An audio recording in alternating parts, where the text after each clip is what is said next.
What's it like to have a school beauty with a completely opposite personality as your deskmate? One second, she was attentively listening to the lecture in class. The next, she suddenly hugged me and kissed me deeply. This scene broke the hearts of all 3 billion male students in the class at once, but the school beauty's heart was blooming with joy. She buried her head directly into my chest. Jiang Yichen, I finally found you. It turns out the school beauty reincarnated with me. In my past life, I had a secret crush on her for 3 years, but due to my low self-esteem, I only dared to write this love into my diary until we met again many years later. When I finally gathered the courage to confess to her, I saw a truck that had lost control hurtling towards her. I rushed forward like a madman and pushed her away. As for myself, I was pulled under the truck. At the funeral, she knelt before my parents and vowed to take care of them on behalf of her lifesaver. But while sorting through my belongings, she suddenly discovered that the person who saved her was her high school deskmate. Looking at the yellowed diary in her hand, she couldn't help but cry. It turned out this fool had secretly liked me for so long. What a coward. If I could do it all over again, then let me be the one to actively pursue you. Okay? She just lay quietly on the bed like that, my bed, crying all night. The next morning, when she was on the verge of collapsing, a familiar lecture sound echoed in her ears. She rubbed her sleepy eyes and slowly sat up. When she turned her head, a familiar face appeared before her. In an instant, the girl's eyes turned red. She threw herself into my arms, regardless of anything else. I was dumbfounded at this moment. How was I sent flying by a truck 1 second ago? And back in my senior year, the next? And what did Shen Qingyan mean by being in my arms? Before I could even understand the situation, the homeroom teacher's roar echoed, Jiang Yichen. It's bad enough that you're sleeping in class, but you even dare to harass your deskmate. The male students in class also shot dagger-like glares at me. Jiang Yichen, with your thick eyebrows and big eyes, I thought you were an honest guy. How dare you hug our school beauty Shen in broad daylight? You've got some nerve. If you're so tough, let her go. Let me. Seeing this, I screamed, holy crap, countless times in my head. How did things get twisted like this? I frantically pushed the school beauty away and explained. Sir, I think this is a misunderstanding. It was Shen Qingyan who hugged me first. At this moment, Shen Qingyan was so happy she was crying. Her eyes, filled with tears, looked at me, too moved to speak. The homeroom teacher's voice also trembled slightly. You even made classmate Shen cry. Now get out in the hallway and stand there for half an hour. Hearing that, I didn't know whether to laugh or cry. I really didn't do it. I am clearly the victim here, but looking at the murderous glares from the entire class, I had no choice but to walk out helplessly. But just then, Shen Qingyan's voice rang out. Wait, sir, you've misunderstood. What just happened has nothing to do with Jiang Yichen. I was the one who hugged him. Hearing that, the classroom instantly fell silent. The students' eyes almost popped out of their sockets. School beauty Shen hugged Jiang Yichen on her own initiative. How is that possible? Of course, the homeroom teacher didn't believe it either. Classmate Shen, you don't need to cover for Jiang Yichen. Just be brave and tell the truth. I will help you get justice. Shen Qingyan had a calm expression. I just had a nightmare. I was startled awake. It's really not classmate Jiang's fault. The students in the class suddenly understood. I told you that guy, Jiang Yi Chen, doesn't have the guts. Turns out school beauty Shen just woke up from a nightmare. She panicked and wasn't picky, just grabbing something to hug. The homeroom teacher's expression also softened a bit. As long as everything's okay. Sit down. The storm passed. The classroom became quiet again. Shen Qingyan beside me leaned slightly, resting her chin on one hand. She stared at me with amusement. Why didn't I notice in my past life that Jiang Yichen is actually quite handsome? Thankfully, heaven gave me a chance. I'll have plenty of time to get to know him better later. Thinking of this, Shen Qingyan's earlobes suddenly turned red, but I just felt a chill down my spine. As soon as I turned my head, I saw school beauty Shen staring at me. I touched my face and asked her curiously, is there something on my face? The moment I finished speaking, Old Kin's roar came from the podium. Jiang Yichen, what are you trying to do now? Before I could even say anything, a student behind me, filled with jealousy, raised his hand and said, Sir, I know. Just now, Jiang Yichen was staring at classmate Shen with a lecherous gaze.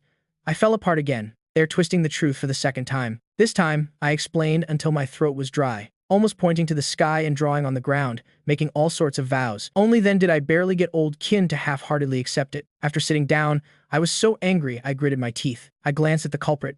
At this moment, Shen Qingyan was listening attentively to the lecture as if nothing had happened. It was as if the person who was staring at me just now wasn't her. It made me wonder if I was hallucinating just now. Little did I know that Shen Qingyan's heart was blooming with joy. But she also realized that even though she had been reincarnated, she had to be careful to hide it. After all, in everyone's eyes at school, she was always the ice-cold school beauty who kept 1,000 miles distance. Suddenly becoming too enthusiastic might scare away this lovely savior deskmate. Anyway, the bait is already in the pot, so just eat it slowly, one bite at a time. However, Shen Qingyan couldn't pretend for long. She couldn't help but secretly observe me. This feeling was like chasing an idol. She showed nothing on the outside, but inside, she was cheering with joy. What should I do? The more I look, the more I like him. Ah, his face is so fair. It must feel great to caress. I want to pinch it so badly. A timid puppy on the inside, I want to tease him. Who would have thought that the ice-cold Queen CEO from the past life would become such a boy-crazy fangirl now? She was having a feast for her eyes, but I couldn't quite take it. From just now until now, I kept feeling a chill down my spine, but every time I turned my head, Shen Qingyan would turn away with astonishing speed, returning to her cold and arrogant appearance. When I turned away, that feeling of being treated like prey appeared again. After this repeated a few times, I really couldn't take it anymore, so I wrote a note and passed it over. Big sis, what on earth do you want to do? My cold school beauty deskmate just glanced at the note. Her expression remained cold and unchanged. A moment later, she pushed the note back. The back of the note read, "No passing notes during class." Looking at the words on the paper, I felt a bit speechless, but the little figurine inside the outwardly cold Shen Qingyan's heart was already blooming with joy. Yeah. What should I do? My heart is melting. He called me big sis. This class finally ended. I, as if relieved of a heavy burden, ran out to the hallway to take a breath of fresh air. At this moment, my best friend Xu Feng came over and gave me a thumbs up.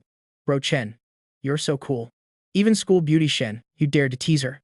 I looked at him, a bit speechless. If I told you she made the first move, would you believe me? He looked at me with an understanding expression.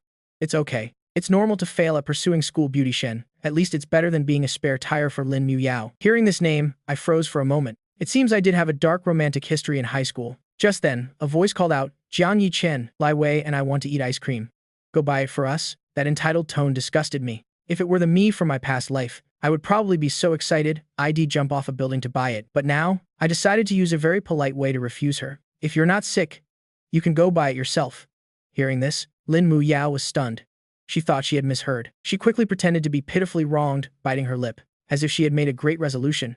"Jiang Yi Chen, if you go buy it for me now, I can have lunch with you."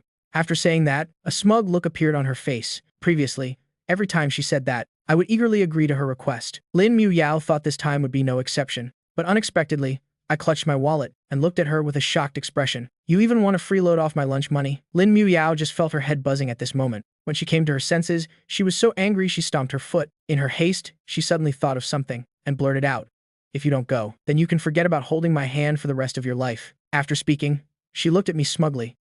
Seeing this, I chuckled softly. "Don't worry, I won't go."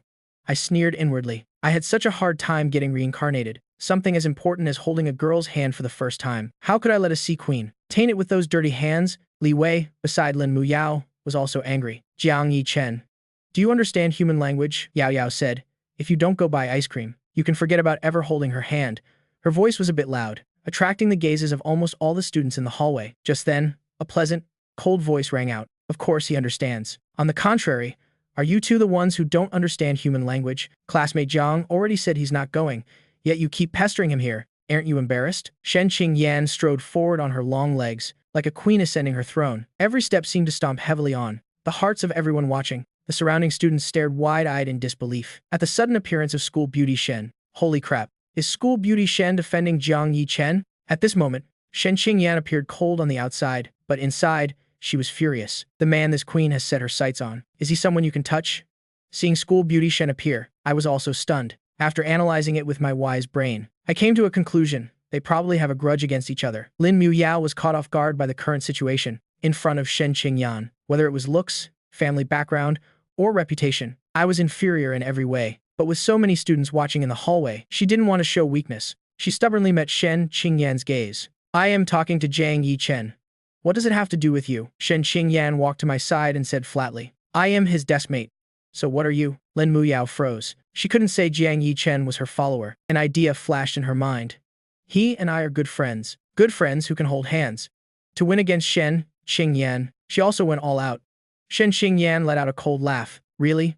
Just for holding hands once? He has to be your good friend and run errands for you?" This sentence made Lin Mu Yao's face flush red. Shen Qingyan ignored her. She turned to look at me and said, "Open your eyes and look clearly. When making friends, don't associate with dishonest types who like to take advantage of others." She paused here, seeming to have thought of something, and added casually, "Also, if you really want to hold a girl's hand, you can hold mine. No need to run errands, it's free." A sentence that left everyone present speechless, but what shocked them even more was, the goddess of their hearts just placed her hand in mine like that. I was also stunned at this moment, but the cool sensation from my hand told me, It was all real.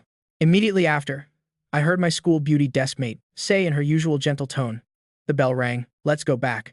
And so, like a soulless person, I was led back to class by Shen Qingyan. The male students in the hallway just managed to react, and immediately let out wails of grief. Back in the classroom, Shen Qingyan and I sat back in our seats. I looked at her shyly, recalling my past life experience. What kind of play is this? Exactly. This part didn't happen in my past life. Seemingly sensing my confusion, Shen Qingyan said in a cold voice, don't misunderstand. I just don't like that girl. Holding hands is nothing. Don't take it to heart. Her mouth said that. But in Shen Qingyan's heart, a little person was setting off fireworks. Woohoo! I held my little deskmate's hand. Jiang Yichen's first time holding hands in this life has been successfully claimed by me. Oh yeah, in her past life, when she read my diary, she clearly remembered the first time I held hands with the opposite gender was in the last 2 weeks before graduation. Who the hell is Lin Mu Yao? That green tea bitch with her dirty hands can go play elsewhere. Thinking of this, Shen Qingyan looked at me and asked, any other problems? I nodded honestly.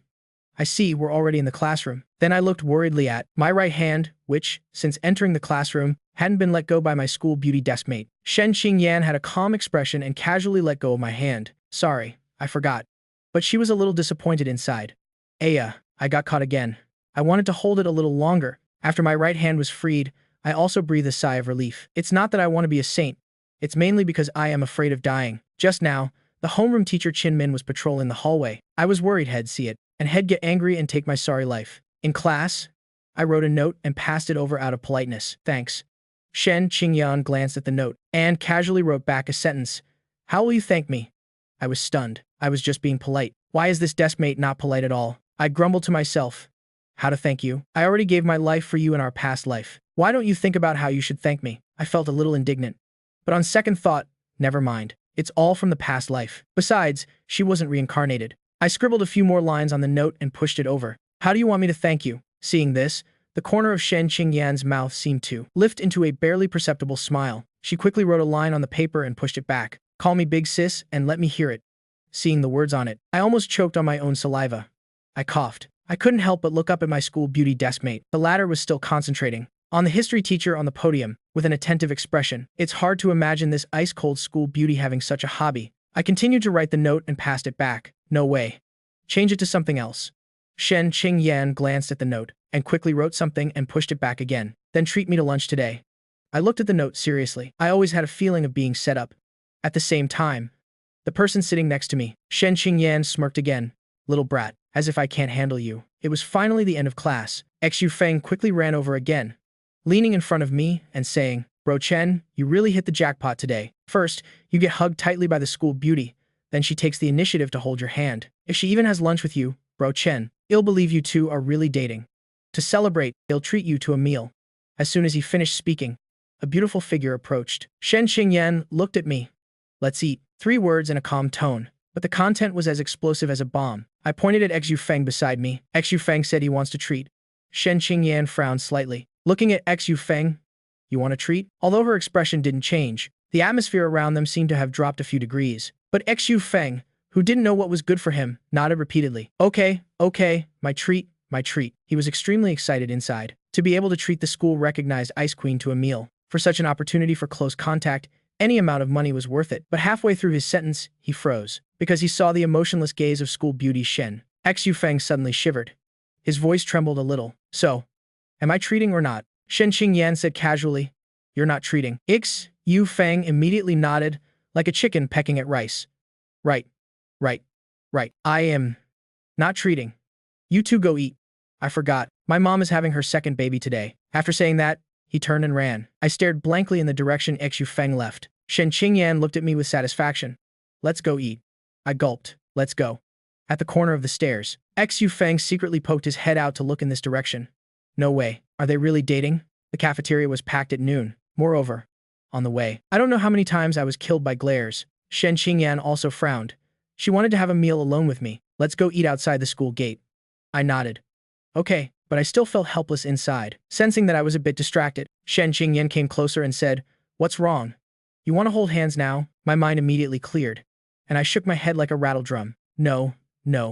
It's only the first day of my reincarnation. I don't want to be beaten to death by male classmates who are mad with jealousy. Thinking of this, I immediately turned around and ran towards the school gate as if escaping. Left behind. Shen Qingyan pouted slightly, showing a look of regret. Immediately after, she smiled brightly and followed with light steps. Get up. It's nothing. Teasing like this is quite interesting. Arriving at the small eatery opposite the school, I entered the restaurant. At that moment, I felt an invisible heavy pressure. As a player with a weekly living expense of 150 yuan, not including weekends, I only have 30 yuan to spend each day. We found an empty table and sat down. Shen Qingyan ordered a plate of lamb fried rice. I felt my heart bleeding. Give me a plate of tomato and egg rice. Shen Qingyan frowned at me. It's all vegetables, don't you eat meat? I sighed. It's fine. I am allergic to meat. Inside, I felt very helpless, mainly allergic to expensive things. Of course, Shen Qingyan didn't believe it. She immediately ordered another plate of beef rice. Eat more meat. You're at a growing age. She secretly snorted in her heart. This body of yours will be mine later. You have to take good care of it. I had black lines all over my head. It's not your money. So of course, you don't feel the pinch. Shen Qingyan took a sip of water and said casually, more than half of your weekly living expenses are spent on Lin Mu Yao, right? Hearing that, I suddenly choked violently. The sour plum soup I just drank almost choked me to death. How did you know? Shen Qingyan secretly pouted in her heart. Of course, I read it in your diary, but on the outside, her face wasn't red and her heart wasn't racing. Many people in the school know. I heard people talking about it. My head hit the table with a thud. I was speechless. What does this mean? The fact that I was a spare tire has spread, far and wide. Looking at my appearance, Shen Qingyan thought I was still thinking about Lin Mu Yao. Her beautiful willow leaf eyebrows furrowed. This won't do. The man I worked so hard to find again. How can he be so easily tricked away by a player? She coughed lightly and began to lecture me. For a boy your age, it's understandable to be a little clueless. To long for and pursue the opposite sex is understandable, but boys also need to learn how to protect themselves when they're out. The world of relationships is very dangerous. I kept listening and listening. A giant question mark gradually appeared on my forehead. Something's not right.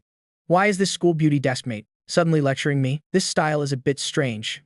Seeing my expression, Shen Qingyan thought I was unconvinced and let out a faint laugh. What? Unconvinced? Do you think you're very smart, that you won't be easily deceived? I laughed in surprise. Is that even a question? I am a reincarnated person, 18 years old, with the soul of a 30-year-old. What kind of storms haven't I seen? A little school beauty dares to lecture me. She's acting a bit too big for her britches. Before I could say anything, Shen Qingyan spoke casually. First semester of 10th grade, Lin Mu Yao called you Brother Chen once, and on impulse, you gave her your entire month's living allowance to buy a Stars music album for her. Last winter break, she said our brother Chen, you were as excited as if you'd been injected with chicken blood, cycling every day to bring her a half-month's worth of love breakfasts.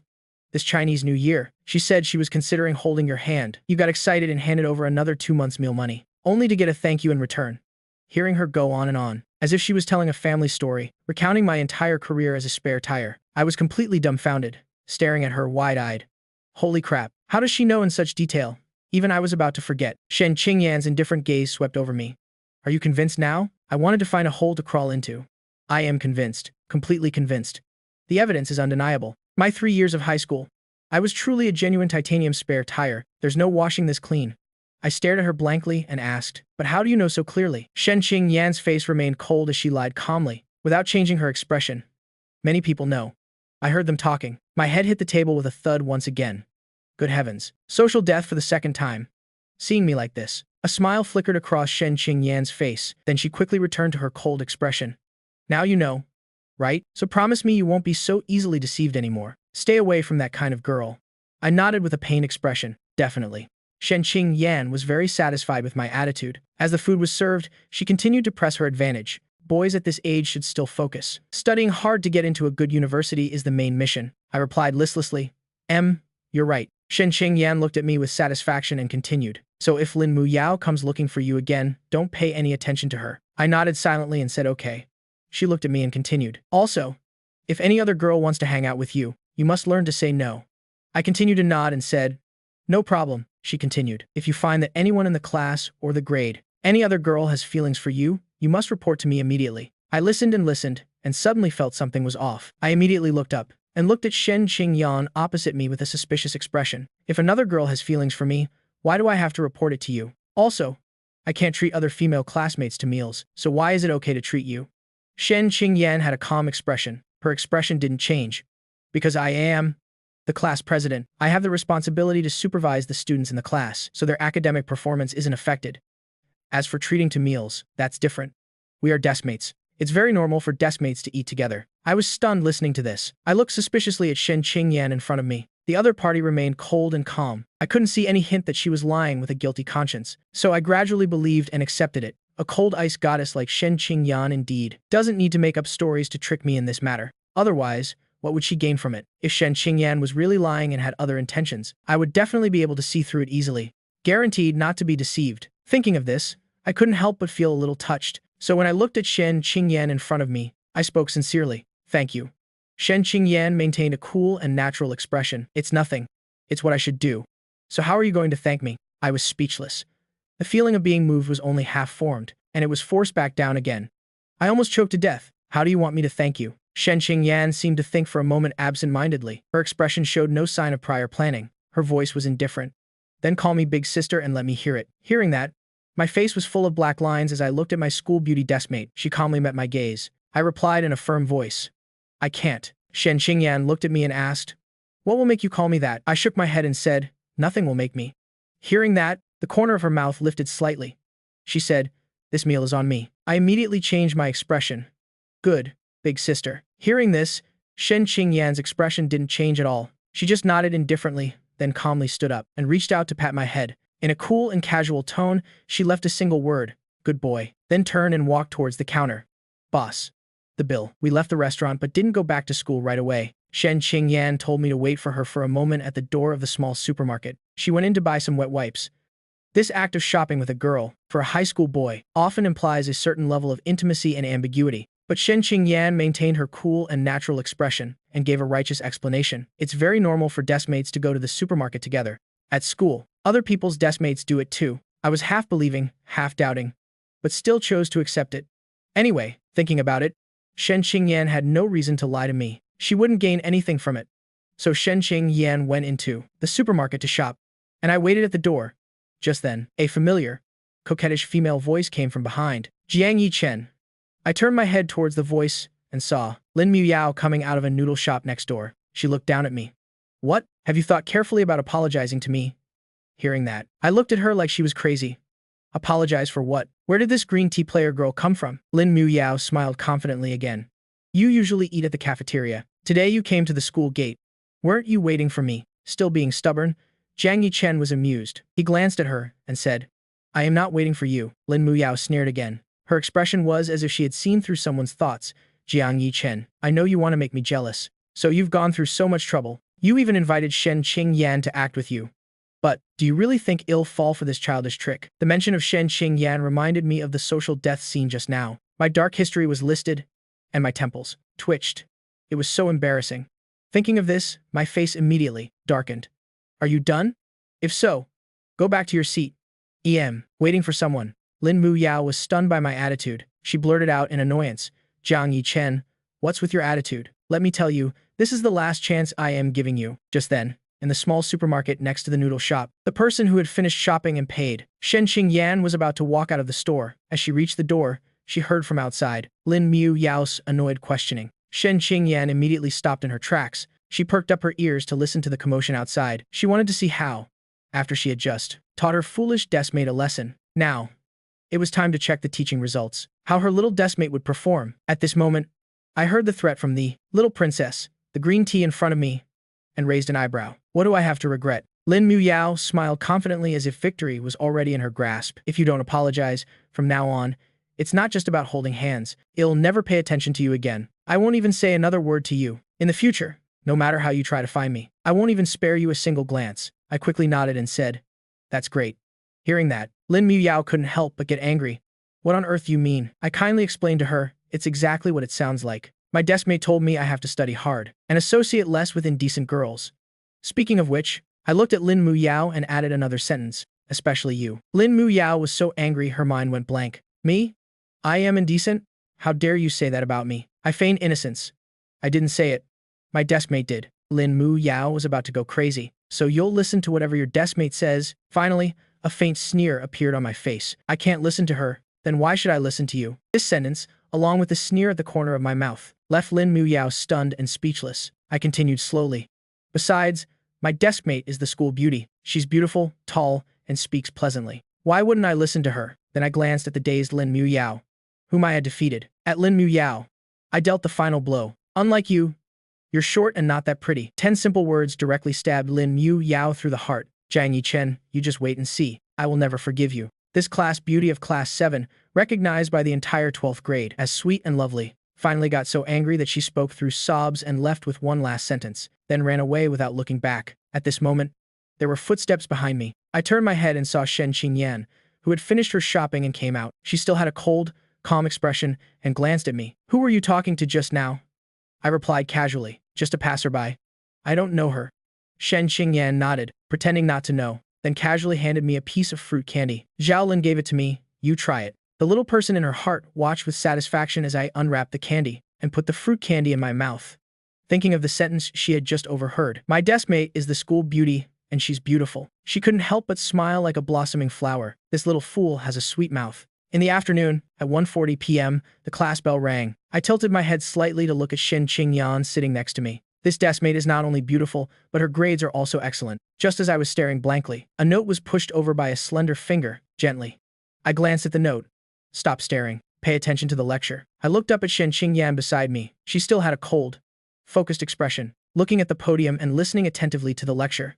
I turned away in embarrassment. However, when I turned away, I didn't see that. At this moment, Shen Qingyan, who looked cold and focused on the lecture, had the corners of her mouth slightly raised in a barely noticeable smile. This fool is staring at me so intently. Is my charm that great?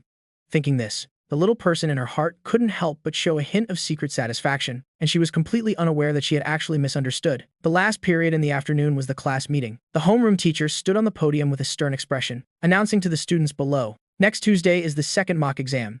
Everyone must review and prepare well. Suddenly, a familiar roar was heard. Jiang Yichen, stand up for me.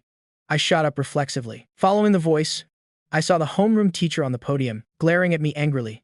He slammed his hand on the desk and roared, Jiang Yichen, do you know what you scored on the last mock exam? What did I score on the last mock exam? This question, to recall it, for someone who was reincarnated for more than 10 years in the future after being hit by a truck, was a bit difficult. Luckily, without waiting for me to think, the homeroom teacher on the podium was already furious and listed the details for me. Math 71, Literature 82, English 74. The combined score for social studies, politics, history, and geography was 143. On average, you didn't even pass each subject. There are 49 students in the class. You ranked 44th, dropping 8 places compared to the last midterm exam. Looking at the class worst student in the last row, Group 4. Sitting by the window, the homeroom teacher was heartbroken, feeling disappointed that his efforts were wasted. For this mock exam, you must improve by at least 20 points for me. If you can't, then just wait for me to call your parents. Hearing the homeroom teacher say this, quite a few students below were gloating. One male student laughed out loud and chimed in. Sir, improving by 20 points is too hard for Jiang Yichen. He's busy chasing the class beauty of class 7, Lin Mu Yao. How could he have time to study? His tone was full of ridicule and sarcasm. As soon as these words were spoken, they immediately caused another round of laughter in the classroom, and the homeroom teacher's face became even darker. He glared at me angrily. What class beauty? Nonsense. In short, you must improve by 20 points. I don't care what method you use. Doing practice tests, memorizing, rote learning, or getting another student to tutor you. I won't look at the process, only the result. Hearing this, the male student who had just mocked me laughed again. Sir, come on. If Jiang Yichen asks another student for help, wouldn't he just drag someone else down? He's so lovesick. Like that, don't let him infect others with his lovesickness, and they'll fail together. The laughter in the classroom immediately became louder. At the same time, many of the top-performing students in the class also showed a vigilant expression, looking at me with a more wary and distant look. They and an underachiever like Jiang Yichen were not the same. For this mock exam, they all had to strive for good grades and rankings. If Jiang Yichen really took the homeroom teacher's words as a command and shamelessly came to them for tutoring, then their time and study morale would be affected. Amidst a round of laughter, I stood there, seemingly unfazed. If I had encountered this situation in my past life, I guess I would have been both embarrassed and angry, not knowing what to do. But this life is different. A soul over 30 years old. My skin has long been thick. With this insignificant childish malice, not to mention improving my grades, for a reincarnated person like me, was not difficult at all. So, at this moment, I just smiled and looked at the homeroom teacher on the podium. Sir, it's okay. I can study on my own. After saying that, I paused for a moment, then spoke honestly. I will try my best not to be a burden to the class. I'll strive to improve by 200 points. As soon as these words were spoken, the whole class couldn't hold it in anymore and burst into laughter. The male student from before laughed even harder, to the point of being out of breath. Pointing at me, he said, 200 points? Why don't you just explode? I think it's already hard for you to improve by 2 points. After that, this male student turned to look at the homeroom teacher, laughing heartily, Sir. But Jiang Yichen knows his place quite well. He knows none of the top students in the class want to bother with him, so he proactively avoids embarrassing himself. That saves you some trouble, right? Ha ha ha. The homeroom teacher on the podium frowned slightly upon hearing this. Although he disliked the male student's mocking and contemptuous attitude, his words had some merit. An underachieving student was already troublesome enough. If it really affected the study situation of the few top students in the class, the loss would be even greater. As for Jiang Yichen saying head improved by 200 points, the teacher naturally didn't pay it any mind, just thinking, I was boasting to save face. After a moment's thought, the homeroom teacher said sternly, Fine then, focus on studying by yourself. If there are problems you don't understand and need to ask, you can find me or other teachers.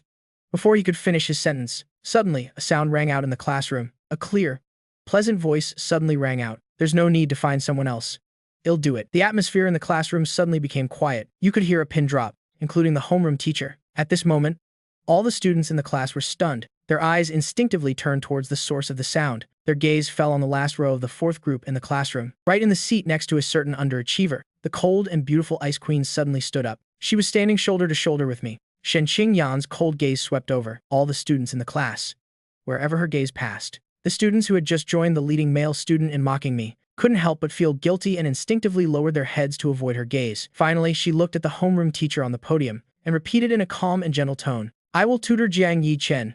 After she finished speaking, the students finally came to their senses. Immediately after, the entire classroom erupted in an uproar. Even I was stunned. I originally had enough confidence and backing, and was about to speak up confidently to show off a bit. But as a result, before I could even finish, Shen Qingyan actually stood up too. The moment she opened her mouth, she stole all my thunder. The students could hardly believe their ears, looking at Shen Qingyan with her cold expression, and then at me standing next to her. They truly found it unbelievable. As the school beauty, Shen Qingyan's icy personality was acknowledged by the entire school. Despite her excellent grades, firmly holding the #1 spot in the 10th grade, she was always a loner, focusing on her own studies. It wasn't that there weren't any in the class before. Male students who used tutoring as an excuse to actually get close to Shen Qingyan and start a conversation, hoping for a chance to get closer.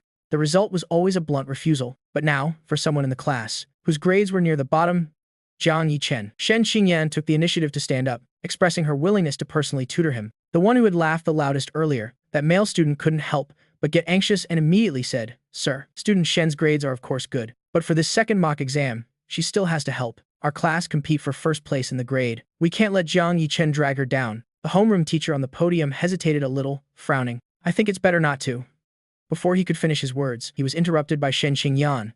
Sir, it's all right. As the class president, helping classmates is what I should do. Tutoring Jiang Yichen won't affect my grades. In fact, through tutoring and explaining, it can help me understand the material more deeply. She spoke calmly and rationally. The homeroom teacher couldn't help but nod, showing a look of agreement. Finally, after a moment's thought, he decided, all right, then the task of tutoring Jiang Yichen is assigned to you, but you must ensure it doesn't affect your own energy for studying. The homeroom teacher said to Shen Qingyan, after giving his gentle instructions. Then his gaze shifted to me, immediately becoming sharp again. His tone suddenly jumped 8 octaves. Jiang Yichen, you must cherish this opportunity. Learn humbly from student Qingyan. Don't be the one who doesn't study properly and also affect student Qingyan. Watch out, or I'll hold you accountable then. Hearing this, I nodded and said I understood. After speaking, I looked to my side and whispered to Shen Qingyan, actually, you don't have to go through all this trouble. I can do it alone. The next second, Shen Qingyan's gentle voice came over. Don't misunderstand. I am not intentionally helping you. It's just the duty of a class president and a deskmate. When she said this, Shen Qingyan's expression was cold, showing no signs of anything unusual. But in reality, her heart was already blooming with joy. Ah yeah, intimate one-on-one academic tutoring, another legitimate opportunity to get close to and chat with my deskmate. Where should I start with the tutoring? Maybe I should hold his hand and guide him, along with the ringing of the dismissal bell. Evening had arrived in a flash, because the school had mandatory evening self-study sessions from 6:30 to 9:30 p.m. So after school, the students in the class rushed out, scrambling to the cafeteria. Shen Qingyan was with a few female classmates whom she had a closer relationship with, and they invited her to have dinner together. As for me, I went to the cafeteria with my best friend Xu Feng. While eating, Xu Feng admired me to no end. He practically wanted to become my disciple on the spot. Brother Chen, you're so cool. Having lunch together was one thing. School beauty Shen has never tutored anyone before, and you got her first time. With such a blessing, even if you fail this mock exam, Brother Chen, and your parents are called, it's worth it. I looked at Xu Feng and frowned. Who said I am going to fail this time? I don't need a tutor. I can improve by at least 200 points this time. Xu Feng was stunned, then looked at me with an amazed expression. Look, getting one-on-one time with school beauty Shen has made you go crazy with joy, Brother Chen. I rolled my eyes. If you don't believe me, fine. Xu Feng became a bit more serious. He waved his hand and said, it's not that I don't believe you. It's just that you're bragging too much. Brother Chen, you scored 370 last time.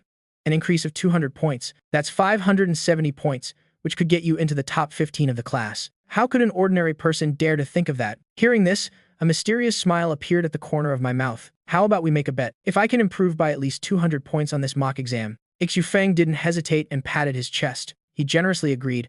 Then I am willing to bet and lose. When the time comes, I'll take off my clothes and at night, I'll do a handstand and run naked for 3 laps on the school's sports field. Damn. I was shocked too. Actually, I was just going to tell him to treat me to a few meals. I didn't expect this kid to be so brave. I nodded. To be fair, I still looked at Xu Feng and asked another question. What if I lose? Xu Feng acted like a good, righteous brother. Brother Chen, if you lose, as your brother, I won't punish you with anything else. Immediately after, he sidled up closer and carefully began to speak. Could you share some of your experience with your brother? How did you manage to win over school beauty Shen? You could even open a class to teach it. On the other side, Shen Qingyan and a few female friends were having dinner together, and were also being asked this and that. The 3 girls who had dinner with Shen Qingyan from class were considered to have pretty good looks and academic performance, compared to others. Their relationship with Shen Qingyan was also a bit closer and more familiar, so they could boldly ask her a few questions. Qingyan, why did you agree to tutor Jiang Yi Chen among the 3 girls? As the literature representative, Yang Yuting couldn't help but ask curiously. This is the first time I've seen you take the initiative to tutor someone. The 2 girls beside her also nodded eagerly. Their gossipy souls were burning fiercely. Facing her friends' curious and gossipy gazes, Shen Qingyan just replied casually, it's nothing. I am the class president. Helping a classmate is the right thing to do. Yang Yuting was half convinced after hearing that. That sounds so formal. Why haven't I seen you help others before? And a boy at that.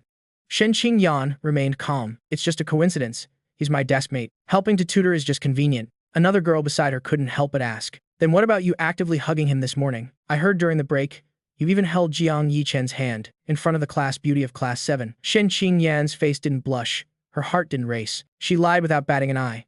It was all a coincidence. She even smiled lightly and asked back, it's not like I like him, right?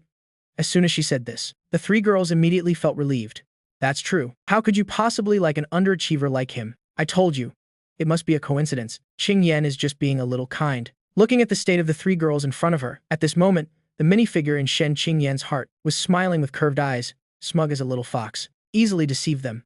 The time is not ripe yet. For now, it's not convenient for others to know the truth. Her image must be maintained. Otherwise, it would be too sudden for everyone. That would reveal a flaw. Besides, the current situation is very good anyway. There's no pressure. I can be with my deskmate comfortably. In my free time, I can even pretend to casually tease him a bit. So there's no rush to make it public. Just take it slow. However, just as Shen Qingyan was contentedly thinking this, the 3 girls' conversation suddenly changed topics. But then again, that Jiang Yi Chen is not completely useless. After all, Lin Muyao noticed him. The class beauty of class 7 has pretty high standards for a boyfriend. Jiang Yi Chen is just a bit shy and introverted. But looking at him today, he's actually quite handsome. He's the well-behaved little brother type. Yang Yuting's eyes lit up slightly, her hands cupping her chin. She showed an eager expression. I quite like this type. Qingyan, if you're not interested, maybe I'll give it a try someday. As soon as these words were spoken, Shen Qingyan, who had been eating with her head down a moment ago, slammed her chopsticks on the table with a loud bang. This startled the 3 girls beside her, including Yang Yuting. Shen Qingyan raised her head. Her cold gaze swept over Yang Yuting and the other 2. The second mock exam is coming up. Study well. Stop thinking about nonsense. Her expression was extremely cold, displaying the solemn authority of a class president. The 3 girls quickly nodded obediently and listened humbly. Shen Qingyan was secretly sighing with relief in her heart. Thank goodness, the food in my bowl was almost coveted by other bad girls. After dinner, Xu Feng and I returned to the classroom from the school cafeteria. I hadn't been resting in my seat for long. When I saw Shen Qingyan returning with 3 other girls, I noticed that those 3 girls seemed to be secretly looking at me, sitting together and seemingly whispering about something. At this moment, Shen Qingyan had returned to her seat next to me. Her clear, soft, and pleasant voice came over. Get ready. Which subject do you want to be tutored on first? I thought for a moment. I still felt there was no need for the trouble of taking up Shen Qingyan's time and effort, so I spoke up.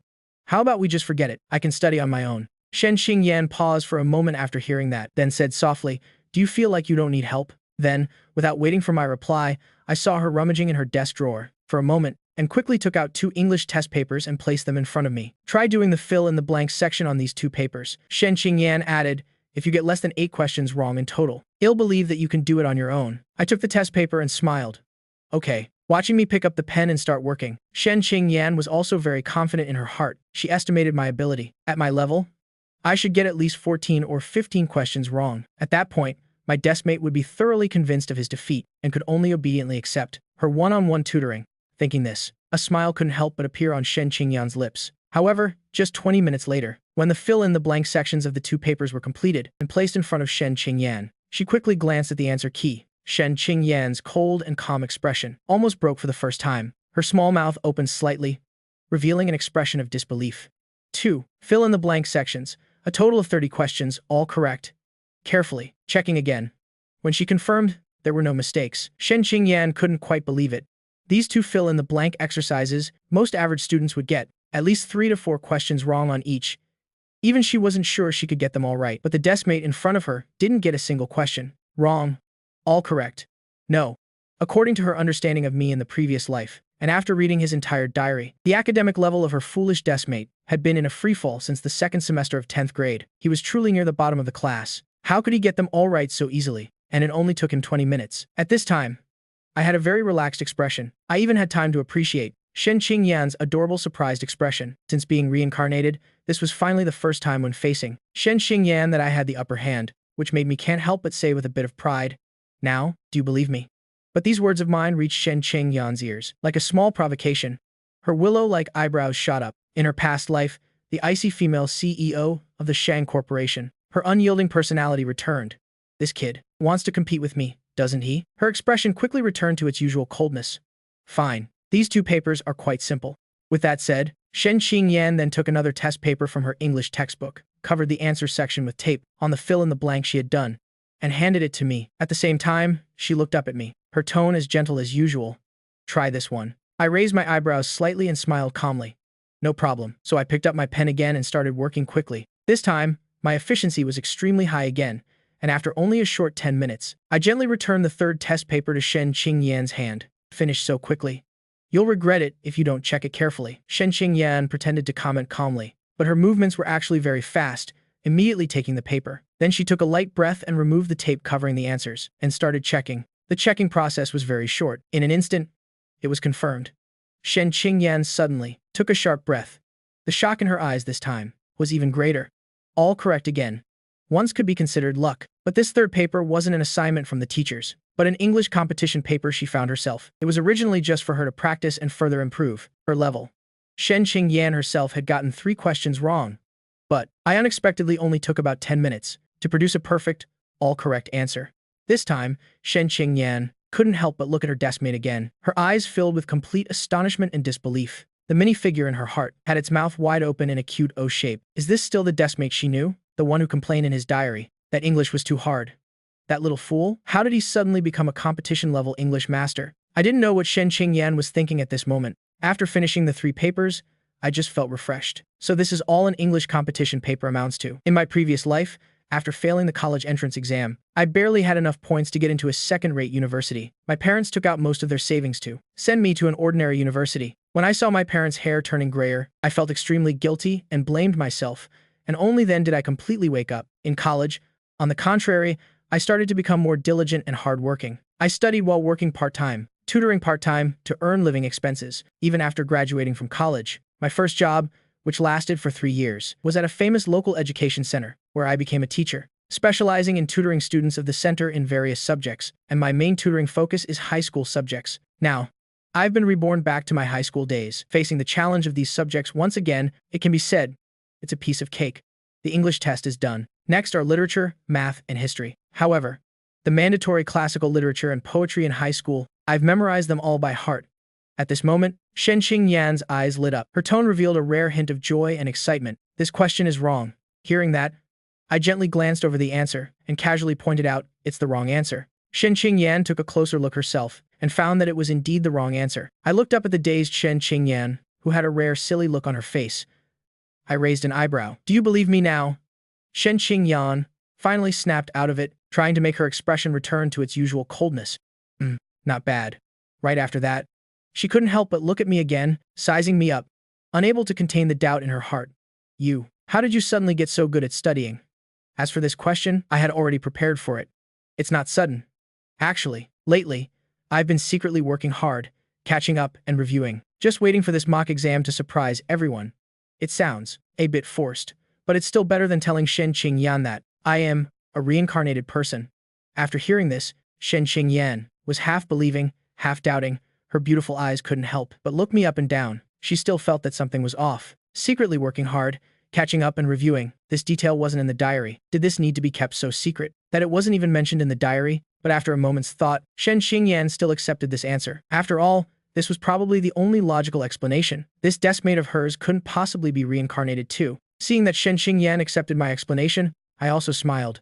In that case, I won't need to trouble you with studying anymore, right? I can handle it on my own. After hearing this, Shen Qingyan hesitated for a moment and then nodded. At this moment, her mood was also a bit complicated and tangled. After all, if I really was like in my past life, with bottom-of-the-class grades, then no matter how much she tried to compromise and cooperate, after the college entrance exams, she and Jiang Yichen would still have to go to different universities. A long-distance relationship is not a good thing, after all. But now it seems this problem is no longer a problem. The minifigure in Shen Qingyan's heart was currently staring at her deskmate. It was rare.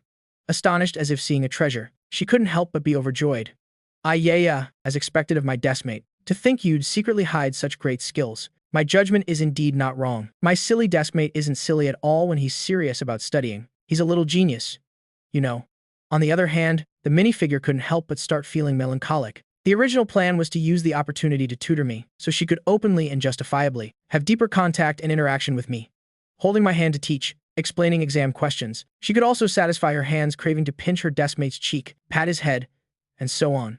Now it seems that this beautiful prospect is about to fly away. In a flash, Shen Qingyan thought of a way. Her expression was as cold as ever.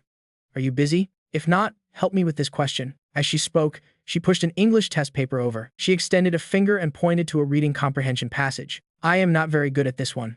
I was a bit dazed. What's going on? The top student in the class, firmly in the top 3 of the entire grade. My beautiful, top student deskmate is asking me for help with a problem. What kind of question could possibly stump Shen Qingyan? I glanced at the reading comprehension passage on the test paper. Even more question marks appeared in my head. It's not that hard. It's just a very normal reading comprehension passage. If not 20 people in the class, at least 10 could do it. I looked at Shen Qingyan beside me with some suspicion. You don't know how to do this one? Shen Qingyan had a cold expression, calm and composed. Her face didn't change color. I don't know. I became even more puzzled. Could it be that I saw it wrong? Did I underestimate this reading comprehension passage? Is there a hidden trap inside that I didn't see? Not believing it, I carefully read it again, and Shen Qingyan, sitting next to me, was looking at me with an attentive, serious expression of studying and thinking. The little person in her heart was already blooming with laughter. I can't tutor my deskmate, so we'll just have my deskmate tutor me. Well done, Shen Qingyan. As expected of me, my original intention was not to bother Shen Qingyan, but unexpectedly, after showing my true level, the trouble shifted to me. The entire evening self-study session was just her asking me questions. Jiang Yichen, I don't know this one. Are you free? Help me with this essay question. Is this a homophone? I forgot. Tutoring and solving problems is one thing. But ironically, during that process, as I patiently and carefully analyzed and explained to Shen Qingyan beside me, I always inexplicably felt that her gaze, her attention, didn't seem to be on the test paper, but rather, it was wandering all over my face. Every time I suddenly looked up, I wouldn't discover anything. Shen Qingyan, with her cold demeanor, looked as if she was intently focused on the test paper, as if she had never been distracted. And when I continued explaining, that feeling of being secretly watched immediately returned. I suddenly looked up again, and again. I discovered nothing. Instead, Shen Qingyan looked up. Her icy expression carried a hint of innocent inquiry. What's wrong? Aren't you going to continue? I shook my head and said it was nothing. Shen Qingyan tonight seemed to be full of a strong desire to learn. Question after question was passed over without stopping. Jiang Yichen, look at this one. And this one. And this one too. When Shen Qingyan humbly asked a question for the 11th time tonight, I finally couldn't take it anymore and pointed to the top of the test paper. This is the box for the exam ID number. You're asking how to fill in the exam ID number too. Shen Qingyan's face didn't turn red, and her heart didn't beat faster. She flipped to the back of the test paper, pointed to another question. Oh, I looked at the wrong one. Then look at this one. I looked at Shen Qingyan in front of me, completely exasperated, but she had a casual expression, showing no clues whatsoever. I really give up. Helplessly, I picked up the pen, preparing to write on the test paper to explain to Shen Qingyan. Just as I reached for the pen on the desk, Shen Qingyan also happened to reach for the pen. It seemed like she wanted to hand it to me. Our fingers accidentally touched. Then, perhaps due to inertia that couldn't be stopped in time, Shen Qingyan's hand accurately and unexpectedly grabbed my finger. The air froze. A cool and soft sensation came from my finger. I looked up at Shen Qingyan with a puzzled expression. She had a calm expression as if nothing happened. I grabbed the wrong thing. I wanted to give you the pen. I looked down at my finger, which was still being held by her. How about you let go now? Shen Qingyan nodded. Then, with a calm and cold expression, she let go. The little person in her heart was smiling from ear to ear. Shen Qingyan, how could you be so careless? Let's continue next time. In the end, for the entire self-study period, I spent almost all my time tutoring Shen Qingyan. The school dismissal bell finally rang with difficulty. I let out a sigh of relief, seeing that Shen Qingyan beside me still seemed unsatisfied. Turning her head to grab another test booklet, intending to hand it to me, I immediately shot up as if there were springs under my bottom. School's out. Going home. Going home. The next second, I quickly swept all my books and homework into my bag. Then I put on my backpack. At the same time, I flipped my chair onto the desk. The entire sequence of movements was as smooth as flowing clouds and water, perfectly executed in one go. Shen Qingyan was momentarily stunned. Seeing me run away like that, she almost burst out laughing. Silly little fool. Why are you running so fast? It's not like I am going to eat him. And when Shen Qingyan also quickly finished packing her bag and was about to follow me, she was unexpectedly called from behind by someone. Classmate Shen. Wait. Shen Qingyan instinctively stopped in her tracks and turned around to look. She only saw that it was the class English representative. Representative Zhou Hua was walking over quickly. This person was also someone who often mocked me. The boy who often made fun of me. Shen Qingyan frowned slightly, thinking about being delayed. She might not be able to catch up with Jiang Yichen. Her mood wasn't very good. Her expression also returned to its cold appearance. Is something wrong? And seeing that Shen Qingyan actually stopped to wait for him, Zhou Hua immediately showed some joy, his expression sincere. I want to advise you. A bad student like Jiang Yichen. It's useless to waste any amount of time on him. It will only affect your preparation for the college entrance exams. I think you should stop caring about him. A series of words he thought were very sincere and thoughtful. In the end, Zhou Hua added another sentence. If you find it hard to talk to teacher, I can help you explain. After speaking, Zhou Hua felt that after his little speech, he was extremely gentlemanly, and he couldn't help but feel a bit of joy and smugness. But unexpectedly, after hearing these words from Zhou Hua, Shen Qingyan's eyebrows furrowed, and her expression became colder and colder. Are we very close?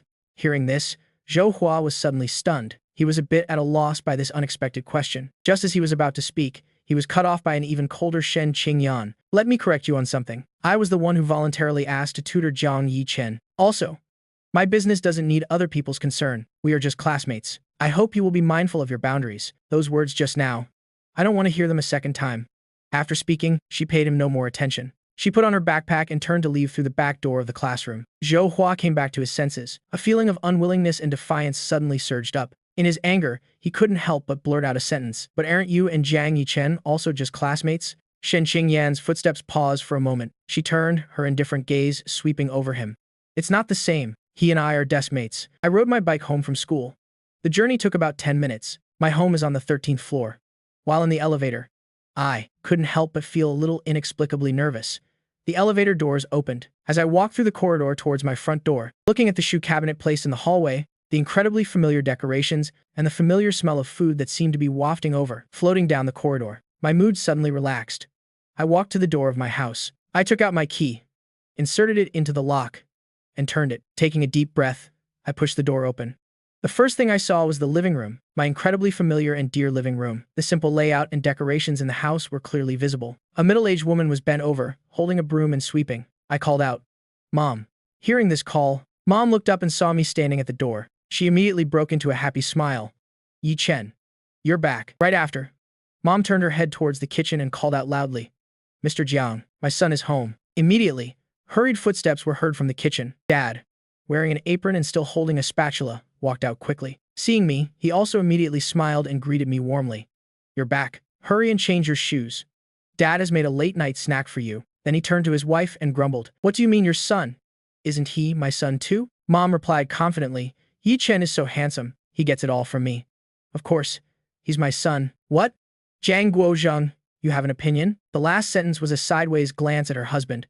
Mr. Jiang was used to being managed by his wife. Being glanced at by his wife like that, he immediately lost all his momentum. He obediently raised his hands in surrender. "No opinion. No opinion. Your son. Your son." Looking at the familiar scene of my parents bickering before my eyes, at this moment, which I hadn't seen in a long time, I couldn't help but want to smile. But my nose inexplicably tingled. In a daze, I remembered many things. In my past life, when I failed the college entrance exam, only barely getting into a second-rate university, my parents didn't blame me at all. Instead, they put aside their pride, ran around everywhere pulling strings and begging for help. In the end, they managed to scrape together the little savings the family had, doing their utmost to get me into the best university possible. I still remember that night, when my parents came back drenched in sweat after visiting acquaintances to ask for favors, unable to hide their exhaustion, but they still forced a happy and optimistic smile and told me, "It's settled. With this score, you can at least get into Donghai University of Technology. This is as far as mom and dad can help you. From now on in college, it's up to your own efforts." And that night, I accidentally overheard my parents talking quietly in their bedroom. I heard that neighbor, Mr. Wang's son. His exam score wasn't even as high as our Yi Chen's, but they know the vice-chancellor of Donghai University and managed to get their son in. "Our Yi Chen is so smart. He just didn't do well on the college entrance exam. He could have gotten into a better university." In the end, I heard my father's sigh. "It's because mom and dad aren't capable enough." Encouraged by that night, after starting university, I really changed. I strived to improve. My grades were high, and I continuously received scholarships. After graduating, I found a job, and I tirelessly threw myself into my work. I worked hard and strived. Later, my work gradually showed improvement. My career got on track, but I also became busier. My parents back home often called. On the phone, I would talk endlessly about my work progress. My parents would listen quietly and patiently, happy for me. But every time, it would end with worried reminders. "Don't get too tired. You can never finish earning all the money. Pay attention to your health. When you have free time, come home for a visit once in a while." But because of my busy work, in the more than 10 years that followed, I rarely went back. An occasional trip home would make my parents very happy. At that time, my parents were almost 60, and their hair at the temples had turned gray. But my father was still very excited, eagerly rolling up his sleeves to go to the kitchen, wanting to cook a sumptuous meal for me. I sat on the sofa with my mother. Mom happily took out her phone and asked me to teach her how to use some new apps. Neighbor Auntie Sun's daughter taught her mother how to use Douyin. "There are also some effects.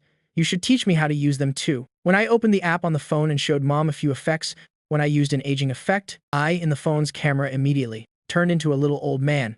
It looked very funny, but mom next to me was very happy watching. She excitedly told me to use this effect and take a few more pictures to keep. "Take more and save them in the album. It'll show your father too." Right after, it seemed to be an unintentional remark. "Otherwise, mom and dad probably won't be able to see you when you're old."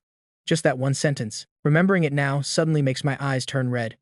In my past life, I couldn't care for my parents until the end of their lives. I even made the white-haired send off the black-haired. How unfilial. Looking at my parents, still quite young and healthy in front of me, I suddenly stepped forward quickly and hugged my parents tightly. Both mom and dad were a bit surprised, not knowing what to do for a moment. Flustered, "What's wrong, son? Were you bullied at school?" I looked up, trying to force a smile.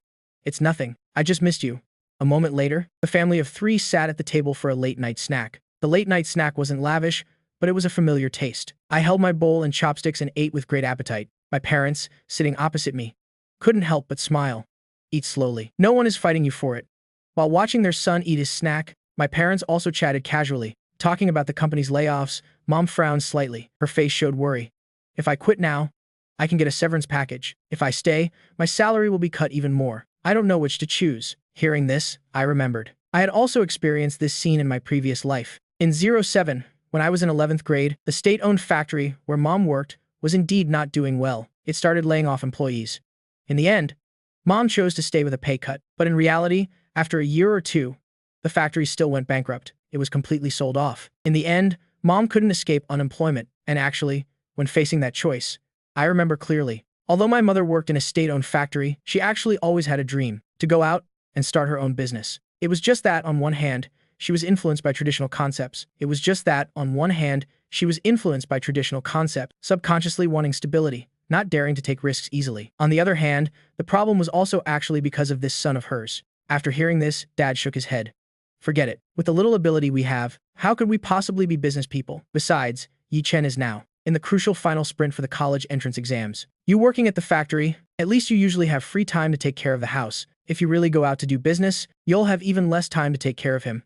Mom heard the first half of the sentence and was actually a little unconvinced, but when she heard her husband mention their son in the second half, she was immediately convinced. Although there was still some unwillingness and regret in her heart, Mom still nodded seriously.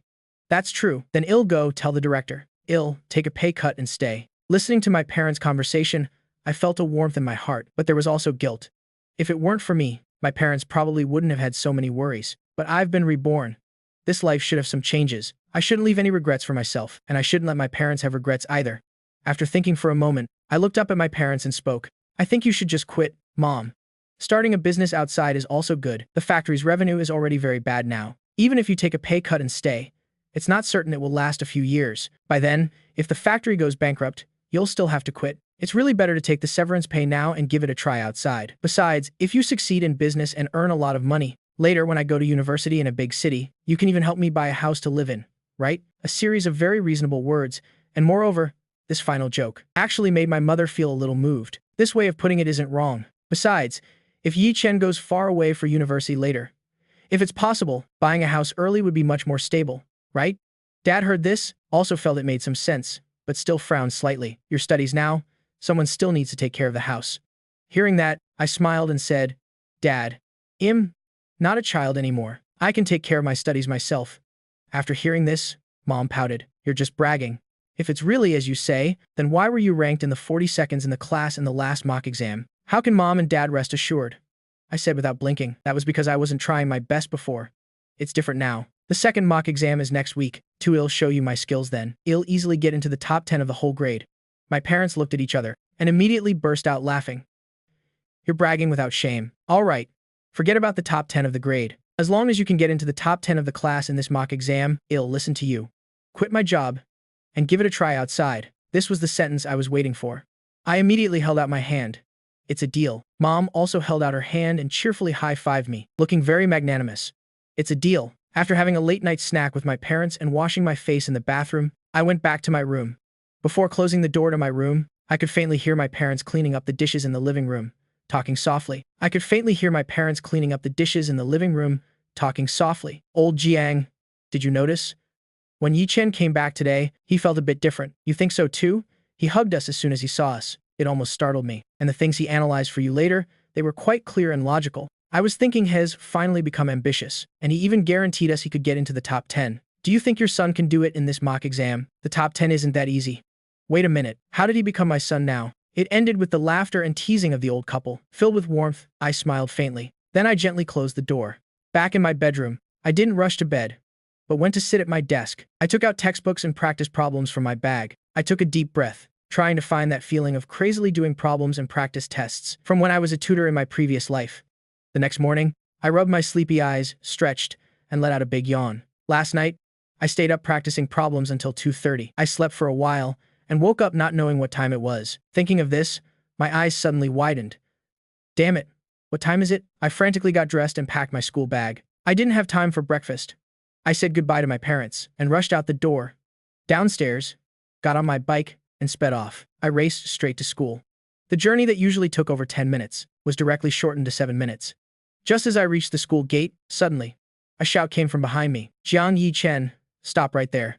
I immediately slammed on the brakes. I reflexively turned my head towards the voice and saw it was Lin Mu Yao and her best friend, Li Wei. They also brought 2 other girls and were walking this way. Seeing it was them, I was about to turn and leave directly. I am in a hurry to get to morning self-study. I don't have time to bicker with you guys, but by this time, those girls had already quickly approached. Li Wei saw me about to turn and leave, and immediately let out an even angrier shout. Stop, don't you go. Her voice was a bit loud, causing many other students around the school gate to be drawn to the commotion. I looked at her, a bit speechless. Is something wrong? Seeing my rather impatient look, the anger on Li Wei's face intensified.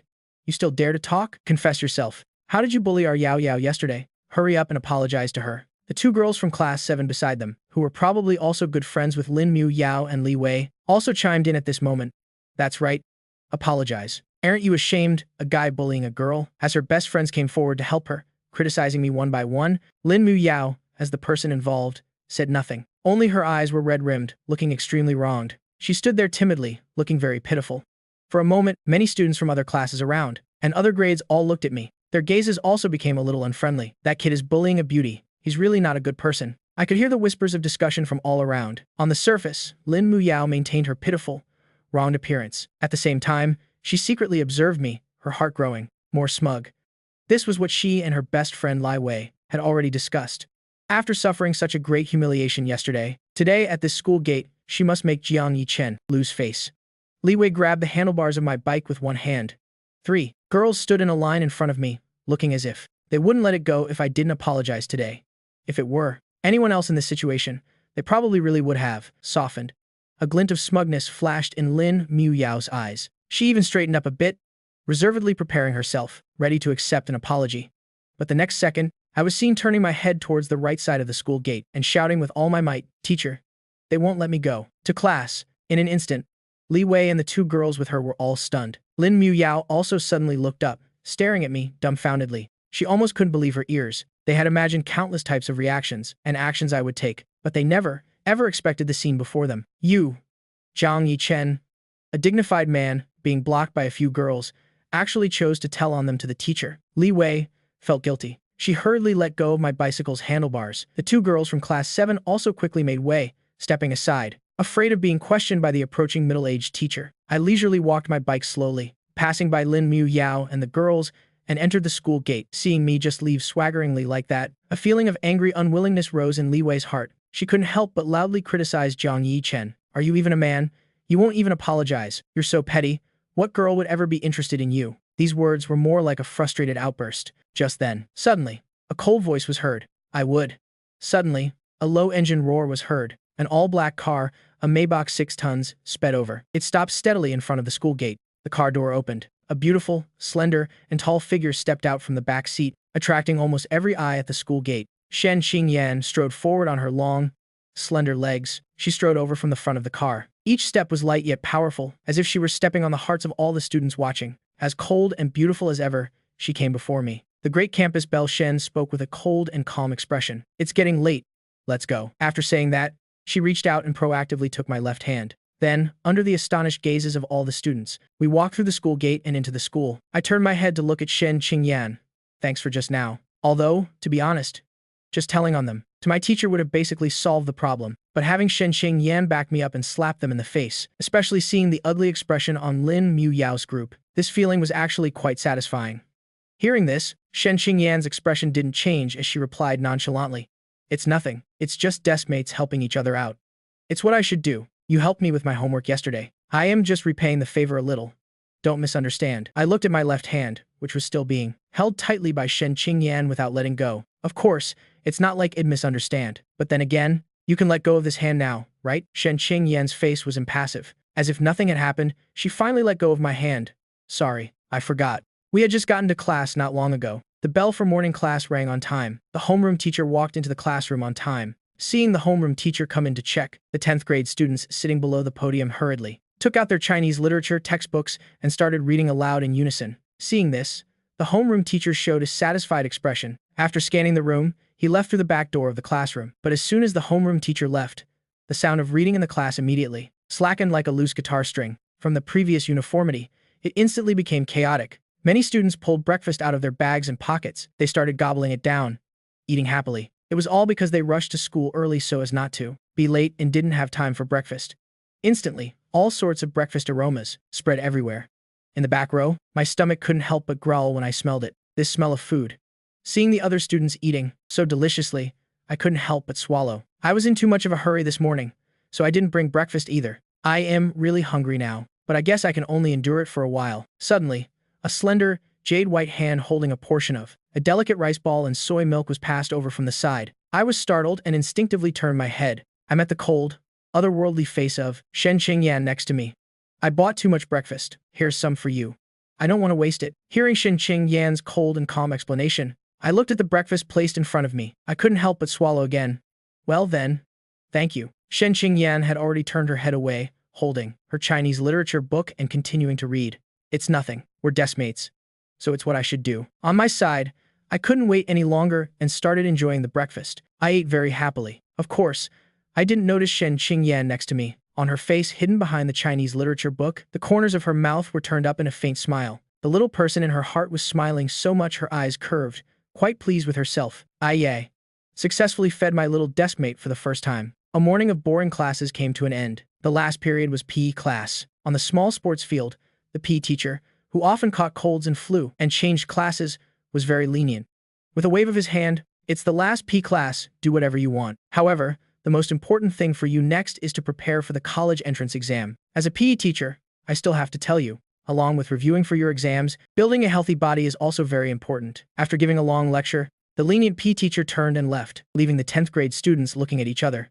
A moment later, they dispersed. The boys either played basketball or volleyball, or they went over to the tennis tables to fight for a spot. Most of the girls went to the cafeteria to buy snacks. A few decisively turned around to prepare, to go back to class and study for a while longer. I was alone and idle. My best friend Xu Feng next to me. I don't know, when he had snuck up to me. "Brother Chen, how's your academic progress?" I nodded. "It's okay. I've reviewed everything I needed to." After hearing this, Xu Feng rolled his eyes. "I am not asking about that." As he got to the last half of the sentence, Xu Feng even carefully looked left and right. He deliberately lowered his voice. "I mean you and our campus belle. The class president, what stage have you reached?" I listened with a foggy mind. What stage is what stage? It's a very normal deskmate relationship. After hearing this, Xu Feng gave a thumbs up. His face was full of understanding. "I get it. Got it. Keeping it low-key. Right? As expected. Of my brother Chen, making big moves in secret, waiting until the end to announce it and surprise everyone." I listened with black lines forming on my forehead. Shen Qingyan and I are clearly just the purest of deskmate friendships, holding hands, eating together, tutoring and all that. Weren't they all coincidental and reasonable? In my past life, I did indeed have a secret crush on Shen Qingyan. After all, she's the Ice Queen Belle, always cold. How could she possibly be interested in me? While we were talking, the 10th grade girls started coming back from the cafeteria after buying snacks and drinks. On the small sports field, the boys from our class were playing ball. Seeing the girls from class return, they jokingly approached them to chat, asking the girls to share a sip of water to quench their thirst. The boys and girls teased each other a bit. If a girl had a good relationship with a boy, she would even actually bring an extra bottle for him. Along with a series of footsteps, Shen Qingyan, with an indifferent expression, walked over holding 2 bottles of water. The heart-stirring, beautiful aura of the Ice Queen Belle immediately attracted everyone's attention. Under everyone's gaze, Campus Belle Shen leisurely walked up to me. She casually raised her hand and gave me a chilled bottle of Sprite. "I happened to buy an extra one for you." In an instant, the entire sports field fell silent. The students in P class couldn't help but look over. Their gazes were fixed on Campus Belle Shen and the chilled bottle of Sprite in her hand. Everyone's eyes widened. Xu Feng next to me also looked at me reproachfully. Needless to say, his thoughts were written all over his face. Campus Belle Shen proactively, during P class, happened to bring you a drink in front of everyone, and you're still here claiming it's a normal deskmate relationship. Who would believe that? But I was completely oblivious. After hearing Shen Qingyan's explanation, I understood, nodded, and felt it was very reasonable. Then I took it, twisted the cap, and took a gulp. The cold Sprite went down, and my whole body instantly felt refreshed. At the same time, Shen Qingyan also opened her bottle of chilled watermelon juice. She took a small sip, her beautiful eyes squinting slightly, revealing a slightly refreshed expression. I put the Sprite bottle down. I curiously glanced at the bottle of watermelon juice in Shen Qingyan's hand. This brand seems to be foreign. I saw it in the cafeteria in my previous life, but it was sold at an insanely high price. Noticing my gaze, Shen Qingyan raised her eyebrows slightly. She gestured with the watermelon juice bottle in her hand. "Want a drink?" A single sentence directly made the surrounding students, led by Xu Feng, listen in a daze. Their minds hadn't even processed it yet. What does this mean? Is Campus Belle Shen going to help Jiang Yi Chen go to the cafeteria to buy another bottle? The next second, a scene that made everyone's jaws drop occurred. I only saw Shen Qingyan with a placid expression. She held out the bottle of watermelon juice she had just sipped from towards me. "Have a taste." Short and concise. I still seemed a bit embarrassed. "That's not very nice. I already drank your Sprite." Shen Qingyan had a calm expression. "It's fine. We're deskmates. Letting you have a sip won't cost me anything." Countless male students saw this scene. In their hearts, they were all screaming frantically. "Who said it wouldn't cost anything? You're clearly stabbing our hearts." Okay, this is an indirect kiss.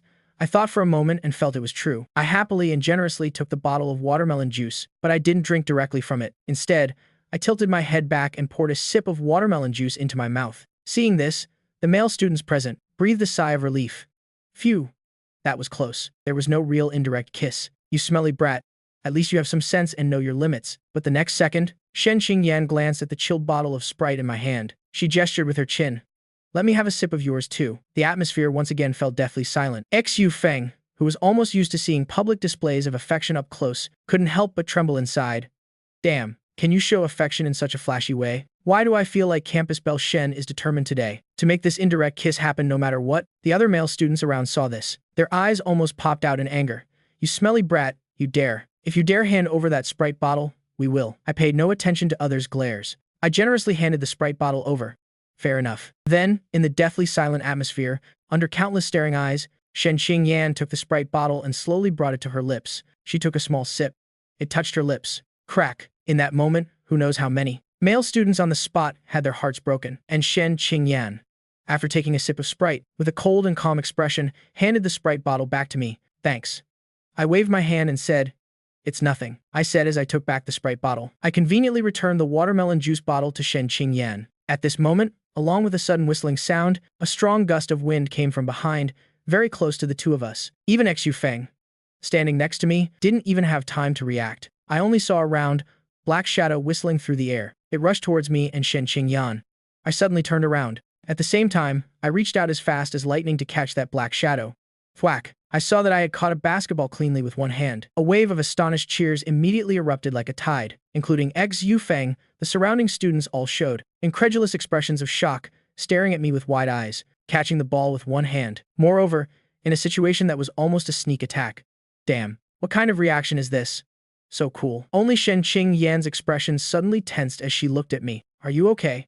I shook my head and said, I am fine. After speaking, I raised my head and looked not far away. Su Jun was walking this way. That throw just now wasn't just aimed at me. Even Shen Qingyan was actually within the attack range. She could very well have been caught in the crossfire and gotten hurt. Thinking of this, my expression suddenly turned a few shades colder. Don't you have eyes? The person who just threw the ball was the handsome school tyrant from class 12-5, Su Jun. Today, class 12-5 also had the last PE class of the afternoon. Originally, Su Jun was with a few of his underlings from class, playing basketball for fun.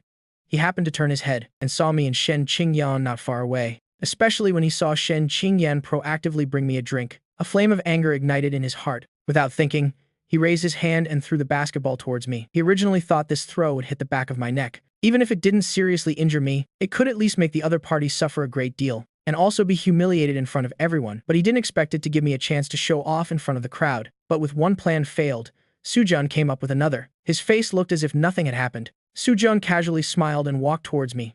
Sorry, my hand slipped just now. The throw went wide. Xu Feng only reacted now. He couldn't hold back his anger. You call that a slip of the hand? Damn it. You were clearly aiming for the back of Brother Chen's neck. It was obviously intentional. Su Jun shrugged, smiling indifferently. Well, it's not like I hit him, right? After saying that, his gaze fell on me. The corner of his mouth twitched up slightly. Didn't expect you to know some basketball. Play a match with me? You dare? Su Jun no longer concealed it. He directly challenged me. Hearing this sentence, many students present couldn't help but change their expressions. They were all very clear about Su Jun's basketball skills. He joined the school team in 11th grade. Although he wasn't a starter, he held a solid position as a rotational substitute. He had represented the school in quite a few district-level competitions. Hearing this, Xu Feng became anxious on the spot. He hurriedly pulled me back. Brother Chen, don't agree to him. My eyes narrowed slightly. I looked at Su Jun in front of me without saying anything. Su Jun wasn't in a hurry either, looking relaxed. He looked at me with a playful expression mixed with a bit of ridicule. Of course, if you're scared, just admit it in front of everyone. I have no problem with that. The words were like that, but it was actually a deliberate provocation. He was intentionally trying to bully others. Xu Feng angrily looked at Su Jun and said, You, with the surname Su, don't try to provoke him. After saying that, he turned his head and looked worriedly at Shen Qingyan. Class president, you should also persuade Brother Chen. He was worried his persuasion wouldn't work. This matter probably required Shen Qingyan to speak up to be effective. However, at this moment, Shen Qingyan's gaze swept over me. Then she glanced at the basketball in my hand. As if remembering something, her expression was pensive. Then she raised her head to look at me and asked softly, Are you sure? Her voice sounded more like she was asking for my opinion and confirming something. I raised my eyebrows slightly and smiled. Let's give it a try. Xu Feng was instantly anxious. Damn, here I am trying my best to dissuade him. Why are you two acting in concert as if it's nothing? You can't really go up and fight. Are you going to get thrashed by that Su guy? But before Xu Feng could hastily speak again, Shen Qingyan nodded. Okay, I'll cheer for you. I just simply grunted in agreement and turned to look at Su-jun. A one-on-one, right? I accept. A light sentence settled the matter. Even Su-jun himself was stunned for a moment after hearing it. Then he laughed, a cold light flashing in his eyes. Let's go to the small basketball court on the sports field. Half-court game. American rules one-on-one. 11 points, 3 dribble limit. One game decides the winner. Beside the court, there were at least several dozen students. They gathered around to watch, all holding their breath in concentration, revealing tense expressions. First turn. I had the ball outside the three-point line. Su-jun looked at me, the corner of his mouth curling into a mocking arc. I'll let you have it. As he spoke, he threw the ball in his hand to me. I caught the ball. I smiled at Su-jun. Thanks. As soon as the words left my mouth, with almost no warning, I suddenly straightened up and raised my hand. I executed a standard and graceful jump shot. It was so fast that Su-jun didn't even have time to react. He hurriedly turned his head to look back, only to see the basketball draw an arc in the air. Swish. The ball went in without touching the rim. It's in. 3 points. Valid. The ball hit the ground with a thud. Su-jun was stunned. Su Feng watched with his eyes wide and mouth agape. Damn. The dozens of student spectators on the court immediately erupted into an uproar of astonished cheers. And amidst the continuous cheers, the person standing by the court with a cold and calm expression, Shen Xingyan, her willow-like eyebrows twitched slightly, revealing a look of understanding. After readjusting his state, Su-jun's face darkened as he picked up the ball. He turned and came back to me. Again. As he spoke, he passed the ball to me again. I nodded again, another light thanks. As soon as the words were out, I suddenly leaned forward slightly. I took a step forward to the left, dribbling for the first time. It looked like I was about to attempt a breakthrough. The highly focused Su-jun reacted immediately. He instantly prepared to block to the left, but just as his center of gravity shifted to the left, I abruptly stopped, took the ball and stepped back. In an instant, I was back outside the three-point line, directly making the opponent lose his balance. Another decisive jump shot. The basketball was once again in the air. It drew a beautiful arc. In front of all the watching students, the ball went in without touching the rim. Swish. Another 3 points. 2 in a row. This time, the entire small sports field was in an uproar. Xu Feng was so excited watching that he almost jumped up. He strained his neck and shouted, "Brother Chen is awesome." Su-jun's expression suddenly became extremely ugly. I was tricked. This kid has a really good touch. Such a sinister calculation. Amidst a series of enthusiastic cheers, the corners of Shen Qingyan's mouth, on the sidelines, curled into a smile, as expected. Others don't know my basketball skill level, but the her from my previous life had read my diary, so she had read in the diary a few of someone's little secrets and hidden talents. It turns out, I also liked playing basketball since I was young. I was even selected for the district's U11 youth team in elementary school. In high school, because of my introverted personality and lack of friends, plus the heavy schoolwork, my opportunities to play basketball became fewer. But whenever I was in a bad mood, I would still go to the school's sports field alone to play ball for a while, practicing my shots.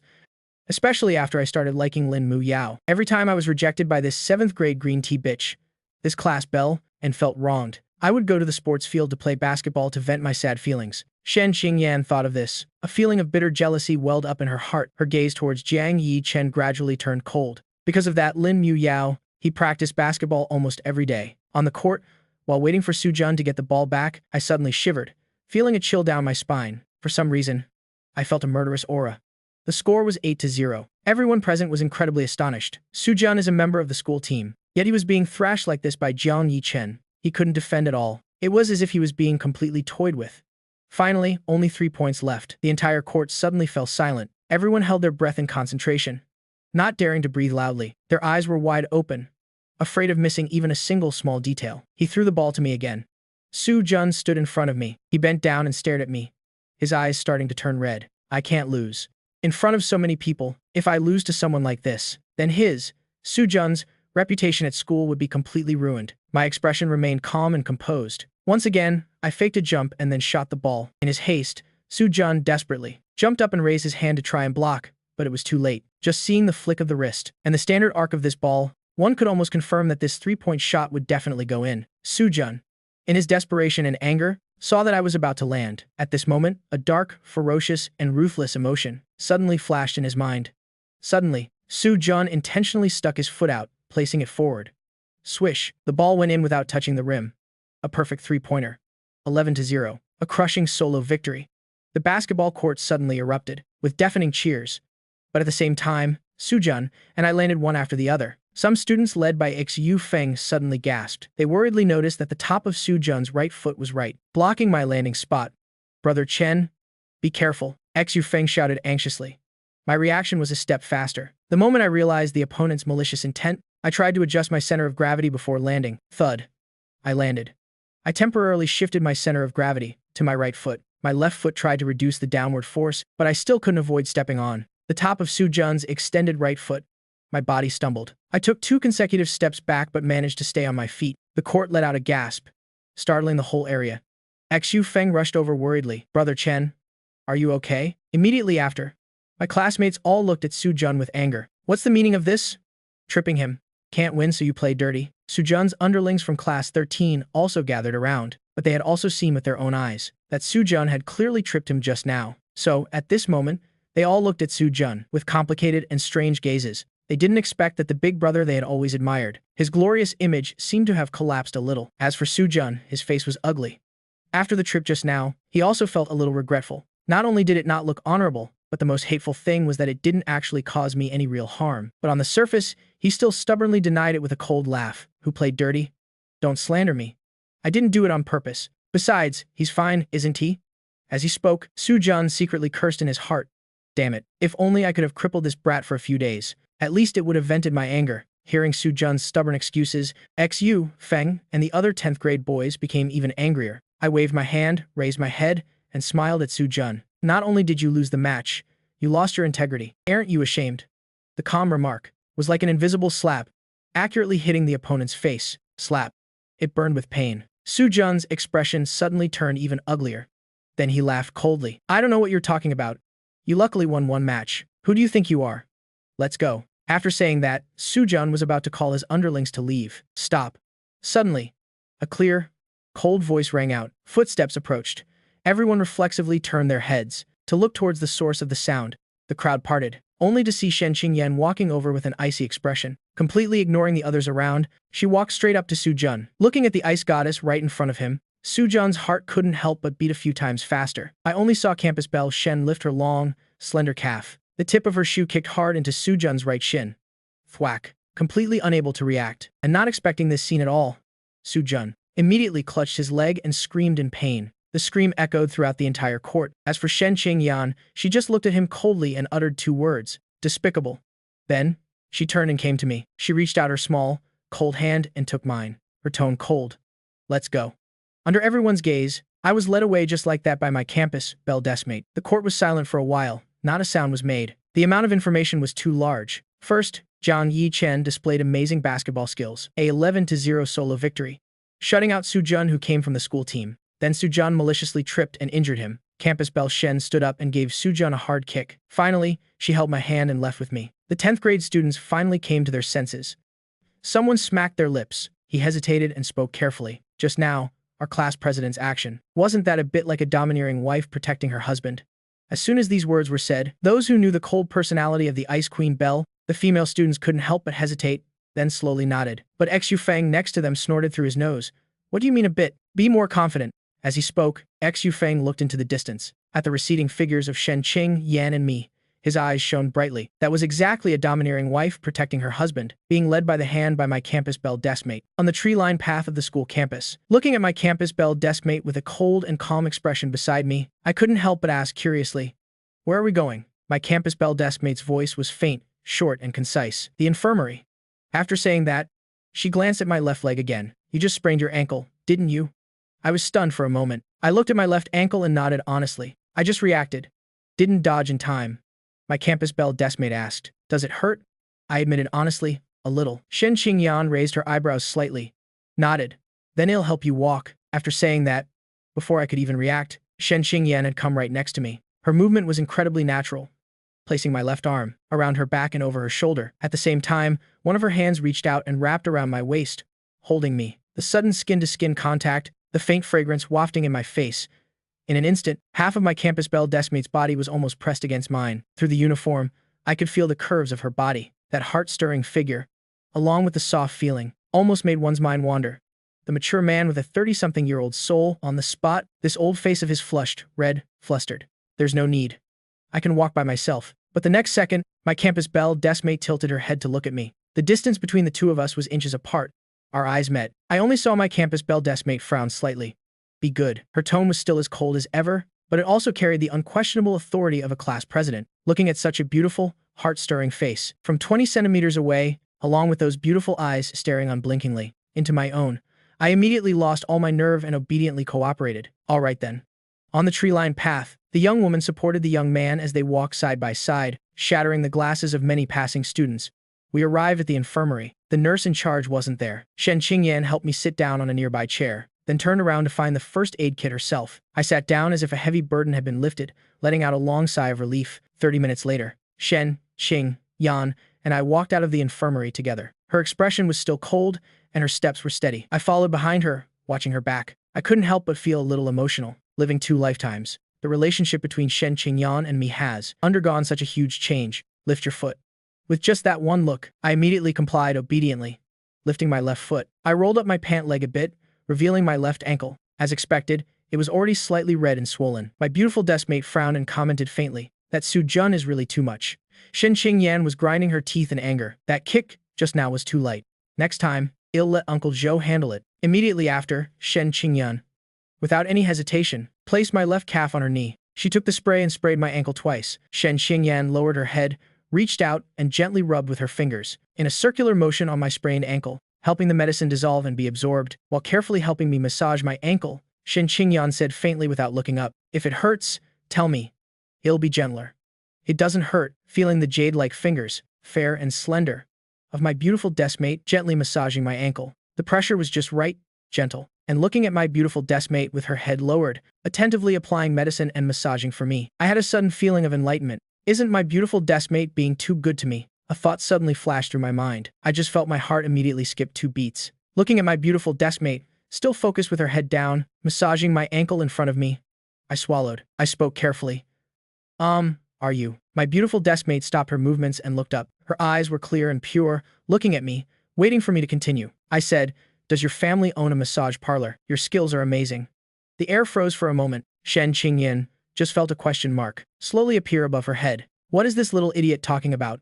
Unexpectedly, at this moment, the little chibi version of me in my heart was pounding its chest. Its expression was still horrified.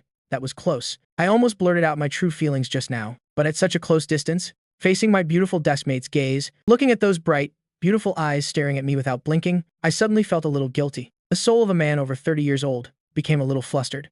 That's why I suddenly changed the subject. My beautiful deskmate probably didn't notice, right? Not answering such a strange question, Shen Qingyan lowered her head again, continuing to focus on massaging me to dissolve the medicine. At the same time, she said in a faint tone, "I don't like that, Su-jun. You just helped me teach him a lesson, so consider it me owing you a favor. Helping you with the medicine is my way of repaying you. Don't get the wrong idea, so that's how it is."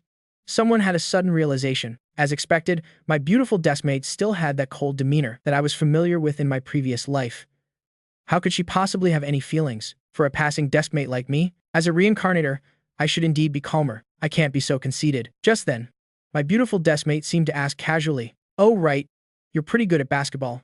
Who did you practice for?" I stretched my leg comfortably for my beautiful deskmate to massage. I blurted out without thinking, "Not for anyone in particular. I just practice when I am in a bad mood. But then again, it's also thanks to that Lin Mudao from class 7. Ha ha ha.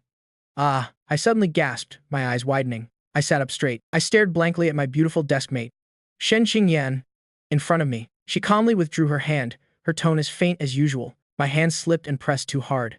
"Sorry." In the evening, after self-study class ended and school was out, as I was cleaning my desk and getting my bag ready to leave, I noticed my beautiful deskmate was following me. "Your ankle is sprained. It's inconvenient to walk. I'll help you." Still brief and to the point. After speaking, my beautiful deskmate once again, very naturally, prepared to put my arm around her shoulder, and at the same time, put her other hand around my waist. I quickly stopped her. "No need. No need. It's much better. I can walk on my own." Mainly, after the evening self-study class ends, the path from the classroom to the bike shed is really too crowded. Being supported so closely by the Ice Queen, with her arm around my waist as we walk, I guess I would be killed by all sorts of gazes on the way. Angry, jealous gazes from the other students. Hearing this, my beautiful deskmate raised an eyebrow slightly and nodded. Then she extended her small hand towards me again. "Then, let's hold hands." My beautiful deskmate's expression was nonchalant. The lights aren't on in the hallway. I am scared of the dark. Deskmates should help each other out. Holding hands for a bit is very reasonable. Isn't it? It's not that reasonable. But I thought, this afternoon, my beautiful deskmate already helped me to the infirmary. In the evening, She's scared of the dark. Me holding her hand for a bit, as a way of repaying her, is also the right thing to do. Okay. The moment I nodded in agreement.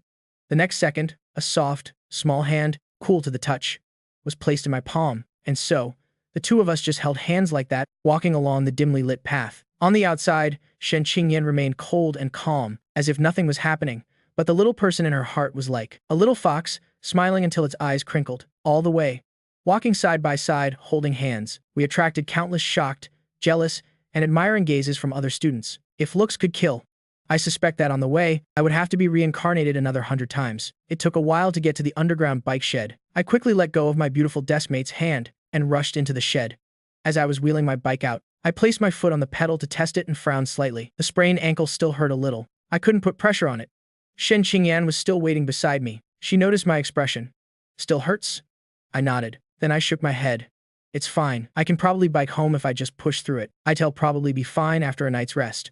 Boys are tough. The parenting philosophy of this era is that girls should be raised richly and spoiled preciously, while for boys, there's only one rule: as long as they're alive.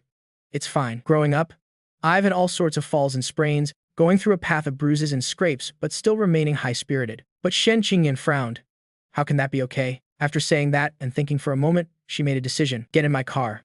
I'll have the driver take you home first. The great beauty Shen had made a decision, and her attitude allowed no doubt or objection. So a moment later, at the gate of Yunnan High School, countless students who were leaving school were stunned when they saw the ice goddess, the great beauty Shen, in their hearts, leading a male student and his bicycle to a black Maybach. The bicycle was put in the trunk. Then the two of them, openly and honorably, got into the back seat of the Maybach together. The car door slammed shut with a thud, breaking the hearts of countless male students. My best friend, Xiu Feng, happened to see this scene. He immediately pulled over a passing student and bragged, "See that? That guy is my best bro." Jiang Yichen. Also seeing this scene was Lin Mudao, who was with a few close friends. Walking out of the school gate, her friends couldn't help but be shocked. The person who got into that Maybach is Jiang Yichen. Are he and Shen Qingyan really dating? But doesn't he like Mudao? Lin Mudao's expression was too ugly for words. What does that have to do with me? Let's go home. Inside the Maybach, Shen Qingyan, sitting in the back seat, looked towards Uncle Zhou in the driver's seat and spoke in a calm tone. Uncle Zhou, take him home first. He's a classmate, and it's on the way, so I am just helping out. Uncle Zhou, sitting in the driver's seat, replied calmly. Yes, but in the eyes of the experienced Uncle Zhou, his pupils contracted violently. Riding home from school in a Maybach, this was the first time I'd received such treatment. Even for a reincarnator like me, it felt novel, but I wasn't the least bit reserved. After getting in the car, I generously looked around. I politely greeted and thanked Uncle Zhou. The driver in the front seat, Uncle Zhou, sorry to trouble you. A great car like this must be the first time it's giving someone a ride, right? Uncle Zhou, in the driver's seat, was still in shock, unable to calm down. Hearing that, he subconsciously nodded in agreement. That's right. He had been with the Shen family for so many years, and this was the first time he had seen Miss Shen use her private car to take another male student home. But before he could finish his words, he was cut off by a soft statement from Shen Qingyan. No. I've given rides to quite a few people when it's on the way. You're not the first. So don't get the wrong idea. Oh?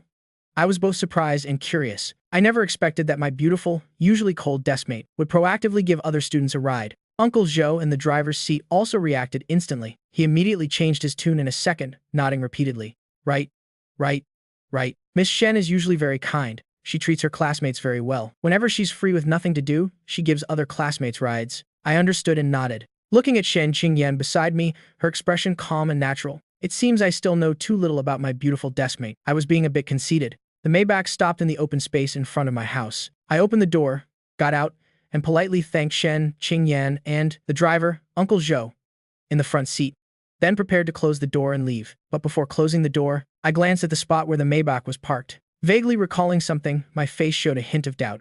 This spot seems a bit familiar. The harmonious atmosphere suddenly froze again. Shen Qingyan, a CEO of a listed company in her previous life. At this moment, her strong psychological fortitude was perfectly displayed. She glanced at me indifferently and said nonchalantly, "It's just an illusion.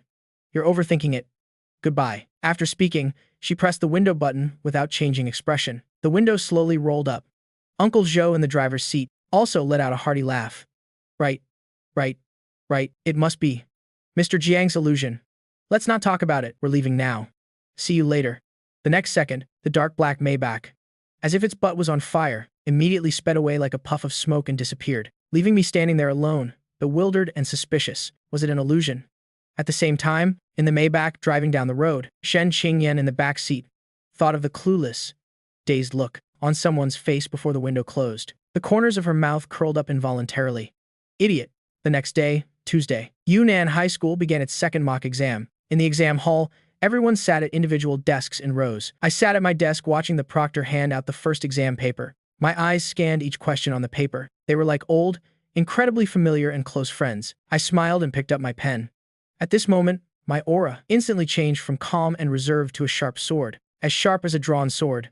The show begins now. The second mock exam lasted for 2 days. Students in the humanities stream took 3 main subjects: literature, math, and English, plus a combined humanities subject consisting of politics, history, and geography. Everything ended on Wednesday afternoon. For most 12th graders, finishing the second mock exam meant a huge weight had been lifted. But this time, for many 12th graders of this year's class at Yunnan High School, finishing the second mock exam didn't mean it was time to relax. When the second mock exam ended, in the following 2 days, the entire 12th grade of Yunnan High School seemed to be enveloped in a strange atmosphere with undercurrents swirling, because a certain rumor had grown wings over the past few days and quietly spread throughout the entire grade and even the whole school. Su Zhan from class 12 to 13 and some guy named Jiang Yichen from class 12 to 4, in order to fight over the school beauty, Shen Qingyan had made a bet on the results of this second mock exam. Whoever loses has to give up pursuing the school beauty and even has to streak across the sports field. Who is Su Zhan? Everyone at Yunnan High School knows him. Everyone has heard of this handsome,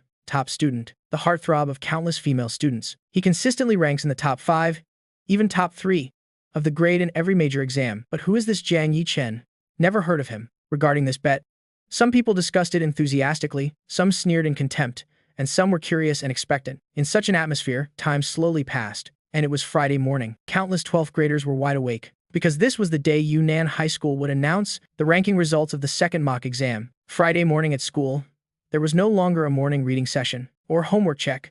10th graders entered the classroom. Everyone sat down for self-study, occasionally whispering to each other, and there were even many discreet glances, constantly peeking towards the last row of the 4th group. It was clear that the conflict between Su Zhan and me over Shen Qingyan at the cafeteria entrance last week, and the bet, had also long spread throughout the class. Today was the day the winner would be revealed. However, the 2 people involved, Shen Qingyan and I, had calm expressions as if it had nothing to do with us. Both of us sat in our seats, focused on eating breakfast. The classmates even saw their class president, the great beauty Shen, very naturally share 2 of the small steamed buns she bought with me. I also accepted them with a casual expression, eating them deliciously without any courtesy. The bell for class rang. First period, second period, third period. As each subject teacher entered the classroom, the eyes of the students in the class were tense with anticipation. But the answer they received was always that the results and rankings would have to wait a little longer. It wasn't until the last period of the morning. The homeroom teacher walked in with a solemn expression and announced that the results of the second mock exam would be announced before the first period of the afternoon. Furthermore,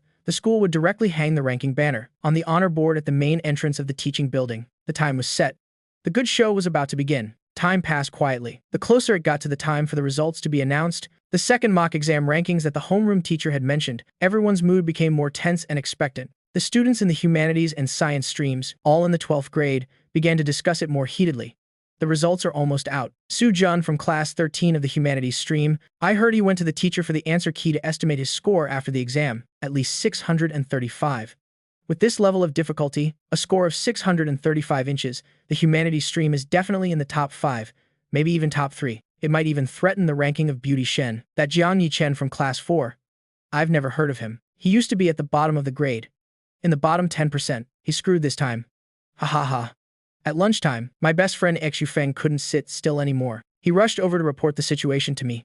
Brother Chen, this is bad. The whole grade is talking about you and Su Zhan now, and everyone is unanimously looking down on you. A lot of people are just waiting to see you make a fool of yourself. I nodded. Then I am going to eat. Xu Feng almost fainted from anger. Bro, what time is it? How can you still be thinking about eating? Then, Shen Qingyan stood up and walked over. With a calm expression, she called out to me, let's eat. What are we eating today? I immediately perked up. Your treat.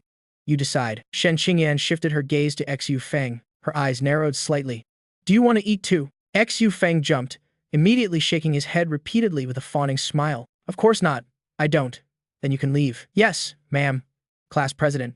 This humble one will take his leave. At noon, at the school gate, Alan's diner. It was still my rich and beautiful deskmate treating. Since I didn't have to pay myself, my appetite was excellent. I buried my head in my food and ate heartily. Shen Qingyan, sitting opposite me, took a few bites, then rested her chin on one hand and started watching me eat. She suddenly asked a question. Are you confident? I didn't look up and continued to eat. I mumbled a reply. Invincible. It was said lightly, but carried enough confidence and strength. So after hearing that, Shen Qingyan's lips curved into a smile. All right, then I'll wait for the good show later. This smile was like 100 flowers blooming, an iceberg melting. It was so beautiful that the students eating nearby were all stunned. They forgot to pick up the chopsticks that fell to the ground. I happened to look up and happened to see this radiant smile. I couldn't help but be stunned too.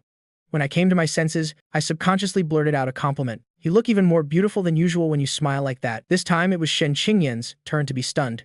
Reacting, this former Ice Queen CEO from a past life unexpectedly blushed in embarrassment, her face suddenly turning pink. What are you talking about? I also reacted, my face immediately flushing red. I explained flusteredly, nothing. Nothing. I was just talking nonsense.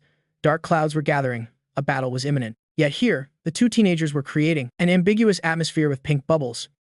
After lunch, when Shen Qingyan and I headed back, it was already around 1 p.m. It seemed it wouldn't be long until the results were announced. The second mock exam rankings that the homeroom teacher mentioned. We passed through the school gate into the campus. As we walked past the entrance of the teaching building, we both noticed that not far from the honor board, a crowd had already gathered.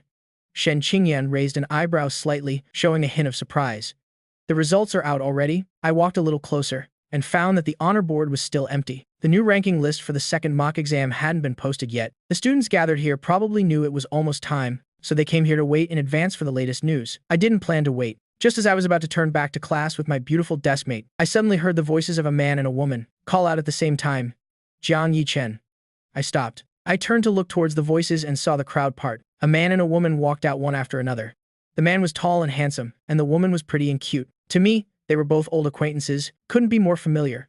Su-jun and Lin Mudao. I didn't expect them to be together at this time. Su-jun looked at me, his face full of contempt and condescension. He spoke mockingly. What? You knew the results were coming out, so you came specifically to see for yourself how badly you've lost. Let me tell you, today is the day that you, Jiang Yichen, will be utterly disgraced at Yunnan High School. Lin Mudao beside him also looked at me, her eyes filled with unconcealed glee. With an arrogant, high and mighty posture, Jiang Yichen, I don't know who gave you the courage to dare make a bet to compete with classmate Su-jun. I was previously considering whether to give you another chance to pursue me again, but now it seems completely unnecessary. Someone like you is not only unworthy of being classmate Su-jun's opponent, but you're also completely unqualified to pursue me. One was the handsome top student of class 13. The other was the beauty of class 7. Su-jun and Lin Mudao, one after the other, in such a crowded place, simultaneously mocked and ridiculed someone without any restraint.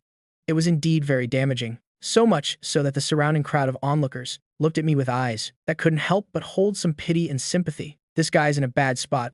However, before I could speak, a cold voice was heard. Jiang Yichen has me, and that's enough. Why would he need to pursue anyone else? Everyone was immediately shocked and looked up. They saw Shen Qingyan walking through the crowd, heading straight this way with an overwhelming aura. Shen Qingyan's gaze finally landed on Lin Mudao. The corner of her mouth lifted into a cold, mocking curve. Give Jiang Yichen another chance to pursue you.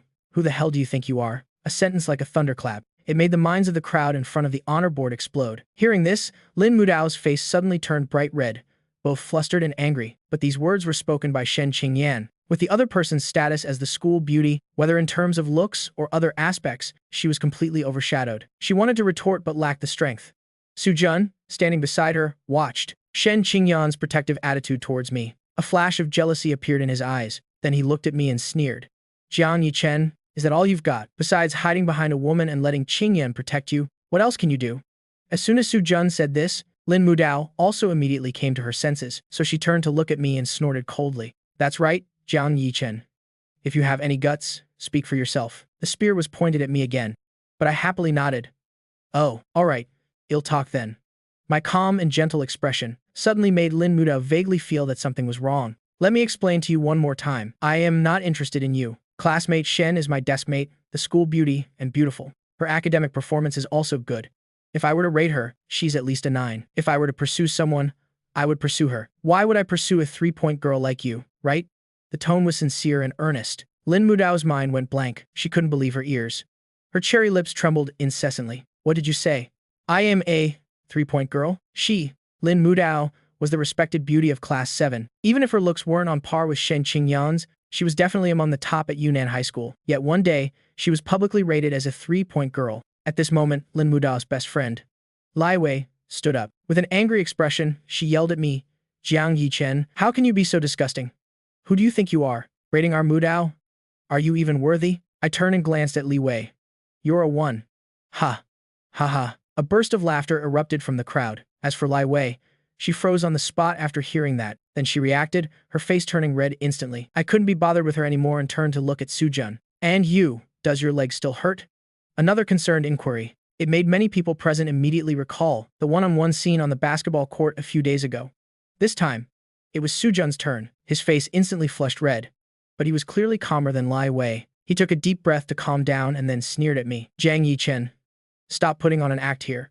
Whatever you say, the ranking results of today's second mock exam are what's real. Since you're already here, it's a good opportunity for Qingyan to also see clearly what kind of clown the person she chose is." Lin Mudao also sneered, looking towards Shen Qingyan. "That's right, Shen Qingyan.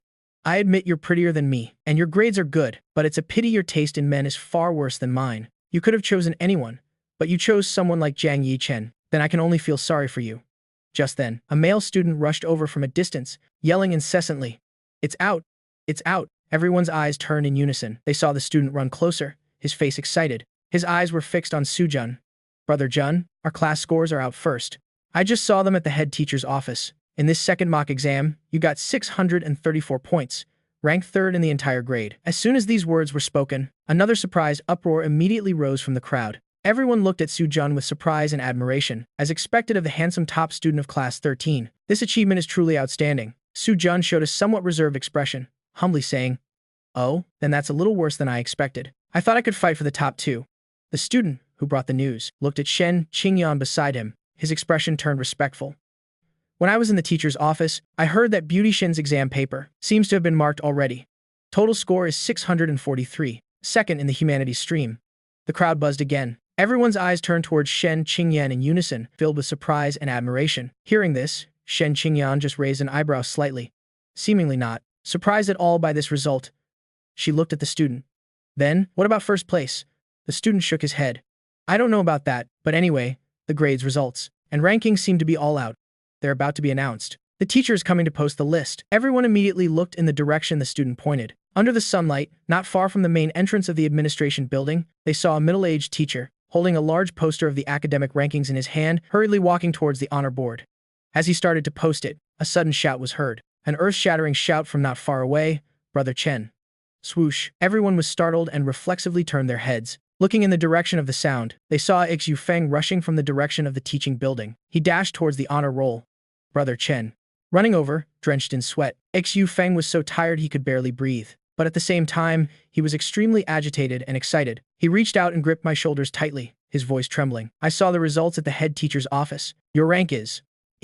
Hearing such an agitated and trembling tone, and seeing Xu Feng's extremely excited expression, suddenly, a bad premonition grew wildly like weeds, sprouting in the hearts of Sujun, Lin Muyao, and Li Wei. Under everyone's gaze, Xu Feng took a deep breath and shouted excitedly at the top of his lungs, "It's first place in the entire grade." In that instant, the whole world seemed to freeze. At this moment, in front of the honor roll, the middle-aged teacher had just finished posting the top part of the results ranking poster. Third place, Sujun, total score 634. Second place, Shen Qingyan, total score 640. And at the very top of the ranking, clearly and without error, was a line of text. First place, Jiang Yichen, total score 648. Lai Wei was instantly stunned. The gloating, mocking, and smug look on Lin Muyao's face completely froze, as if she had turned to stone. The pupils in Sujun's eyes suddenly contracted in disbelief. His mind exploded with a bang, as if his whole world had collapsed. As for Shen Qingyan, she just tilted her head and looked at me. Recalling checking the answers with someone last night, her own mood at that time was also shocked and incredulous, and unexpectedly joyful. A smile couldn't help but flash in her eyes. This little deskmate of hers had truly brought everyone, including herself, a huge, unexpected surprise. I looked at Sujun and said calmly, "Looks like you'll be the one performing tonight." In the end, Sujun didn't have the thick skin or the courage to fulfill his promise. In the end, under everyone's watchful eyes, he fled in disgrace. He took leave from evening self-study that night, and didn't come to school for the next month. He seemed to have completely disappeared, not daring to show his face. This also made Xu Feng, who had specially called a group of people to watch the performance on the sports field that evening. Feel quite regretful. That guy surnamed Sue. How can he not have the guts to own up to his loss? Just like the last time we played basketball, he has no sense of responsibility at all. During the second period of evening self-study, the head teacher walked into the classroom, his face beaming with joy. His entire body was enveloped in a joyous atmosphere. He directly announced that their class 10 did very well this time, especially when his eyes landed on me. It was as if he were looking at a rare treasure. He praised me endlessly. A sharp sword comes from grinding. The fragrance of plum blossoms comes from the bitter cold. This time, Jiang Yi-chen did very well, giving me a huge surprise. As long as you work hard, you can create miracles. The head teacher's mood was truly blooming with joy. Finally, the head teacher added another sentence. Of course, for Jiang Yi-chen to do so well this time, we also have to thank classmate Qing Yan a lot. Thanks to her tutoring help, it has had a great effect. It wasn't just the head teacher who thought so. The students in the class also nodded in dazed agreement. Their gazes towards me were filled with extreme jealousy, while their looks towards Shen Qingyan were full of admiration and awe. As for the head teacher's praise, Shen Qingyan had a calm and indifferent expression, neither arrogant nor impatient. It's nothing, teacher. Helping a classmate is what I should do. There's no need for classmate Jiang Yi-chen to specially thank me. As expected of the great schoolbell Shen, this level of selflessness is truly admirable. Only I, who had just unconditionally signed a treaty, an unequal one, heard this with a twitching mouth. Her? Selfless? If she's so selfless, can she take back that unequal treaty from just now? That night, after school, when I got home and walked in the door, Father Jiang and Mother Jiang rushed over with excited expressions, giving me a warm hug, while also pinching my cheeks and ruffling my hair. Well done. You're truly our son. You've really made your parents proud. It turned out that the head teacher was so overjoyed in the afternoon that he couldn't help but call my parents to report the good news in advance. Father Jiang and Mother Jiang also couldn't believe their ears. They had to confirm with the head teacher several times before they were overjoyed. They affectionately called their son to sit at the dining table, which was set with a lavish late-night meal to celebrate. Watching me eat, the two of them couldn't help but smile happily, their eyes crinkling. They kept praising me. Until finally, Mother Jiang seemed to suddenly remember something and said, "Oh right, Yi-chen, your teacher said you did so well this time thanks to a classmate with the surname Shen. Who is this classmate Shen? When can you invite her over for dinner? Make a feast to thank her. Invite the schoolbell deskmate over for dinner? There's no need. The schoolbell, deskmate and I are just in a pure deskmate relationship, but in high school, if a boy invites a girl home for dinner to meet his parents, the rumors would definitely cause a huge stir. It also wouldn't be good for the schoolbell deskmate's reputation, of course. I had already agreed to Shen Qingyan's 2 conditions. Wasn't that thank you sincere enough? It was definitely enough. Thinking this, I waved my hands at my parents. There's no need. My deskmate is very kind. She gives without expecting anything in return. If you want to thank her, just let me do it myself. Hearing this, Father Jiang and Mother Jiang nodded. The second mock exam ended, leaving only the final 30-day countdown to the college entrance exam. On that Saturday morning, the head teacher announced to the students, for the next month, those of you who want to review at school, the classroom or the lecture hall, the self-study room, and the library will all be open all day. Those who want to review at home can do so according to your personal wishes. The school won't force you, but the teachers will be in the classroom or the office, so you can come and ask questions anytime. At this point, the head teacher paused. His gaze swept over the 12th grade students below the podium, his expression softening for a rare moment. This is the last month. Everything that needed to be said, I've already told you too many times. What we teachers can do, what help we can offer, is ultimately limited. This final stretch, you must rely on yourselves to break through. His tone wasn't as strict as usual, but had a few more parts of sincerity and earnestness. After the speech, after class, the head teacher, specially, called me to the teacher's office to privately praise my excellent performance in the second mock exam. He told me not to get arrogant and to prepare for the college entrance exam, but then he changed the subject, hinting at the relationship between me and Shen Qingyan, saying we could develop it after the college entrance exam, which left me completely bewildered. The following days, for the students of class 12/10, were completely free. Most students still chose to stay at school to review during the final month. After all, the atmosphere was a bit better. It's easy to slack off at home. I thought so too, but I felt the review atmosphere in the classroom was too lax, so I decided to go to the lecture hall to focus on studying. Surprisingly, I found out that my deskmate, schoolbell Shen Qingyan, also wanted to go, so I suggested bringing my best friend Xu Feng along. But Shen Qingyan said Xu Feng wasn't going. Xu Feng immediately chimed in. I don't think a place like the lecture hall suits me, so I am fine staying in the classroom by myself. How about you and the class president go, Brother Chen? In the end, the two of us had to go to the lecture hall to study together. Shen Qingyan went to the school cafeteria to buy drinks, so I went ahead alone to find and save our seats. Entering the lecture hall, I looked around and quickly found a spot in the corner. I went there and put down my and my deskmate's school bags, the school bells, down. And just as I sat down and was about to take out my paper, pens, and books, I saw a chubby guy in the seat to my front left turn his head and greet me in a low voice. "Hey buddy, got a red pen? Let me borrow it." I nodded and generously took out a red pen and passed it to him. The chubby guy took it with a grateful expression. "Thanks a lot." After using it, he returned it. Borrowing and returning once was enough to start a conversation. This chubby guy was a student from class 12 sixths with a personality that was very easy to talk to.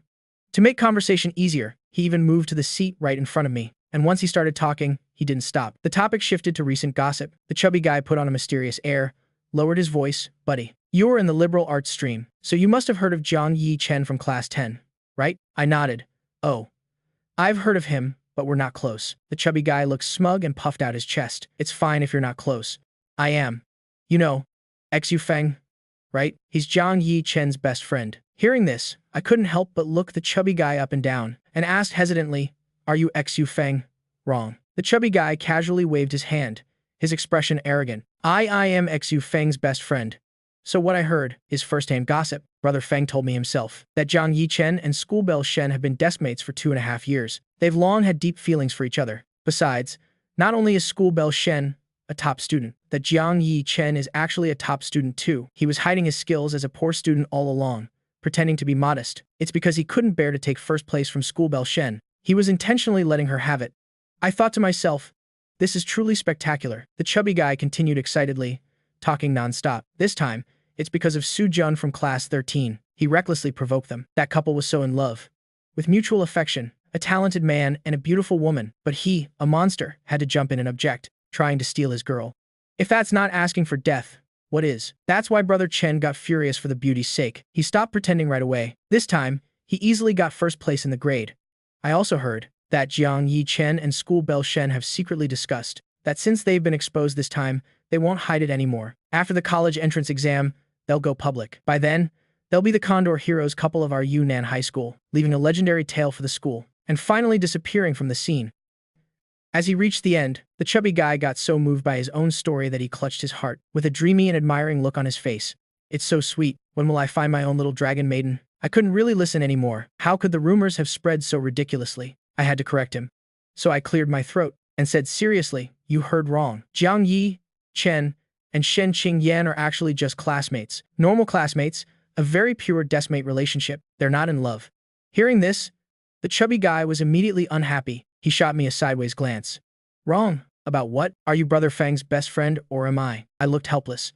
"In a sense, it seems we're both right. You're something else."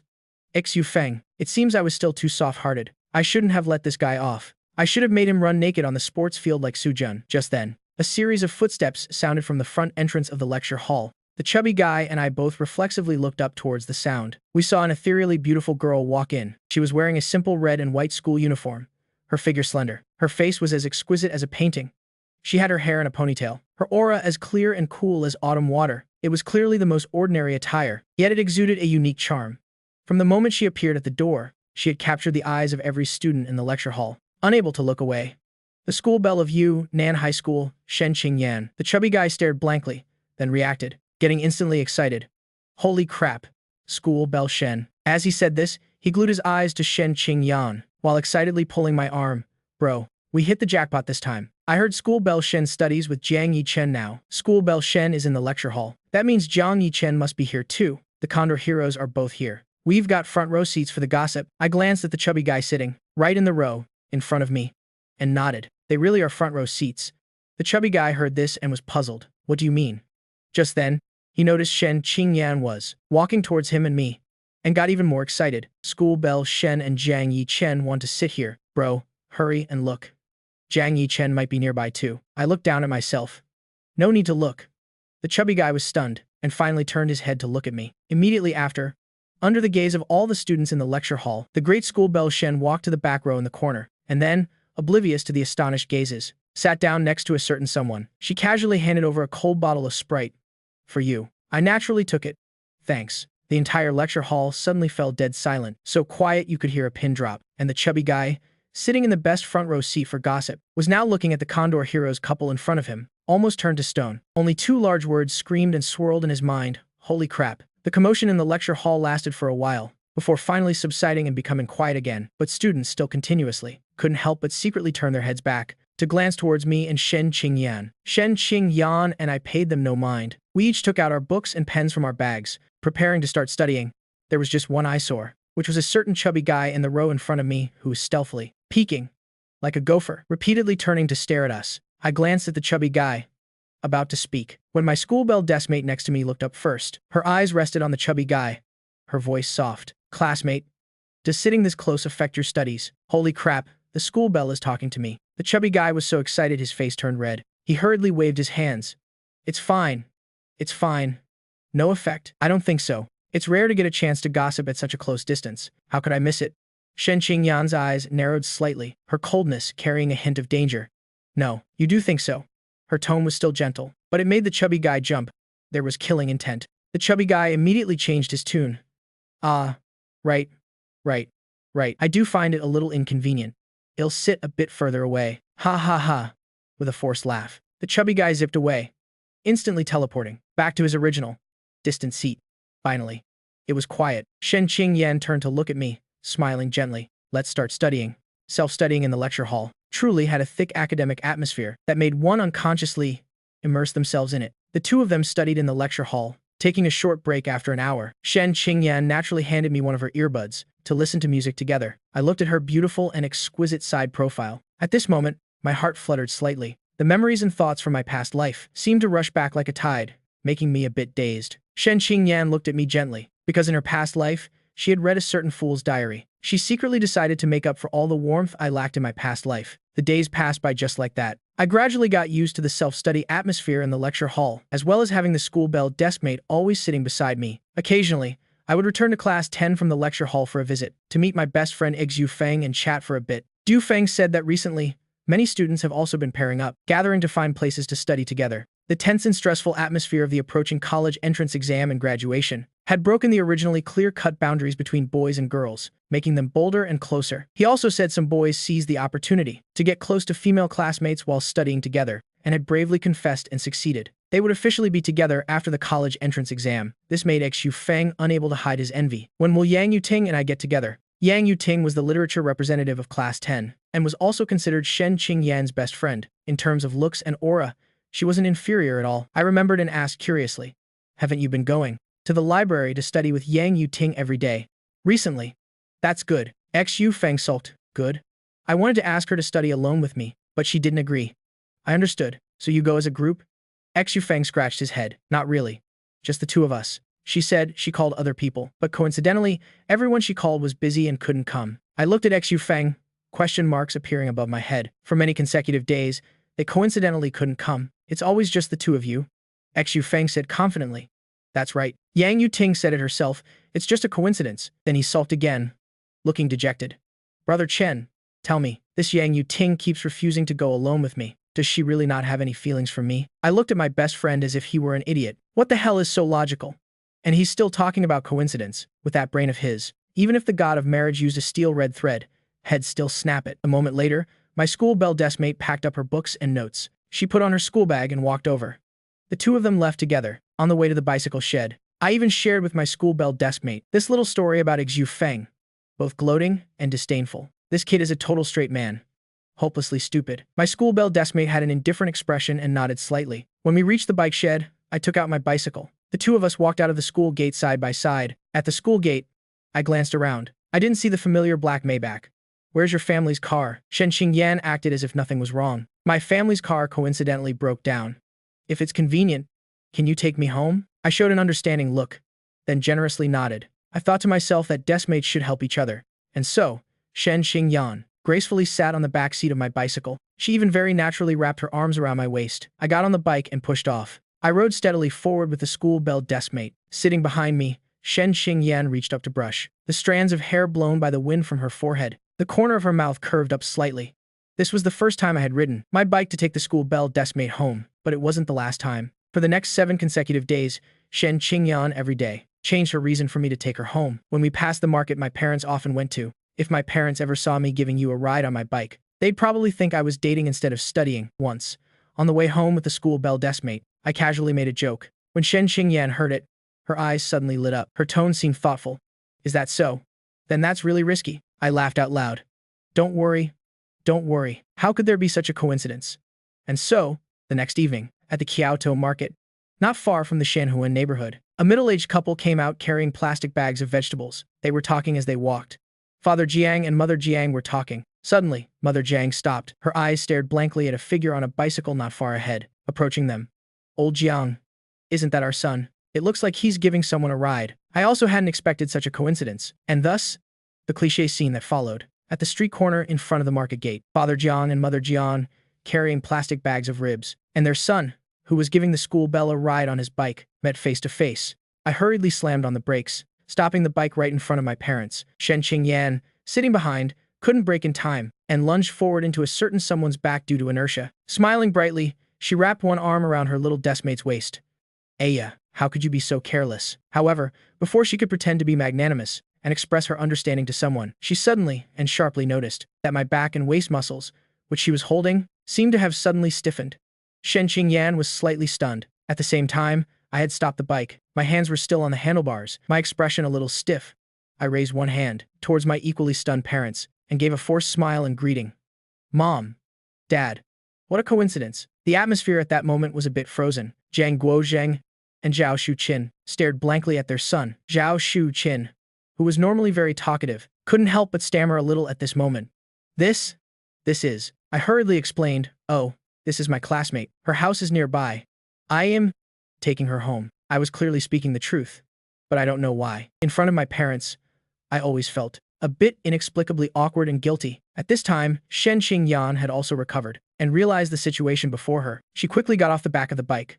The girl took a light breath, bowed to Father and Mother Jiang, then raised her head and smiled sweetly. Hello, Auntie and Uncle. I am Shen Qingyan, Yi Chen's deskmate. You can just call me Qingyan. Her voice was gentle. Her demeanor was elegant, polite, and calm, combined with a sweet smile that was almost flawless. It was truly invincible. Standing beside them, I was almost stunned, speechless. Damn it. Where did the cold and arrogant school belle deskmate go? I've been her deskmate for 2 lifetimes, but I've never seen the great school belle smile so sweetly before. Father and Mother Jiang were also caught off guard by the beautiful girl, who got off the back of the bicycle, and her polite greeting. Flustered. Oh my, you're too kind. You're Qingyan, right? Hello. Hello. As they hurriedly and politely greeted her, Father and Mother Jiang couldn't help but look Shen Qingyan up and down. The simple and ordinary school uniform worn by the young girl looked so graceful, slender, and elegant. Her manner of speaking clearly showed she was well educated. Furthermore, her appearance was beautiful beyond words. Her pretty face wore a sweet smile, which made people feel refreshed. The more they looked, the more pleasing she was to the eye. The more they looked, the more they liked her. And suddenly, Mother Jiang, Zhao Shuqin, reacted. Deskmate with the surname Shen. The keyword was sharply caught. Mother Jiang immediately showed a surprised and delighted expression. You're the classmate Shen that had teacher Liu mentioned, the one who tutors our Yi Chen. Father Jiang beside her also reacted, enlightened. Right. Yi Chen also said that he did so well on the second mock exam, thanks entirely to the help of his deskmate. Shen Qingyan smiled sweetly once again. Her smile carried a hint of shyness and modesty. Uncle and Auntie, you're flattering me. Actually, it's because Yi Chen himself is smart, and he's also diligent and hardworking. I just spent some of my own review time to study with him every day. It was just a small, insignificant bit of help. The credit mainly belongs to him. I listened, stunned again. Why does it feel like my school belle deskmate is deliberately taking credit to win over my parents? But Father and Mother Jiang were already moved by what they heard. These words were so pleasant to the ear, they went straight to the heart. This beautiful girl in front of them had clearly helped their son so much, and yet was so modest. She was truly the best girl in the world. This child is so sensible. Father Jiang snapped his head around to look at his son. He made a decisive call immediately. Son, hurry up and kowtow to thank classmate Qingyan. Mother Jiang enthusiastically agreed, nodding repeatedly. Right, right, right, thank her properly. I thought to myself, these are truly my biological parents. But the school belle deskmate next to me heard this and waved her hands repeatedly. She lowered her head slightly, looking shy. Uncle and Auntie, you're too kind. There's no need to thank me. If anyone should be thanked, it should be me thanking Yi Chen. The girl's face even had a slight blush. After all, at school, it's always Yi Chen taking care of me. He holds my hand to go to the cafeteria to buy snacks. He also holds my hand when we walk on dark roads at night. He took me to the observatory to watch the stars. When other bad boys bullied me, he was the one who stood up and said he wanted to be my protector. Recently, he's also been taking the initiative to take me home every night, listing every good deed one by one. Specific and detailed, terrifyingly detailed. I stood by listening, my mouth opening wider and wider, almost forming the shape of an O in the end. My whole mood was a mess in the wind. Damn it, this is bad. What the hell is this school bell deskmate saying? Although at first, listen, it seems to be true. Upon careful thought, it's completely twisted. Didn't you ask me to take you home? And watching the stars at the observatory was clearly a coincidence. And the stuff about going to the cafeteria for snacks and walking on dark roads. Why are you deliberately emphasizing the hand-holding part? Father and Mother Jiang were also almost stunned, speechless, listening to this. They turned to look at their son, almost suspecting that this wasn't their son. Is our Yi Chen really that close with this girl? Seeing the strange look in my parents' eyes, I quickly spoke up. Mom, Dad, don't misunderstand. Shen and I just have a very innocent deskmate relationship. My parents hesitated and nodded. Oh, a deskmate relationship, that's what they said. But their eyes kept darting back and forth between me and Shen Qingyan, their gazes growing stranger and stranger. I couldn't take it anymore and coughed to interrupt. It's getting late. I'll take Shen home first. The great beauty Shen next to me raised an eyebrow, putting on a thoughtful expression. There's no rush. I can chat with Auntie and Uncle a little longer. What the hell is there to talk about? If we talk any more, there'll be big trouble. Ha ha ha. Shen, you're too polite. Let's go. Go. Go. I laughed out loud, forcing a smile as I quickly reached out and grabbed my beautiful deskmate's hand, pulling her onto the back of the bicycle. At the same time, I quickly got on the bike and pushed off. In a frantic hurry, I turned and fled. Mom, Dad, you two go home first. I'll be back later. Leaving Father and Mother Jiang behind, watching their son ride off with his beautiful deskmate, still a bit stunned. Then they reacted. Father Jiang suddenly gasped. Yi Chen just took the girl's hand on his own initiative. Mother Jiang's eyes lit up beside him. My son is so capable. A while later, the bicycle finally arrived. At the gate of Coral Garden residential area, I stopped the bike and let out a long sigh of relief. Then I looked up and saw the beauty, my deskmate, getting off the back of the bike and nodding at me. Thanks. Goodbye. She suddenly reverted to her cold and indifferent demeanor. If I hadn't just experienced it myself, I would have suspected the scene in front of the market was just my imagination. As if seeing through someone's thoughts, my beautiful deskmate offered a light explanation. Your parents are very nice people. I just wanted to be polite. Don't misunderstand. The corner of my mouth twitched. I am not misunderstanding. I am afraid my parents will misunderstand that I am in a puppy love. My beautiful deskmate looked at me, her gaze clear and calm. What puppy love? We just have a very innocent deskmate relationship. After saying that, my beautiful deskmate paused for a moment. She raised an eyebrow slightly. Unless you have a guilty conscience. Do you have a guilty conscience? Facing my beautiful deskmate's clear, indifferent gaze, I don't know why, but I suddenly felt a bit guilty. Of course not. My beautiful deskmate nodded lightly. Then that's good. I don't either. That night when I got home, I was inevitably dragged to the dining table by my parents and interrogated. Time passed, day by day. The college entrance exam drew nearer. An atmosphere of farewell gradually spread across the campus. Yu Feng slammed a reference book on the desk. A rare fighting spirit burned in his eyes. I want to get into the university in Hangcheng closest to Yang Yu Ting. On the track, my sneakers glided under the starlight. Shen Qingyan quietly handed me a bottle of soda. The cold condensation on the bottle was like the secret feeling she had hidden for 18 years. The sky in this small city was only so big. I gave a signal, and the girl under the moon suddenly cut through the night breeze. I'll always be here. Her fingertips brushed against the hem of my sweat-soaked uniform, fulfilling the most solemn promise of that summer. June 6th.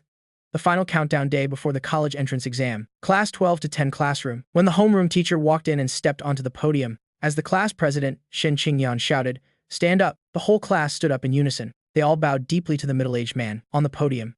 Thank you for your hard work, teacher. Even though he had been the homeroom teacher for the graduating class countless times and experienced scenes like this countless times, the homeroom teacher still couldn't hold back his emotions. His eyes reddened with joy as he tried to suppress his feelings, his gaze sweeping across each youthful face below the podium, and he said loudly, 3 years of diligent study have sharpened your blades. Tomorrow, my students, you will unsheathe your swords. A roar of agreement came from below the podium. June 7th. Sitting in the college entrance exam room. Even though I had been reborn, I could still feel the cold, tense atmosphere that filled the air. I took a deep breath. The fighting spirit in my eyes blazed fiercely once again, suddenly boiling over. Let's fight. In the blink of an eye, the 2 most stressful days of the college entrance exam passed quietly. After finishing the final exam, English, and walking out of the examination hall, I took the first breath of fresh air outside. Hearing the endless cheers of celebration from afar, I finally realized that the college entrance exam was over. My high school life was also coming to an end. The most stressful moment had passed. What remained was revelry and celebration. Class 12 to 10 seconds. Graduation party was scheduled for 7 p.m. tonight, and my best friend, Yu Feng, had approached me at some point. He secretly revealed some news to me. At the graduation party tonight, he was preparing to confess to Yang Yu Ting. As he said this, Yu Feng was full of confidence, The atmosphere at a graduation party like this, when everyone's had a little to drink, is perfect for a confession. The next second, he leaned in with a gossipy expression. Brother Chen, how about you also? I scoffed at my best friend's suggestion. If you really like a girl, but have to rely on alcohol for courage, getting completely drunk and slurring your words, to tell her I like you. For most girls, that's not a plus. Besides, who would I confess to? Lin Muyao, a genuine green tea bitch. Her dating history is like a sea king's. In this life, I've long wanted to cut all ties with her. As for my beautiful deskmate, there's even less to say. We are both upright and completely above board. An innocent deskmate friendship filled with integrity. However, when facing my best friend, I put on an air of righteousness. That night, in the private room of the hotel for the graduation party, the moment I saw my beautiful deskmate walk into the room, my heart still couldn't help but skip a beat. For tonight's party, all the students had carefully prepared before coming. The girls all wore beautiful clothes and dresses and had put on makeup carefully, looking gorgeous. When the beautiful girls arrived at the hotel banquet room, it made the boys who arrived earlier stare until their eyes nearly popped out. The boys of class 10 were all amazed. 3 years of high school. Turns out we were surrounded by such beauties all along. The seemingly ugly ducklings had all turned into white swans, and when someone among the students cried out in surprise, "The class president is here," everyone's eyes immediately turned towards the door in unison. Shen Qingyan walked in. Unlike the other girls in the class, the great beauty Shen didn't wear heavy makeup tonight. Shen Qingyan had simply changed out of her school uniform. She chose a small, form-fitting white shirt with a beige cardigan over it. Below, she wore a plaid skirt and a pair of small leather shoes and knee-high black socks. Her waterfall-like long hair was let down over her shoulders, softening her cold aura by several degrees. She looked pure and tranquil, and breathtakingly beautiful. The boys in the class were stunned. Everyone's jaws dropped, their eyes glued to the class president. They couldn't look away. Xu Feng was also mesmerized. He almost drooled. Damn, the class president is so beautiful tonight. Brother Chen, if you don't make a move, be careful or the class president will be snatched away. I didn't answer, because at that moment, I was also staring blankly at my beautiful deskmate at the door. After a long while, I managed to swallow with difficulty. Then I saw Shen Qingyan's gaze sweep across the room, and her eyes quickly locked onto me. She walked towards Xu Feng and me. As she got closer, Shen Qingyan glanced at Xu Feng, who was sitting next to me. You're sitting here? Xu Feng jumped up as if he had a spring on his butt. No. I am sitting over there. Class president, you sit here. He was so tactful, fawning like a simp. Without any brotherly loyalty, he turned and fled. And Shen Qingyan, very naturally, sat down next to me. Then she finally turned to look at me, raising an eyebrow slightly. So, what do you think? My gaze was still fixed on the beautiful deskmate. Unable to look away, snapping back to my senses, I was a bit flustered. What do you mean? What do I think? Noticing someone's confusion, a hint of a smile flashed in Shen Qingyan's eyes, but her tone remained cool and casual. Do I look good tonight? Caught off guard by the direct attack, I was speechless. Then I tried to pretend everything was normal. Very beautiful. My mouth pretended everything was fine, but in my heart, I couldn't help feeling a little guilty. Because in reality, my beautiful deskmate's outfit tonight, so pure and radiant, with that gentle and free-spirited girl next door style, happened to perfectly match my aesthetic taste. Shen Qingyan seemed to nod non-committally. Thanks, I just threw something on. Her tone was also indifferent, full of cold arrogance. But at the same time, the mini version of her inside was standing with her hands on her hips. Smug. You fool. I deliberately dressed according to the aesthetic preferences that you wrote in your diary. With the strategy guide in hand, how could I possibly lose? Everyone had arrived. The food started to be served. Waiters brought out steaming plates of food, constantly entering and leaving the room, moving between the tables. Quickly, the large tables were filled with sumptuous dishes. The class lifestyle committee member was still hard at work. With a wave of his hand, he used the class funds to order several cases of beer for each table. In addition, there were a few bottles of white liquor, specifically for the subject teachers and the homeroom teacher. The girls gathered in small groups, eating small bites, and chatting quietly amongst themselves. From time to time, happy laughter and teasing could be heard. The boys, on the other hand, couldn't wait to pop open the bottles. Holding bottles and glasses, they started making rounds to toast everyone. The atmosphere in the room quickly became lively. After 3 drinks, the history teacher was spouting endless prose. The politics teacher shed his serious demeanor, his eyes crinkling with laughter. When the flushed homeroom teacher raised his glass, the entire room erupted with youthful energy. The boys stole glances at the Ice Queen's table, but only dared to use envious glances to glare at me sitting next to her. Immediately, a crowd carrying bottles and glasses lined up and came over. Brother Chen, have a drink. I'll finish mine. You can drink as you please. Me too. I am next. Everyone was aggressive. It looked as if they wouldn't rest until they got me drunk tonight. My alcohol tolerance isn't bad, but even I couldn't handle being ganged up on like this. But just then, clack.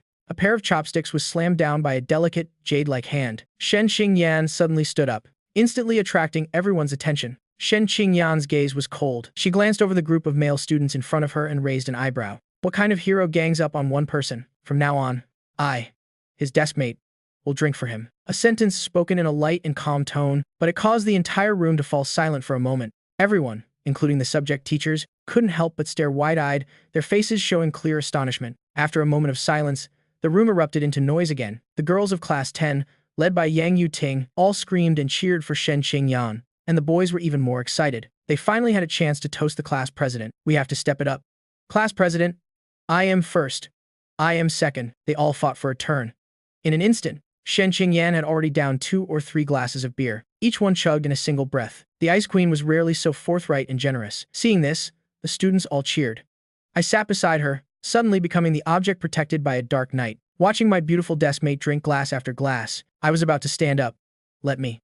Before I could finish, my beautiful deskmate's delicate hand pressed down on my shoulder, pushing me back into my seat. Her tone was resolute, leaving no room for doubt.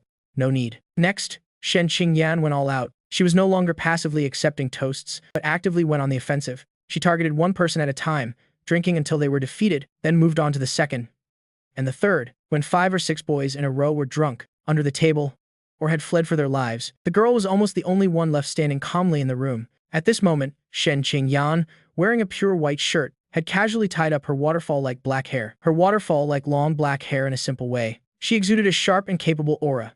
Her gaze swept over the remaining boys. The great beauty Shen slightly raised her willow leaf eyebrows. Her tone was light and carefree. Anyone else? The room was dead silent.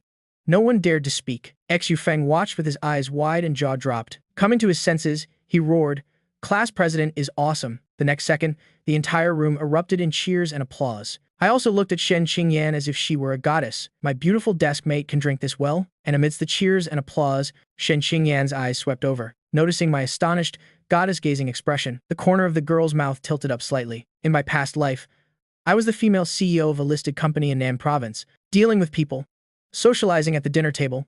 Though I didn't like it, I had to have the skills to protect myself. I fought my way out of countless drinking parties, thrilling and soul-stirring battles. This little scene is easy to handle. This graduation dinner party lasted from 7 p.m. to 9:30 p.m. When the party ended, the students of Class 10 were still not satisfied and called out to each other, planning for a second round. KTV, over 30 students split up. 2 rooms were just enough. Shen Qingyan and I both went to room 504. Inside the room, some students started ordering drinks, while others couldn't wait and started picking songs to show off their singing voices. In the noisy atmosphere, I sat down on the sofa near the door. I looked up and saw Shen Qingyan also, coming in from the door. Perhaps she had drunk a little too much earlier, so now, as my beautiful deskmate walked in, her steps were clearly a bit unsteady. Just as she was about to pass through the aisle between the sofa and the coffee table, she tripped. Seeing that she was about to fall, I quickly reached out and grabbed my beautiful deskmate's hand. "Be careful." With that pull, Shen Qingyan's center of gravity immediately shifted, and she fell into my arms due to inertia. The scene froze at that very moment. The girl was standing on one leg, while the other leg happened to be braced between someone's legs. Her fair arm, one hand, rested perfectly on my chest. The two of them were inches apart, no more than 20 centimeters, an extremely intimate and ambiguous position. The air in the room suddenly fell silent. It seemed as if the air itself was about to freeze. Xu Feng, also in room 504, stared in shock. A storm raged in his heart. Damn, as expected of Brother Chen. So bold. A moment ago, I thought he was too timid to confess. Who would have thought that in this KTV room, in front of so many people, he would perform such a thrilling scene with our dear class president, truly a role model for our generation. But the next second, luckily, Yang Yuting next to him was very perceptive and reacted quickly. She immediately pulled Xu Feng and said loudly, "What are you spacing out for? Go on, pick a song." Xu Feng immediately came to his senses. Right? Let's sing." He continued playing the music, and grabbing the microphone, he started wailing like a ghost. The other students in the room also snapped out of it. They quickly joined in, bringing the lively atmosphere back. But over here with me and my beautiful deskmate, we were still in an awkward and passive situation. Shen Qingyan was just sitting on me like that, one hand still on my chest. I just had to look up to be face to face with my beautiful deskmate's stunning face. At this moment, my heart started pounding. I tried to take a deep breath, pretending to be calm. "Are you okay?" Shen Qingyan, sitting on me at this moment, seemed calm, her tone light, as if nothing had happened. I am fine." But who knew that at this moment, Shen Qingyan was staring at me dazedly from up close, looking at the other's handsome face, and she couldn't help but feel her heart race. Clearly, she had the soul of a cold, powerful female CEO in her 30s who had weathered countless storms, yet she was starting to feel a little flustered. She didn't even dare to look me straight in the eye. Just then, Xu Feng finished a song. In the room, the students clapped and cheered. The two of us snapped out of our daze and quickly separated. Shen Qingyan hurriedly got off me. The revelry in the room continued. Some of the girls were with some of the boys, playing drinking games with dice. They called Shen Qingyan over. Soon, I was also pulled into the game by Xu Feng. First, they played a game of high-low. At first, Xu Feng's luck was very good. Several people from the girls' group had already lost. When it was Shen Qingyan's turn, Xu Feng lost 2 rounds in a row. Not believing his bad luck, he demanded another round. The result was another 3 consecutive losses. The great beauty Shen was like a gambling goddess, sweeping the competition. She defeated Xu Feng and several other boys one after another. Finally, Xu Feng pulled me over. Brother Chen, you're the only one left on our side. Good luck. So, I sat down in front of Shen Qingyan. The two of us looked at each other, thinking of the intimate and ambiguous scene from not long ago. I suddenly felt a little guilty, and Shen Qingyan, who had just been dominating the dice game, also suddenly became inexplicably flustered. She even actively avoided someone's gaze. Let's start. It was still liar's dice, but ironically, both of us were clearly not focused. One person didn't even look at the dice cup and casually called out 3 4s. The other immediately followed with 3 6s. They kept calling like that until they somehow called 10 6s. Both of them were still dazed and didn't see anything wrong. Xu Feng, listening from the side, was dumbfounded. Damn, are you two even playing the same game as us? There are only 6 dice in total. How can you call 10 6s? That sentence made Shen Qingyan and I snap out of it. Then I lose. Ill drink. I lose too. Ill drink too. And so, in front of everyone, the two of them quickly filled the glasses in front of them, and at the same time, raised their glasses and downed them. Putting the empty glasses down, they both secretly sighed in relief at the same time. Xu Feng, Yang Yuting, and the other students in the room were all speechless. The atmosphere in the Qiangui KTV room was still lively. I pushed open the door, left the room, and went outside the KTV to the outdoor balcony to get some air. The summer night breeze blew across my face, bringing a bit of coolness, and the effects of the alcohol faded a little. Before, I could enjoy the comfort of being alone. A familiar, coquettish female voice sounded from behind me, Jiang Yichen. The tone carried a hint of grievance. Turning to see who it was, my face couldn't help but darken. Lin Mu Yao. This girl was like a lingering ghost. It must be that the students of class 12 to 7 were also singing at Qiangui. Tonight, Lin Mu Yao had also put on meticulous makeup.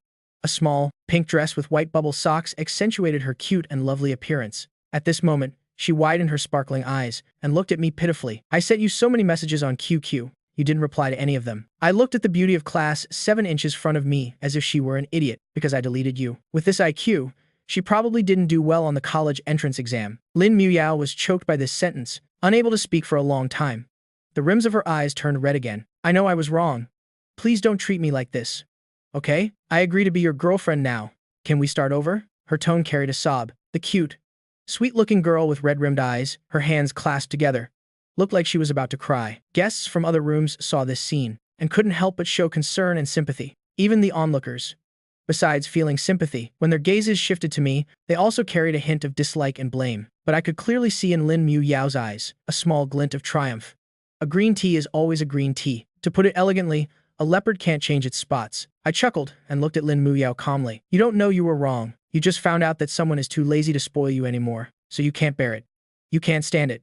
You're furious. But then, I paused. So what does that have to do with me?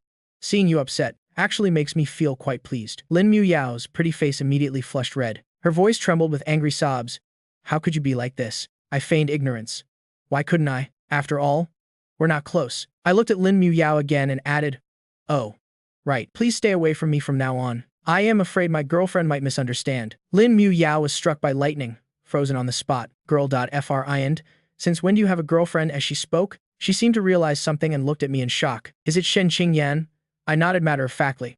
That's right. I was completely fed up with this green tea sea queen in front of me. To end things once and for all, I would use my beautiful deskmate as a shield, to make her give up completely and retreat. With this plan in mind, my words flowed even more smoothly. We just made it official today.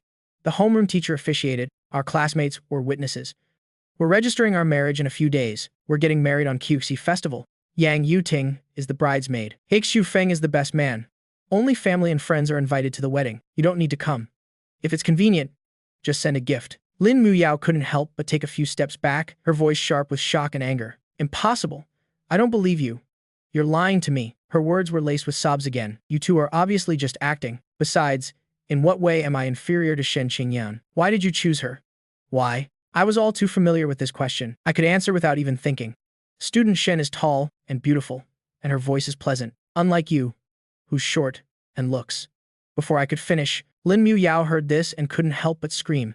Don't say it. The next second, the beauty of Class 7 covered her ears, turned, and ran off the balcony. I could faintly hear her crying voice trailing off. Jiang Yichen, I hate you. I watched Lin Muyao's retreating figure and pouted. Seriously, can anyone understand me? And she has the nerve to hate me. Just then, footsteps sounded. I looked up and saw that at some point, my beautiful deskmate had coldly walked over. Who were you talking to? I scratched my head. A passerby. I don't know her. As I said it, I suddenly felt a sense of déjà vu. And my beautiful deskmate just nodded after hearing it, her expression indifferent and non-committal. But right after, she looked up at me and raised an eyebrow slightly. Girlfriend?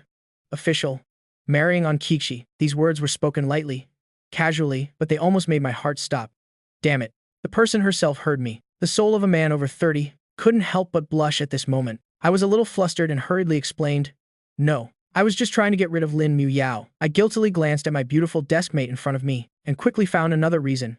Saying righteously, we're deskmates. It's reasonable to use you as a shield, right? Shen Qingyan was stunned when she heard this. She suddenly thought of similar words. Just now, when facing her best friend Yang Yuting, it seemed she had also used it as a cover, an excuse. Instantly, the girl also couldn't help but feel a little guilty. On the surface, she immediately pretended to be cold and calm. As long as it's reasonable, I secretly sighed in relief. But looking at my beautiful deskmate's face, I suddenly wondered, why is your face so red? This time, it was Shen Qingyan's turn to be flustered. She tried to act calm. It's nothing. I just drank too much. That's what she said, but the girl guiltily turned her head away. Her face, flushed with embarrassment, became even redder, but it also made her even more stunningly beautiful. I couldn't help but stare, mesmerized. Right after, I saw my beautiful deskmate's gaze sweep over. What are you looking at? This time, it was my turn to be flustered. I hurriedly turned my head away. Two guilty fools stood side by side on the balcony like that, neither daring to look at the other. Pretending to be calm, they watched the city lights in the distance together. The summer night breeze blew, the air carrying humidity and warmth. A subtle, ambiguous atmosphere slowly spread across the balcony. A moment later, perhaps feeling that this atmosphere was a bit awkward, Shen Qingyan tilted her head slightly to look at me and found a topic. Let's go back and sing a few more songs. I thought for a moment, then shook my head. Probably not. The mic hogs won't let go of the microphone. Just then, the two of them were standing on the outdoor balcony of the KTV. One could faintly hear a burst of heart-wrenching screams coming from room 504. Shen Qingyan raised an eyebrow, as if she had thought of something. Then let's get another room. The two of us had pretty good luck when we went down to the front desk to ask. The staff said there was a small room available. The wealthy Miss Shen generously paid, placing a 100 yuan bill on the counter, and then led me, her little follower, to the new room. The new room was number 406. The room wasn't large, originally meant for only 4 to 5 people, but for Shen Qingyan and me, it was more than enough. Shen Qingyan walked to the song selection machine, turned to look at me. What should we sing? I waved my hand. Anything's fine. We can sing a duet. Shen Qingyan nodded, casually flipping through the song list. She accidentally selected a song, and immediately, the large screen displayed a music video with a classic, pure, and romantic style. A familiar, melodious tune filled the room. It was Rooftop, which Jay Chou wrote for Landy Wen, a male-female love song duet. I was stunned. Shen Qingyan was also stunned. The great school beauty Shen came to her senses, quickly regaining her cold and calm demeanor. It's only called a love song when lovers sing it. When deskmates sing it, it's called a deskmate song. There's no problem with singing a deskmate song. A giant question mark slowly appeared above my head. That works too? Under the neon lights in the room, it hid the faint blush on the girl's face. Following the intro, I took the microphone and sang the male part first, casual and gentle. When it came to the second verse, Shen Qingyan joined in. Her voice was gentle, pleasant, and seemed to be whispering her feelings, making the listener unknowingly immersed in it. When the chorus came, the two of us, perfectly in sync, picked up our mics and sang the duet with ease. After finishing the deskmate song, we were both very happy. We looked at each other and both burst out laughing. The earlier panic and guilt each of us felt seemed to disappear at that moment. The atmosphere between the two of us became natural again. We each chose a few more songs to sing. A KTV staff member brought in 2 cases of beer, saying it was a complimentary gift for the room. To congratulate the graduating 12th grade students, Shen Qingyan looked at me, raising an eyebrow slightly. Can you still drink? I didn't need to think. So we stopped singing. We just let the songs play randomly in the background. to create some ambiance. The two of us sat down at the coffee table, each opening a bottle of beer. We picked up the dice cups and started playing liar's dice. Game after game, we were evenly matched. I looked at my school beauty, deskmate with some surprise. In my past life, I was a seasoned veteran of society, with all sorts of social gatherings and parties. I wouldn't say my dice skills at the drinking table were godlike, but they were definitely masterful. Yet the school beauty next to me could actually match me. Shen Qingyan was also a bit surprised. In her past life, she was a respected female CEO in the business world. Although she didn't frequent cheap drinking dens, her skills honed in high-end clubs were absolutely outstanding. Yet she couldn't overwhelm this deskmate of hers. The competitive urge to prove herself immediately arose. The two looked at each other and picked up their dice shakers at the same time. We played game after game, drinking glass after glass. Unconsciously, a case and a half of beer had been finished by the two of us. Whether it was me or Shen Qingyan, even though our alcohol tolerances weren't bad, we couldn't stop the drunkenness from creeping in. Shen Qingyan suddenly stood up, letting the alcohol control her swaying body. She walked over to me with her dice cup and said loudly, "Let's play one round." I had just finished the first chorus, swaying my head, slightly drunk, dazed and confused. Hearing the school beauty's words, I didn't think twice. I generously nodded. "Play what?" Shen Qingyan put the dice cup on the table and said decisively, comparing points. "If I lose, you can make any request you want." I was dizzy and asked subconsciously, "Then what if I lose?" Shen Qingyan shook her head, trying to suppress the dizziness from the alcohol. Her eyes looked straight into mine. "If you lose, you have to kiss me." I was already tipsy. I just slapped my thigh in excitement. "Let's play." The dice cup was shaken. Shen Qingyan went first. She opened the lid. A single die lay still. It was a 5. Right after, it was my turn. I swayed as I picked up the dice cup and shook it vigorously for a while. As a result, when I opened the lid, I accidentally let the die fall out. It rolled onto the floor. "Let me go find it." I staggered towards where the die had rolled, bending down in front of another coffee table, trying to open my eyes wide to search. Suddenly, I let out a cry of surprise. Shen Qingyan immediately looked over. "What is it?" I waved my hand hard. "See for yourself." Shen Qingyan also staggered over. Ignoring her image, she got down on the floor. Trying to open her blurry, drunken eyes, she followed my gaze. "What's the number?" The die was perfectly wedged in the corner of the table leg, standing on its edge. One side was a 4, the other a 6. A 4 meant Shen Qingyan won. A 6 meant I won. I shook my head and asked dazedly, "So did I win, or did you?" Shen Qingyan raised her head, staring at me intently. The girl suddenly reached out. Her slender, jade-like fingers unhesitatingly flicked the die. It landed firmly on one side, settling on 4. "I win." Her firm declaration, allowing no room for doubt, rang in my ears. The next second, a faint fragrance wafted over. The girl proactively and decisively leaned forward and pressed a firm kiss on my lips.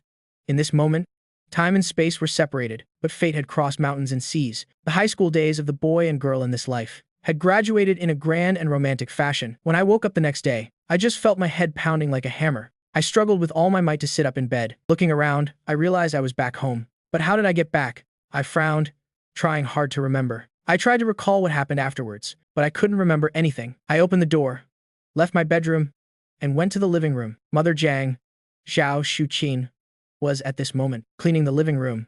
Seeing her son come out, she gave me a displeased glare and scolded. "You're awake? Go take a shower, and then come eat breakfast. What state were you in last night? You came home reeking of alcohol and passed out, just like your father when he's drunk. Don't do it again." Being scolded by my mother, I knew I was in the wrong, so I could only obediently admit my fault. My heart stirred, and I hurriedly asked my mother a question. "Mom, how did I get home last night?" If I hadn't asked, Mother Jiang got angry again. "You still have the nerve to ask? You don't even remember how you got home. It was a driver named Zhou from your classmate Qingyan's family. He brought you home. He even helped you to the door. We troubled him so much." I was stunned when I heard that and immediately understood. "Uncle Zhou?" Mother Jiang nodded. "That's right. He left right after dropping you off. He had to hurry back to take classmate Qingyan home." After saying that, Mother Jiang couldn't help but praise.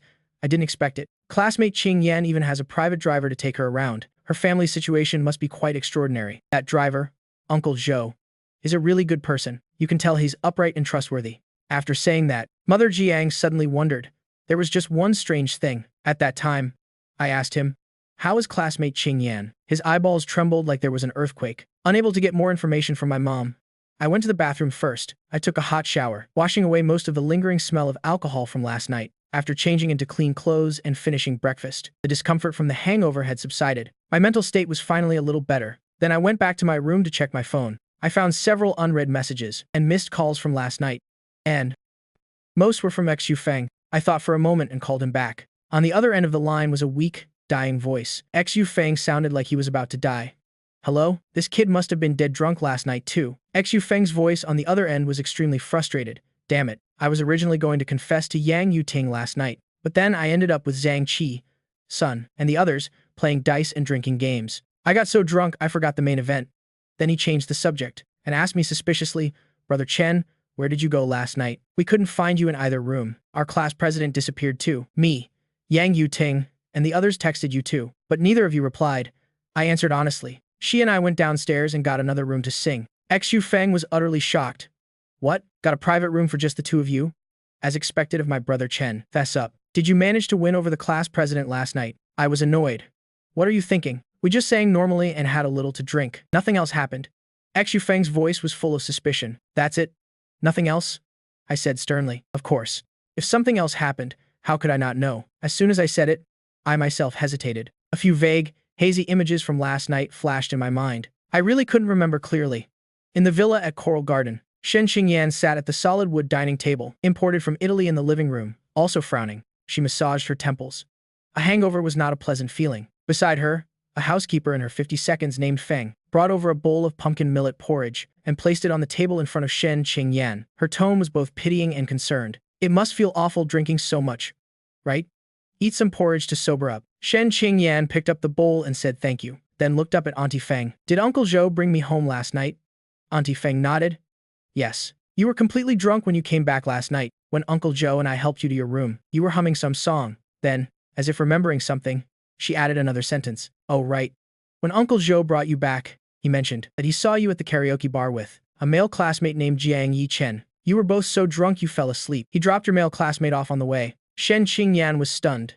Jiang Yichen? She tried to recall the scene from last night. She vaguely remembered getting a private room with her deskmate, but she couldn't remember anything after that. Trying to remember more only made her head hurt a little. Shen Qingyan shook her head. I don't remember clearly. Nothing major probably happened. After finishing the millet porridge, Shen Qingyan returned to her bedroom. Sitting on the bed, leaning against the pillows, the girl couldn't help but frown, still trying to remember the sober moments from last night, but it all felt vague and unreal. Shen Qingyan picked up her phone, thinking maybe she should just text her deskmate to ask if he remembered. But just as she picked up the phone, her phone rang. It was her best friend. Yang Yuting, she answered, and on the other end, Yang Yuting asked first where she had gone last night. Shen Qingyan didn't hide it. She generously replied that she and Jiang Yichen got a private room to sing. Yang Yuting on the other end, just like Xu Feng, couldn't contain her surprise and excitement, and then nosily asked for details. Hearing this, Shen Qingyan laughed and shook her head, her tone casual, and naturally said they just sang normally and had a drink. Nothing else. Then she asked why Yang Yuting called. This time, when asked, Yang Yuting hesitated a bit, her tone a mix of nervousness and joy. Don't tell anyone, but last night, Xu Feng confessed to me. Xu Feng confessed?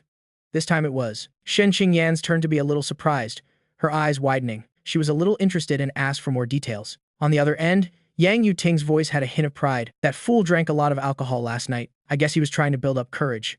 Then he just pulled me out onto the open-air balcony to confess. Hearing this, Shen Qingyan couldn't help but cover her mouth and ask curiously, so what about you? Yang Yuting's voice was reserved, but she couldn't hide the sweetness. I've tentatively agreed for now, but I still need to test his performance next. Oh right, he just asked me to go for a walk and have dinner tonight. It's like our first date. I am a little nervous. Could you come with me? A young couple's first date. Shen Qingyan didn't want to be a third wheel. She was about to refuse, but then she heard Yang Yuting's next sentence, which made her temporarily change her mind. Xu Feng said he also called Jiang Yichen to come along. We can go as a group of 4. Shen Qingyan's eyes lit up slightly. Okay. At the same time, I hadn't been resting in my bedroom for long when I received another call from Xu Feng. Classmate Xu's tone on the other end was jumping with excitement. Brother Chen, I just asked Yang Yuting to hang out tonight. She agreed. I was too drunk yesterday. I forgot to confess to her. I definitely have to get it done tonight. Then he changed the subject. But I am still a little nervous. Brother Chen, can you come with me tonight? It just so happens that Yang Yuting also invited the class president. Let's all go together. I thought for a moment, it's a good chance to meet my school beauty deskmate tonight. I can ask her about what happened at the karaoke room yesterday, so I happily agreed. The meeting spot for the 4 of us was at the foot of the park mountain. That evening, sitting in her family's Maybach. On the way to the meeting point, Shen Qingyan glanced at the front seats, at Uncle Zhou, the driver. In the driver's seat, Uncle Zhou, Shen Qingyan called. In response, Uncle Zhou in the driver's seat answered calmly, Yes, Shen Qingyan thought for a moment, then asked, "Last night when you came to pick me up, what did you see?" Uncle Zhu's hands, which were steady on the steering wheel, suddenly stiffened a little. He replied in a deep voice, "Miss Shen, rest assured, I didn't see anything." For some reason, there was a hint of tragic heroism in his voice. A question mark slowly appeared above Shen Qingyan's head. She shook her head and rephrased the question. "When you arrived last night, were Jiang Yichen and I very drunk? Did we do anything embarrassing?" Uncle Zhu's hands on the driver's seat stiffened slightly again. After a long moment, he calmly replied, "Rest assured, you and classmate Jiang Yichen just fell asleep very normally. Nothing embarrassing happened at all." Hearing that, Shen Qingyan breathed a sigh of relief. "That's good then." Then she leaned back against the back seat, relieved, and comfortably closed her eyes to rest for a bit. But since Shen Qingyan had her eyes closed, she naturally didn't see that at this moment. Although Uncle Zhou in the driver's seat had a calm and firm expression, his pupils were shaking violently as if in an earthquake. Who could understand? Last night, when he entered the karaoke room, what a terrifying scene he had witnessed. Last night, when he pushed the door open, the boy and girl in the room were indeed drunk, fast asleep. But the recognized pearl of the Shen family, the one with a personality as cold and proud as a snow lotus on an iceberg, the great Miss Shen, was like an octopus, clinging tightly to someone's neck and not letting go. She was even on top of the other person, mumbling and nuzzling like a kitten. I walked straight from home. When I arrived at the meeting spot at the foot of the park mountain, Xu Feng, Yang Yu Ting, and the school beauty also arrived at the same time. The four of us met. Shen Qingyan and I looked at each other. Xu Feng looked at Yang Yu Ting. Yang Yu Ting couldn't help but look at Xu Feng too. The atmosphere was a bit strangely quiet. In the end, it was Yang Yu Ting who laughed generously. Breaking the awkward atmosphere first, "Everyone's here. Let's find a place to eat." Xu Feng immediately nodded vigorously. Okay. I am hungry too." Of course, Shen Qingyan and I had no objections. Just as we were about to leave, we saw Yang Yu Ting suddenly stop. She turned her head to look at Xu Feng. Her face slightly red, she proactively held out her hand to him, her tone petulant. "What are you spacing out for? Hold my hand." As she finished speaking, the air suddenly fell silent. Xu Feng and I were both stunned, speechless on the spot. We looked at each other in astonishment. Holy crap, he hasn't even confessed to make things official. Is this Yang Yu Ting so proactive? Xu Feng was truly overwhelmed by the favor. He then trotted over and took Yang Yu Ting's hand. When he held her hand, it was as if he had found a treasure. He would occasionally lift Yang Yu Ting's hand to look at it a few times, truly cherishing it endlessly. Yang Yu Ting couldn't help but laugh. She pulled her hand back and lightly hit Xu Feng. "What are you doing? If you're not going to hold it, then forget it." Xu Feng immediately panicked. "Who said I am not holding it? I am. I have to." He then hurriedly grabbed Yang Yu Ting's hand, holding it tightly in his own. He couldn't help but grin as they walked. Yang Yu Ting, on the other hand, was generous, walking ahead with Xu Feng, talking and laughing with him, looking natural and intimate. Shen Qingyan and I followed behind. Looking at the intimate appearance of the two in front, I couldn't help but remark in admiration. I didn't expect that. Is Yang Yu Ting always so proactive? Shen Qingyan beside me raised an eyebrow slightly. Proactive? At this stage in their relationship, holding hands is normal. I thought for a moment and agreed. After all, my deskmate, the school beauty, and I had already held hands even with our purely platonic relationship. For Xu Feng and Yang Yu Ting, although he hadn't confessed, holding hands didn't seem like a big deal. I immediately nodded in agreement. Reasonable. In a small town in Yunnan in 2007, for students, the dating and dining options were not many. Our group of four strolled along the park path, and in the end, we still chose Old Qian's Fried Skewers, a shop with decades of history. Shen Qingyan and Yang Yu Ting went to find a table first, while Xu Feng and I were in charge of ordering and picking the fried skewers. As soon as the two girls left, Xu Feng eagerly sidled up, next to me, lowering his voice, but his tone couldn't hide his excitement and thrill. "Brother Chen, did you notice? Yang Yu Ting is being very proactive with me today. I feel like I have a chance. My confession tonight will definitely be a success." I nodded in agreement too. Then, "Good luck." Xu Feng was full of confidence. "It'll definitely work. You don't know, just now when she and I were holding hands and walking, her attitude towards me was as if we were already dating. If I wasn't so drunk last night, I would have thought I had already confessed to her. Ha ha ha." Hearing this made me happy for him. I joked along. "That makes sense. Maybe you were so drunk last night that you already confessed to Yang Yu Ting." Hearing that, Xu Feng became even happier. "Oh my god, if I've already confessed and forgot about it today, if Yang Yu Ting finds out, I am definitely dead." The ordered skewers were brought to the table. The four of us ate and chatted. We talked about what happened in the karaoke room last night, who got drunk and made a fool of themselves. Then we talked about plans and arrangements for the upcoming summer vacation. I've always wanted to learn how to swim. I didn't have time when I was in school. Now that it's summer break, I have a chance. I'll go sign up for a class next week. Speaking of this, Yang Yu Ting looked at Xu Feng. "Will you go with me?" Xu Feng was stunned. Yang Yuting pouted. Of course. Do you want me to go with another guy? Xu Feng was immediately both surprised and overjoyed. No, no, no. It has to be me. I'll definitely go with you. In an excited and cheerful mood, Xu Feng kept signaling to me. See, Brother Chen, my confession tonight is a sure thing. I secretly gave my best friend a thumbs up. After dinner, Xu Feng insisted on paying. The four of us left the restaurant and went for a stroll in the square at the foot of the park mountain to walk off our meal. Being together like this tonight, between Xu Feng and Yang Yuting, the relationship had clearly taken a step forward, becoming more intimate and natural. At this moment, Xu Feng looked at Yang Yuting as if he had made up his mind. Wait for me a moment. After saying that, he turned and ran off like a puff of smoke. Shen Qingyan was a little curious and puzzled. Where is he going? I don't know. Yang Yuting shook her head. Then she couldn't help but cover her mouth and laugh. This guy. He's so shy after becoming my boyfriend. Shen Qingyan also nodded in agreement. Only I was left standing there with a confused mind. The more I listened, the more confused I got. A shy boyfriend. Girls these days, without a confession to confirm the relationship, already assume their status. Not long after, we saw Xu Feng hurrying back, holding a bouquet of roses in his hand, his face flushed with nervousness and excitement. Ting ting. Yang Yuting couldn't help but be pleasantly surprised. This is for me.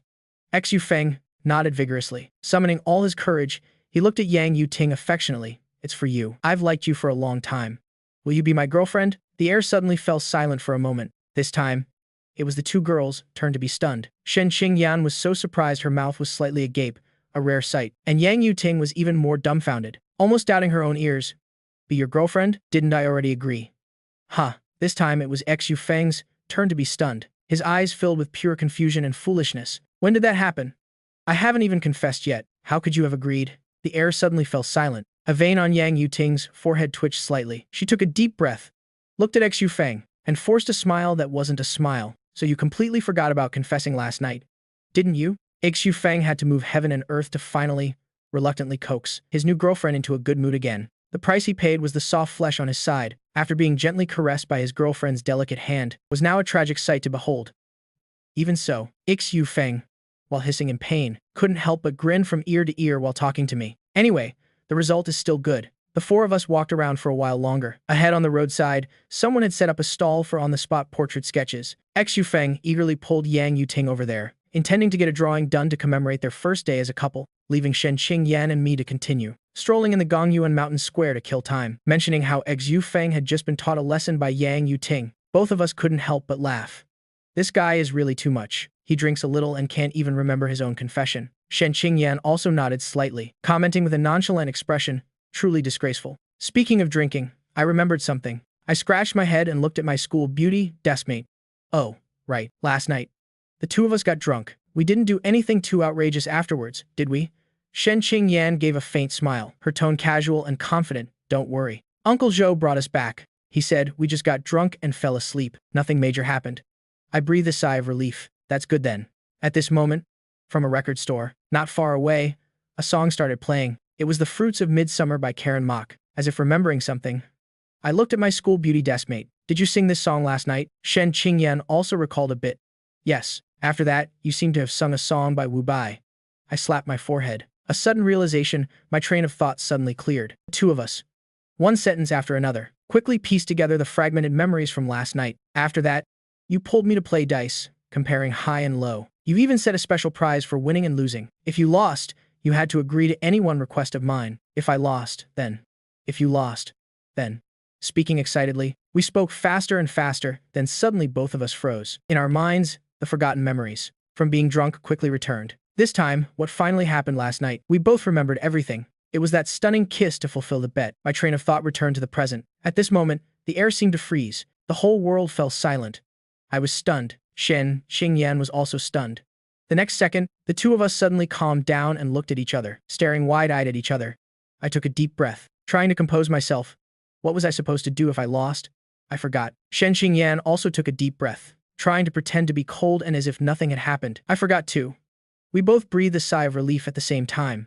At this moment, Xu Feng and Yang Yuting walked back hand in hand after getting their portrait drawn. Xu Feng had an excited expression. Class president, Brother Chen, let's go to Cashbox for karaoke again later. I'll order more drinks.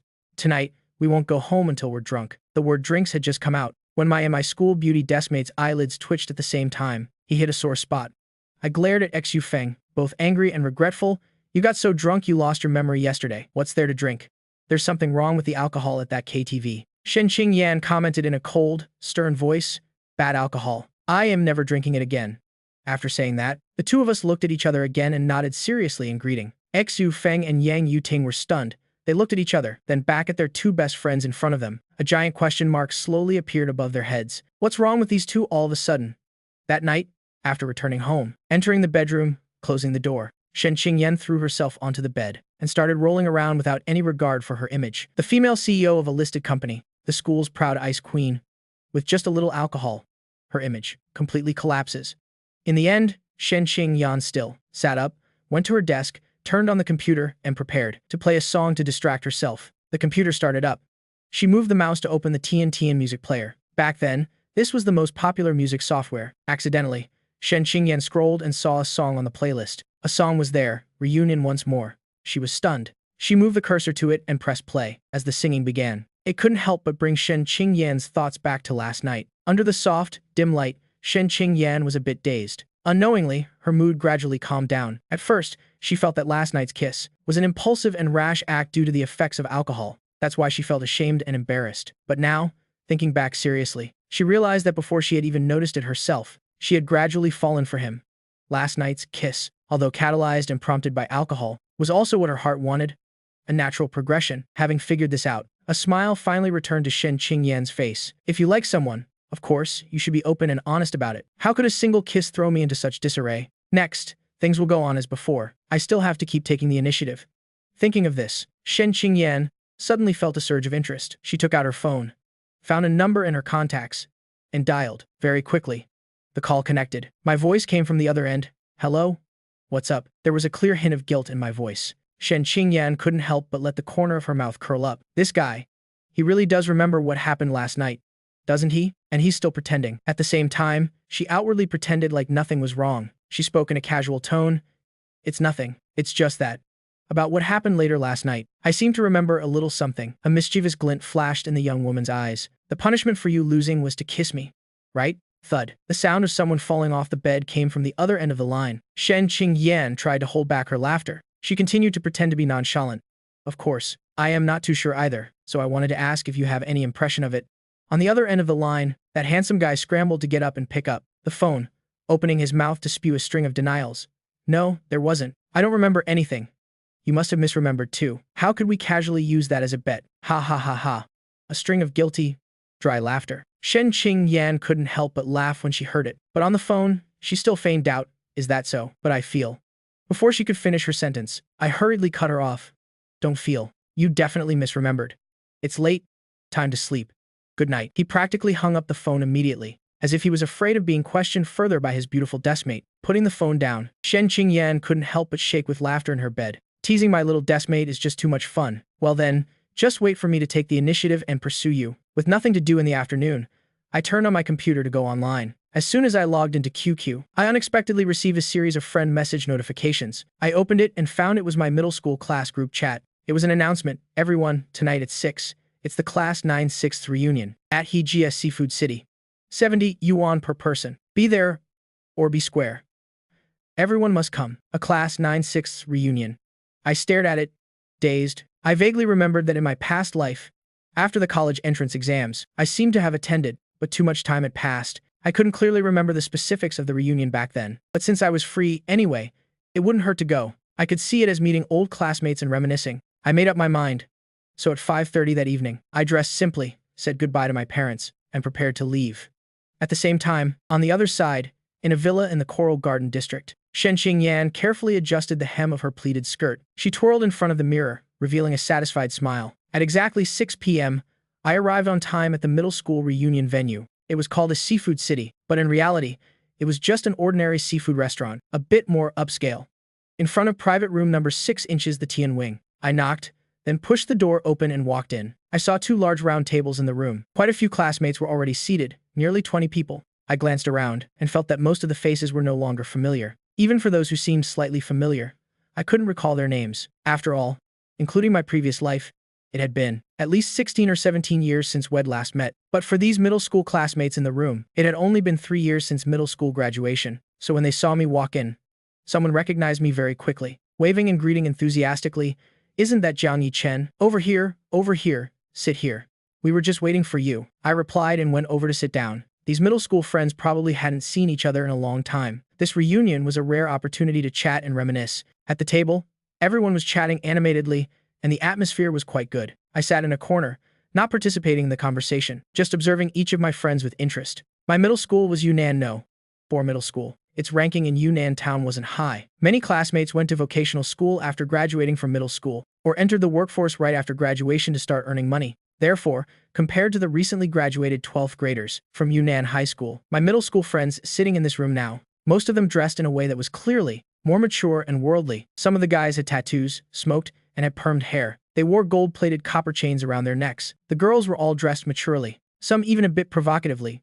Wearing high heels and stockings, they wore heavy makeup, trying to show off their beauty. Among such a group of friends, I was simply wearing a hoodie and jeans, looking too much like a well-behaved student, a bit out of place. At the table, someone immediately noticed how I was dressed, and the topic shifted to me. "Jiang Yi-chen goes to Yunnan High School, right? Impressive.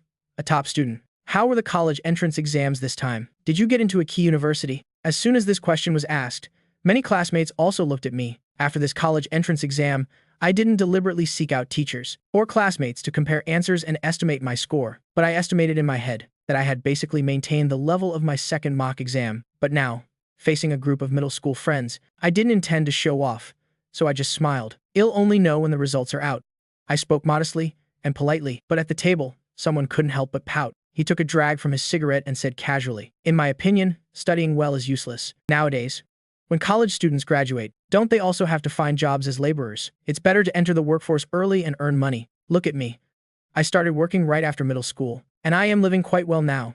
As soon as he said this, the classmates next to him started flattering him. At this moment, the heavily made-up Chen Cece raised her red lips slightly. She looked at me with a teasing smile. "Jiang Yi-chen, have you been in a relationship during your 3 years of high school? Don't tell me you're still a virgin." A roar of laughter erupted at the table. I was stunned for a moment. I realized she was the girl who sat behind me in middle school and used to have a crush on me. She confessed and was rejected. Now, she had become a mature and beautiful woman. She had become the belle of the state-owned factory, while I had just graduated from high school. In her eyes, I was probably just a naive student. "No, I didn't date early." She burst out laughing. "Early dating? You're already grown up, so childish." The other classmates chimed in. "Belle Chen is out of your league now." She pursed her lips proudly, a look of smugness in her eyes, as if to say, "You regret it now, don't you?" I looked at her, smiled faintly, and said nothing. Some missed opportunities she thought were regrettable, but I just felt they weren't even worth mentioning. Meanwhile, Qian Yi from earlier generously patted his chest. "It's okay, Jiang Yi-chen. If you want. Brother, Qian here, will introduce you to a girlfriend. However many you want, he'll find them for you. He'll help you settle this lifelong matter today." Oh my god. This boss Qian is extraordinarily generous and righteous. Just then, footsteps could be heard from outside the private room. The door to the private room was pushed open. Everyone turned their heads toward the sound, and couldn't look away. The person who pushed the door open was a young woman. The girl's gaze swept over everyone in the room, finally resting on me. Her eyes immediately lit up, revealing a look of pleasant surprise. "Yi Chen." The atmosphere suddenly froze. It was so quiet you could hear a pin drop. Everyone in the room turned to look at me, disbelief gradually appearing in their eyes. Everyone was stunned. A young woman, so beautiful, it was unbelievable, both pure and stunning, wearing a JK uniform, had just barged in unexpectedly. And this absolute beauty actually knew me, the person they had just been laughing at and teasing. Moreover, their relationship seemed far from ordinary. I was stunned too. What is this situation? Is this a middle school reunion or a high school reunion? Why is my beautiful deskmate here? I quickly walked to the door and hurriedly pulled my beautiful deskmate aside. I lowered my voice and asked softly, "Why are you here? Facing me alone?" Shen Qingyan immediately put on a nonchalant expression. Her tone was casual. "I was just passing by. I accidentally entered the wrong room." She had followed the records in a certain someone's diary to find this Hijai Seafood City. There were a total of 7 private rooms in the restaurant. She had accidentally entered 5 wrong rooms before finally, coincidentally, barging into this private room number 6 inches the Tian Wing. One classmate couldn't help but swallow, his heart surging with emotion. But on the outside, he forced a smile and asked, "Jiang Yi-chen, a friend is here. Aren't you going to introduce us?" "This is." I couldn't help but scratch my head, feeling a bit awkward. I didn't know how to introduce her. Before I could finish my sentence, my beautiful deskmate beside me had already linked her arm with mine. She looked up and smiled at everyone in the room. "Hello everyone, you can just call me Qing Yan. I am Yi Chen's girlfriend." Immediately, the entire room was shaken. They stared at me and Shen Qingyan. Their jaws dropped. Girl, I was shocked too.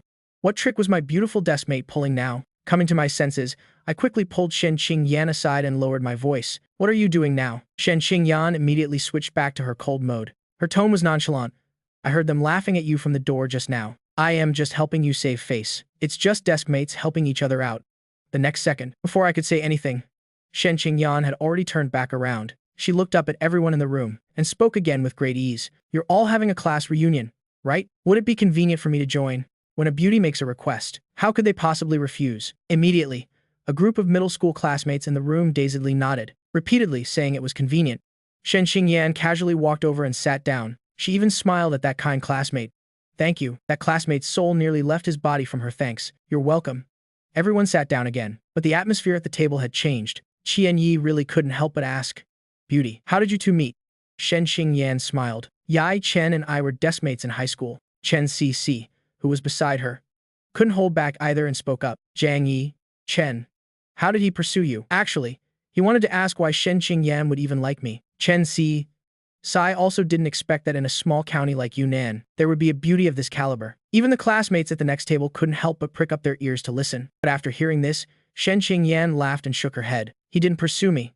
I pursued him. I quickly tugged on my beautiful deskmate's arm under the table. I whispered, You're exaggerating too much. Even I wouldn't dare to boast like that. The smile on Shen Qingyan's face didn't change. Her lips barely moved as she replied calmly in a low voice. If you want to save face, you have to go all out. Don't be afraid. At the same time, she smiled at everyone. There's no rule that says boys have to pursue girls. When you meet an outstanding guy, a girl has to take the initiative too, right? Everyone turned to look at me in unison, their faces full of confusion. They couldn't believe it. Jiang Yi Chen, is this guy really that outstanding? Shen Qingyan had a natural expression. Of course he is. Yi Chen is kind-hearted, brave, and upright. Towards me, he's thoughtful and caring. He has good grades. He can sing, and he can also play basketball. She listed each good point without a second thought. Everyone listened, completely dumbfounded. Their gazes towards me became surprised and hesitant. I was also a bit stunned. So I have that many good qualities? Why didn't I know that myself? Just then, a waiter pushed the door open and brought in the food. One by one, plates of stir-fried vegetables and seafood were placed on the table. A large plate of oysters happened to be placed right in front of me. Shen Qingyan used her chopsticks to pick up a few oysters. She thoughtfully placed them in my bowl, her tone gentle and caring. Eat up. Nourish your body. The private room fell silent once again. After all the food was served, the waiter also brought in several cases of beer. Now, the sight of beer scares me. I subconsciously recalled the scene at the KTV a few days ago, so when a classmate asked if I would drink, I flatly refused. I am not drinking anymore. Drinking is bad for your health. After hearing this, Qian Yi couldn't help but pout. If you don't drink, how can you call yourself a man? As he spoke, he couldn't help but glance at Shen Qingyan a few more times, with a mix of admiration, jealousy, and hatred. How did this kid get so lucky? Another classmate next to them attentively asked Shen Qingyan, Sister-in-law, do you drink? The term sister-in-law almost made Shen Qingyan grin from ear to ear, but on the outside, the beautiful Shen maintained a calm and polite demeanor. She smiled shyly. Thank you. I don't drink. I lose control easily when I drink too much. It's not very polite. As soon as she said this, the classmates at the table became curious. A girl as ethereal as this would also lose control when drinking? What kind of losing control? Being bombarded with curious questions from everyone. The beautiful Shen smiled and said casually, When I drink a lot, I like to kiss the person next to me. I was drinking soda and immediately spat it all out, choking and coughing continuously. Yi Chen, are you okay? I hurriedly wiped the water spill on the table in front of me. I am fine. I was careless. Shen Qingyan thoughtfully handed me a napkin. Wipe it. I took it. Looking at the appearance before me, of my beautiful deskmate acting as if nothing happened, I couldn't tell if she was just speaking casually, or if she had other intentions. After a satisfying meal and drinks, it was still early. As the owner of a small pool hall, Qian suggested going to his place to play some pool, and he generously promised with a pat on his chest that he would cover all the expenses at the pool hall tonight. Everyone went to Qian Yi's pool hall. The place wasn't very big, 3 storefronts with the walls knocked down, with 6 or 7 pool tables inside. There were also 2 or 3 arcade machines and slot machines. There were no other customers tonight, so it was perfect for the group of middle school classmates to have it all to themselves. Shen Qingyan and I went to an empty table in the corner. I looked up and around, and found that the other classmates were now divided into groups of 2 or 3 and had started playing. I turned my head to look at my beautiful deskmate beside me, who had, at some point, already brought over a cue stick. Her aura had returned to its cool and composed state. My beautiful deskmate raised an eyebrow slightly. Let's play for a bit. I was curious. Do you know how to play? My beautiful deskmate's expression was calm and natural. No. Hearing that made me happy. Well, there's finally something that the great beauty Shen isn't good at. Usually, my beautiful deskmate came off as someone who knew everything, so perfect that it made people feel insecure. I immediately perked up. It'll teach you. In my previous life, after starting college, I often went to the pool hall with my college friends to kill time. After I started working, I would also go play a few games on weekends. So while my pool skills weren't amazing, to teach a complete beginner like my beautiful deskmate, it was more than enough. After racking the balls, I eagerly picked up a cue stick and went to my beautiful deskmate's side. Come here, come here. I'll demonstrate a shot for you. Then I got into position. I bent down low, aimed the cue, and pulled it back. Then I suddenly struck forward. The movement was fluid. In one smooth motion, the white ball shot out like a bullet from a barrel, rushing forward. It immediately caused the triangular rack of balls to break apart, scattering across the table. I nodded in satisfaction and looked at my beautiful deskmate. Got it? My beautiful deskmate quickly shook her head. Short and concise. Don't get it. This time I scratched my head. How about I demonstrate again for you? But slower. I retrieved the cue ball and placed it back in its original position. Once again, I got into position, preparing to bend down low. But before I could even make this shot, a soft, fair jade-like hand had already placed itself on my cue stick. I instinctively looked up, looking at my beautiful deskmate with a confused expression. My beautiful deskmate's expression was as cool as ever. Teaching like that isn't intuitive. I scratched my head again. I didn't have any experience teaching others how to play pool. Then how should I teach? Before I could finish my sentence, I saw my beautiful deskmate in front of me. Reach out, take my cue stick, and lift it. Before I could even react, the girl took a step forward, and with an extremely natural movement, slipped into the space in front of me. She leaned over slightly, simultaneously placing my arm and the cue I was holding back down, bringing them inwards. It just so happened to perfectly embrace her slender, soft waist. And so, at this moment, the girl's body was practically pressed against mine. Finally, a pair of fair, delicate hands gently placed themselves on the back of my hand that was holding the cue, creating such an intimate and ambiguous teaching posture. The girl's voice was nonchalant. Teach like this. Just then, at the other pool tables in the hall, the middle school classmates, intentionally or not, were all looking this way, and so they saw this scene. In the pool hall, the atmosphere this time was even quieter than it was in the private room at the seafood restaurant. A group of middle school classmates, whose psychological defenses had just been built, had previously only heard Shen Qingyan intimately call out Yai Chen twice, which had already made their bones go weak. They wished they could take someone's dog life and replace him. Then they saw Shen Qingyan proactively pick up food for me. So thoughtful and gentle, it almost made them burn with admiration and jealousy. With great difficulty, they silently chanted "You can't mess with a friend's wife" 100 times in their minds. Murder is illegal, and barely managed to suppress this jealousy. As a result, they came to Qianyi's pool hall, and the couple started playing this one-on-one pool teaching game. And it was close contact tutoring. No less. Almost every guy present couldn't help but almost have their eyes pop out of their sockets upon seeing this scene. Their mood was one of extreme indignation. Why does this dog get to have this? And at the same time, with the warm, soft, jade-like fragrance in my arms, I was also completely dazed. Through the thin white shirt, I could almost feel the slightly hot body temperature of the girl and her faint fragrance. I swallowed hard. Teaching like this isn't very appropriate. My beautiful deskmate in front of me, her usual cool voice came. It is appropriate. It's easier to learn with hands-on instruction. Unexpectedly, from an angle I couldn't see, the corners of Shen Qingyan's mouth were almost curving up to the sky, but outwardly, her tone was extremely righteous. If you want to learn a skill, you must learn it properly. Between deskmates, imparting knowledge with all one's heart and effort, isn't that what should be done? Although I felt everything about it was unreasonable, I didn't know how to refute it. It seemed my beautiful deskmate wasn't wrong. She was just eager to learn. Taking a deep breath, I gritted my teeth. Appropriate. And so, the teaching began. Lower your waist. Open your fingers. Curve the back of your hand a little. Align 4 points to the ball and then strike. And as a student, my beautiful deskmate seemed to be genuinely focused on learning the technique, humbly seeking guidance, completely engrossed. There were no excessive physical contacts that would make one blush and their heart race. Of course, some minor incidents, small situations, still inevitably occurred from time to time. For example, when looking for an angle to hit the ball, my beautiful deskmate accidentally stepped back and bumped into me. My beautiful deskmate let out a soft cry, then casually apologized. I didn't notice you were behind me. Another example, when I was guiding her to correct her shooting posture, I looked down silently at a small, soft, fair hand that was holding my palm. Are you holding the wrong thing? The girl looked down, slightly surprised. Is that so? Then she nonchalantly withdrew her hand. It was just a coincidence. The close contact, one-on-one tutoring plan seemed to yield no results in the short term. The renowned top student, Beauty Shen, unfortunately seemed to have no talent for pool. I taught for a long time, but couldn't teach my beautiful deskmate and ended up exhausting myself. Over here, my teaching with Shen Qingyan, though ineffective, the classmates nearby were watching with flames of jealousy, about to emit smoke. As the owner of the pool hall, Qian Yi couldn't take it anymore. Just a moment ago, he was generously willing to introduce girlfriends to his middle school classmate. But a middle school classmate can have it good, but not this good. Immediately, he came over with his cue, his face grim, and slammed the table. Jiang Yi Chen. Let's play a game. Instantly, the eyes of all the classmates in the hall focused here. In terms of pool skills, Qian Yi had 7 or 8 years of experience. Moreover, he often competed with the experts in his own hall. Occasionally, he could even earn some extra money with his pool skills. Compared to the other classmates, he was a cut above. I guessed I probably wasn't his match, but he had already issued a challenge. There was no reason to be scared before even playing. I was about to nod in agreement, when a melodious and pleasant voice cut in. Let me. I then realized my beautiful deskmate, I don't know when, had already walked up with a cue. Ill play in his place. The classmates erupted in a clamor, and beside her, Chen Cc, who had been suppressing her anger for a long time, couldn't help but laugh. You?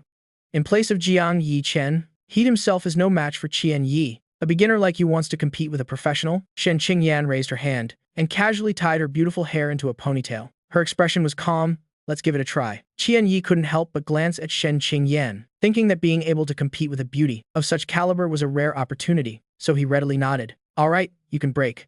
And so, under everyone's watchful eyes, Shen Qingyan calmly walked to the pool table with her cue. Looking at the rack pool table, she took a light breath. The next moment, Shen Qingyan's gaze suddenly became as sharp as a dagger. The cue in her hand immediately shot forward. The white ball shot forward like a bullet, crashing into the rack of balls. A series of object balls immediately scattered. Among them, a solid ball dropped into a pocket with a thud. A murmur of surprise went through the crowd. I watched, completely stunned.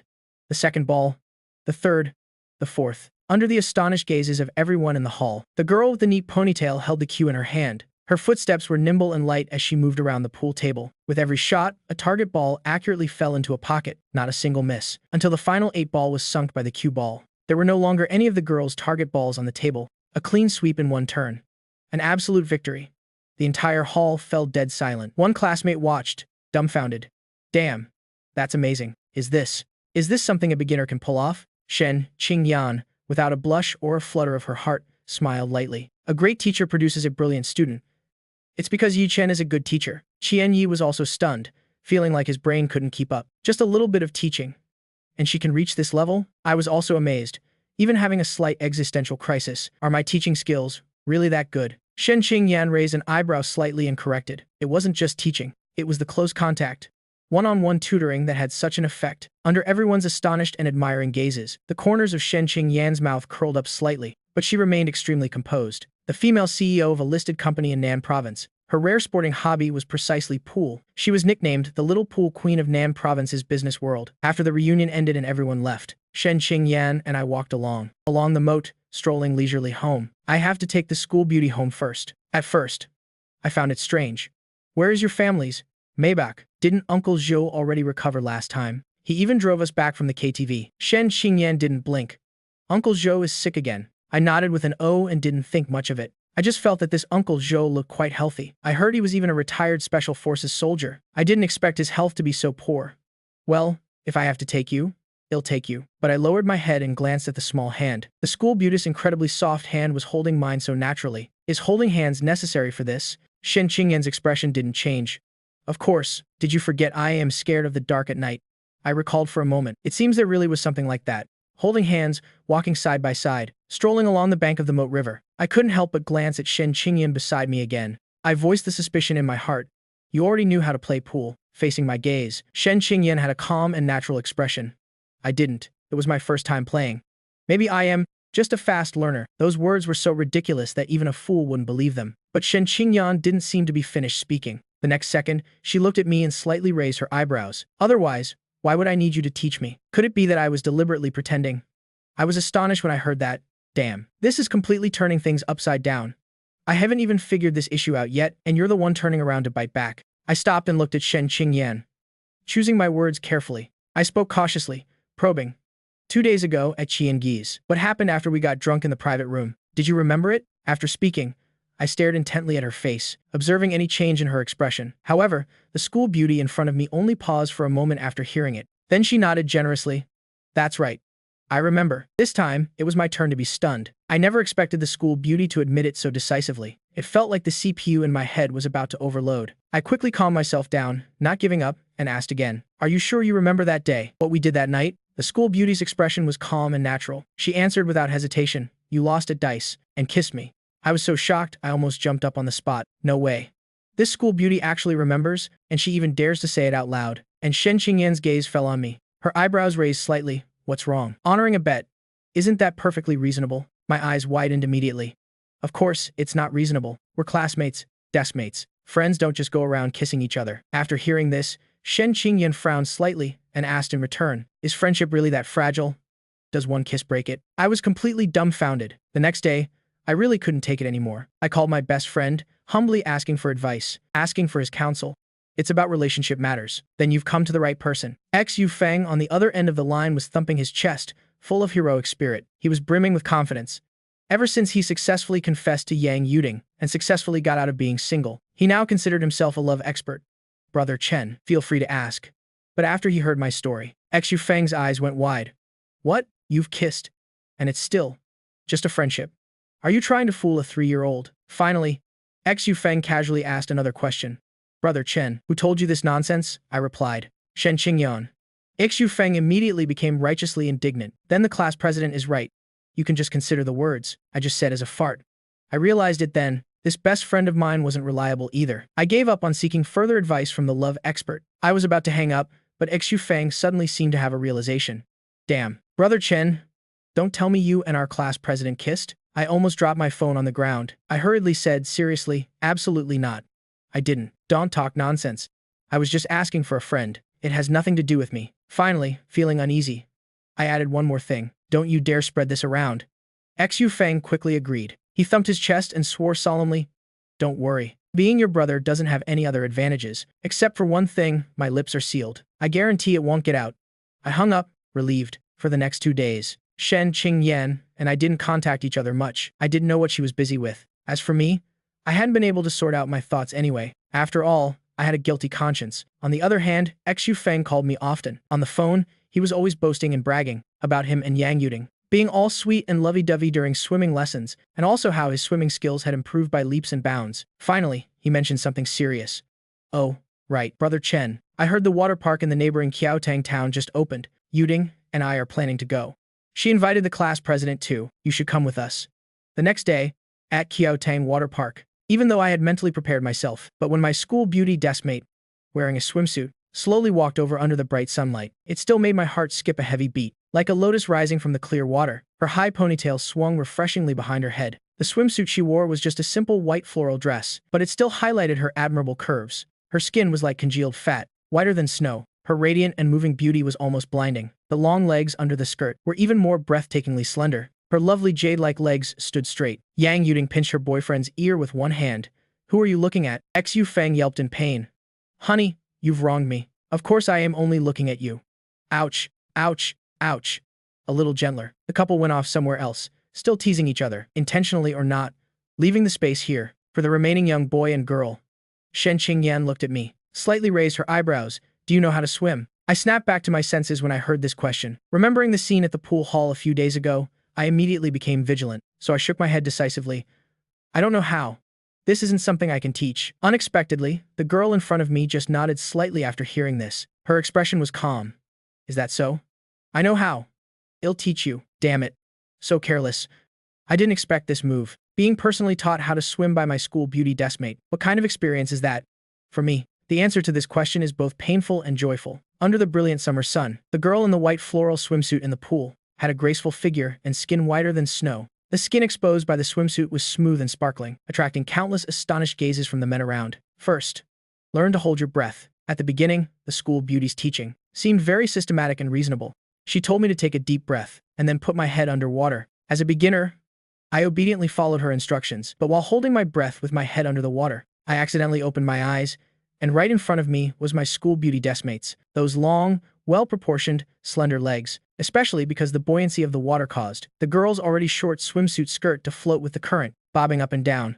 My pupils suddenly widened. My heart almost stopped beating right there. I couldn't hold my breath and ended up choking on several mouthfuls of water. I struggled to surface with a whoosh, clutching my throat and coughing violently. My school beauty deskmate glanced over. I panicked and quickly waved my hands. I've learned it. Teach me something else. The other parts of the lesson weren't much better, if holding my breath only required the school beauty to give pointers from the side, and I could learn it on my own, then the remaining parts, like trying to float by curling up, and more advanced, the dead man's float, and then the breaststroke kicks, the posture of my arms and legs. When we got to these parts, the difficulty increased, and my school beauty deskmate, as the teacher, started to get very hands-on and dedicated. Keep your arms straight, pay attention to the kicks, tighten your stomach. I struggled to splash around in the water a few more times, then I quickly stood up. My school beauty deskmate frowned. What are you so tense about? Don't lose focus. The corner of my mouth twitched slightly. Then can you please not touch my stomach? Just now underwater, a small, soft hand had suddenly been placed on my waist. It almost scared me into getting a cramp.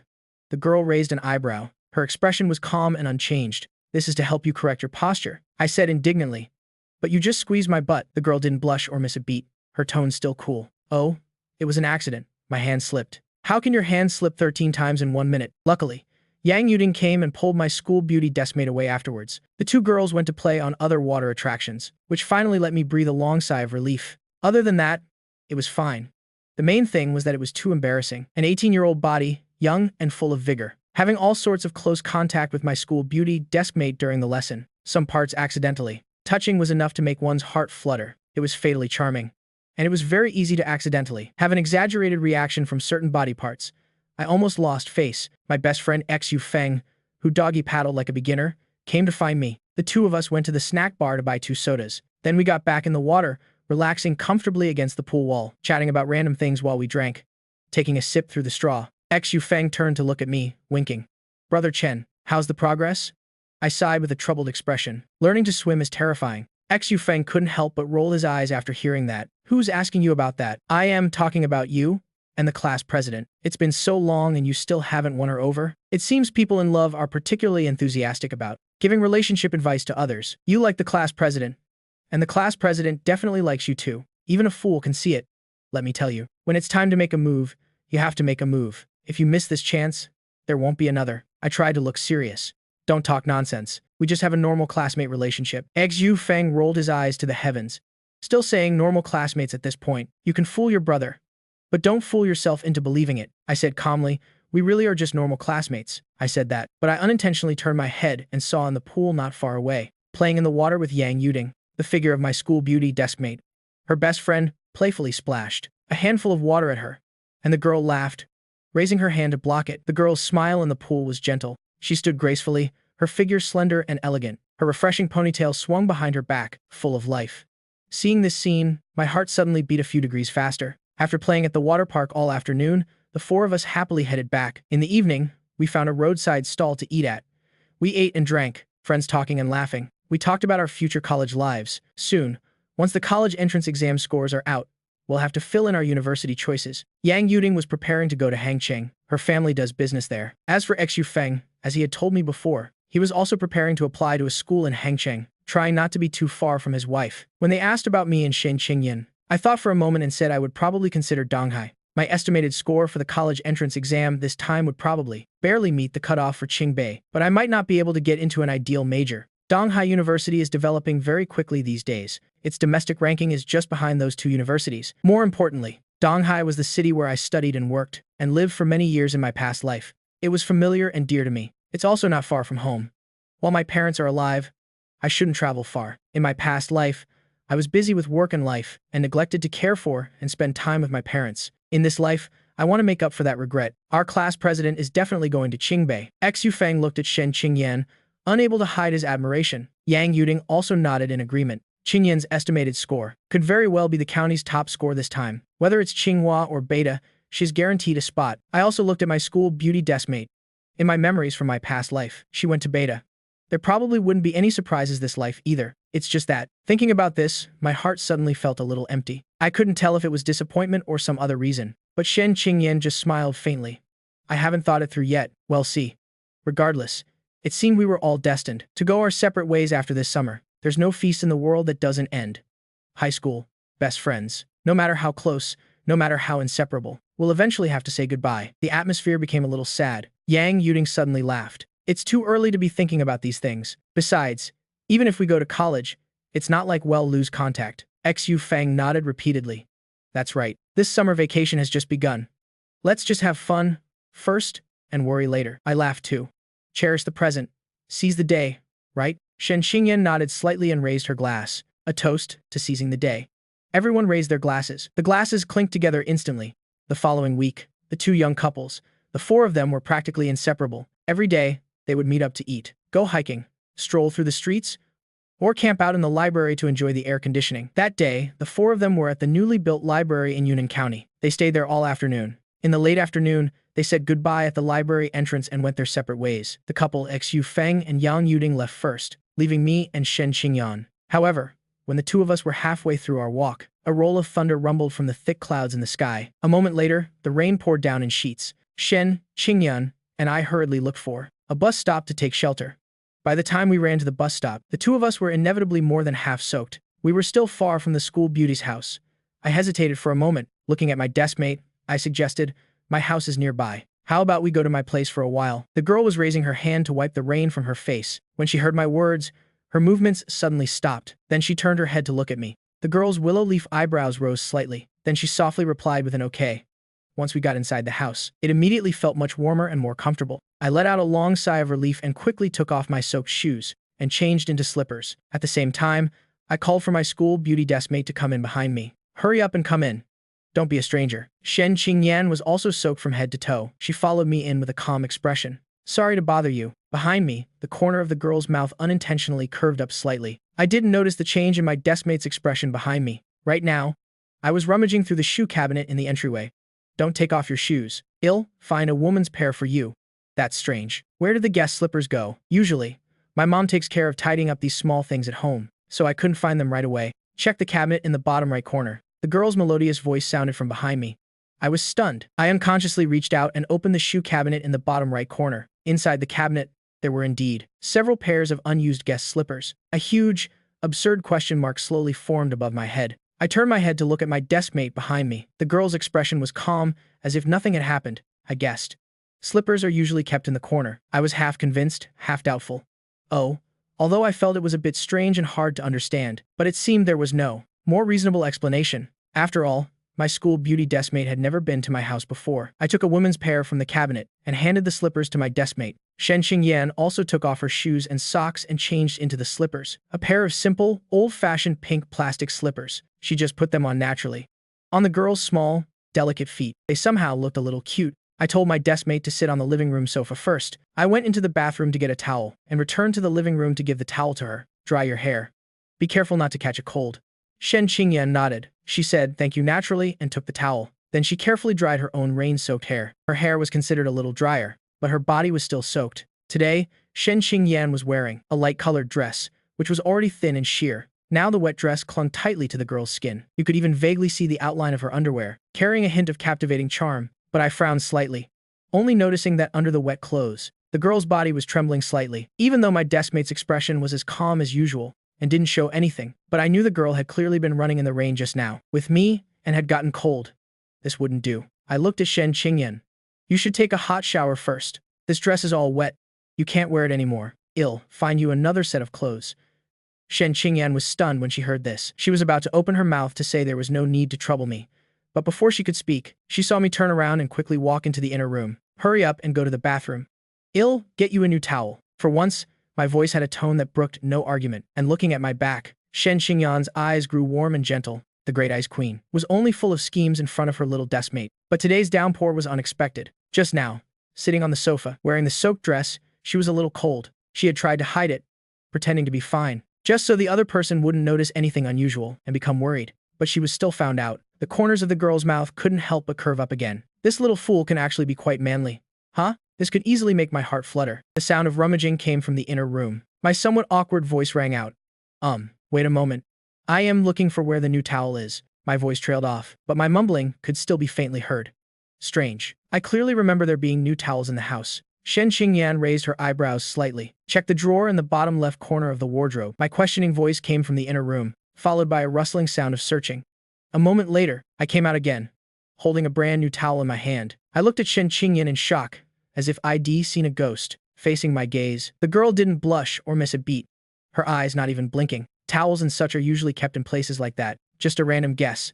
I was sitting on the bed in my bedroom. When I looked up, I saw that my school beauty deskmate had finished her shower, changed into a dry set of clothes, and pushed the door open to enter. After showering, the girl's hair was slightly damp, casually draped over her shoulders, giving her a different kind of pure and moving beauty. Because Mother Jang's clothes didn't fit her, I had found my own clean clothes. A t-shirt and shorts for Shen Qingyan. Now, wearing them. The baggy white cotton t-shirt drooped down to her thighs, just managing to cover the loose shorts, beneath it by more than half, only revealing her long, fair, and smooth legs. Her jade-like feet were bare on the floor. My deskmate's expression was natural. She generously spread her arms, spun around, and then looked at me. She raised an eyebrow slightly. Does it fit? My Adam's apple bobbed. I couldn't help but swallow, trying to calm down. It fits perfectly. But the heart in my chest was disobedient, thumping wildly. However, my answer didn't seem to satisfy my deskmate. She looked down at her clothes and frowned slightly. Your clothes are a bit loose. With that, she reached behind her waist and casually pulled the loose t-shirt, pulling the hem of the shirt back to make it tighter, and this tightening motion suddenly made the curves of the girl's body perfectly visible. I was almost stunned watching her, and my deskmate happened to look up at me. What's wrong? I forced myself to calm down, pretending nothing was wrong. No, nothing. My deskmate looked at my face. She pointed out in a light tone, but your nose is bleeding. Huh. I froze, then immediately started panicking. I looked everywhere for a tissue. Before I could find one, my deskmate beside me handed over a tissue. Here. I quickly took it, rolled it into a ball, and stuffed it straight into my nostril. Thanks. At this moment, Shen Qingyan appeared expressionless on the outside, but inwardly, she was about to faint from laughter. Oh my god. Oh my god. How can my little deskmate be this cute? What should I do if I want to keep teasing him? School beauty Shen immediately turned around and started to walk around and observe my bedroom. Looking at the tidy desk here, checking the wardrobe there, the girl raised her eyebrows slightly and commented, "It's quite clean." After hearing that, I immediately puffed out my chest, my face full of righteous pride. Of course, I've always been this tidy. Actually, it was just now while my school beauty deskmate was showering, I had done a quick cleanup in the bedroom, tidying up, and hiding things that couldn't be seen by outsiders. Everything.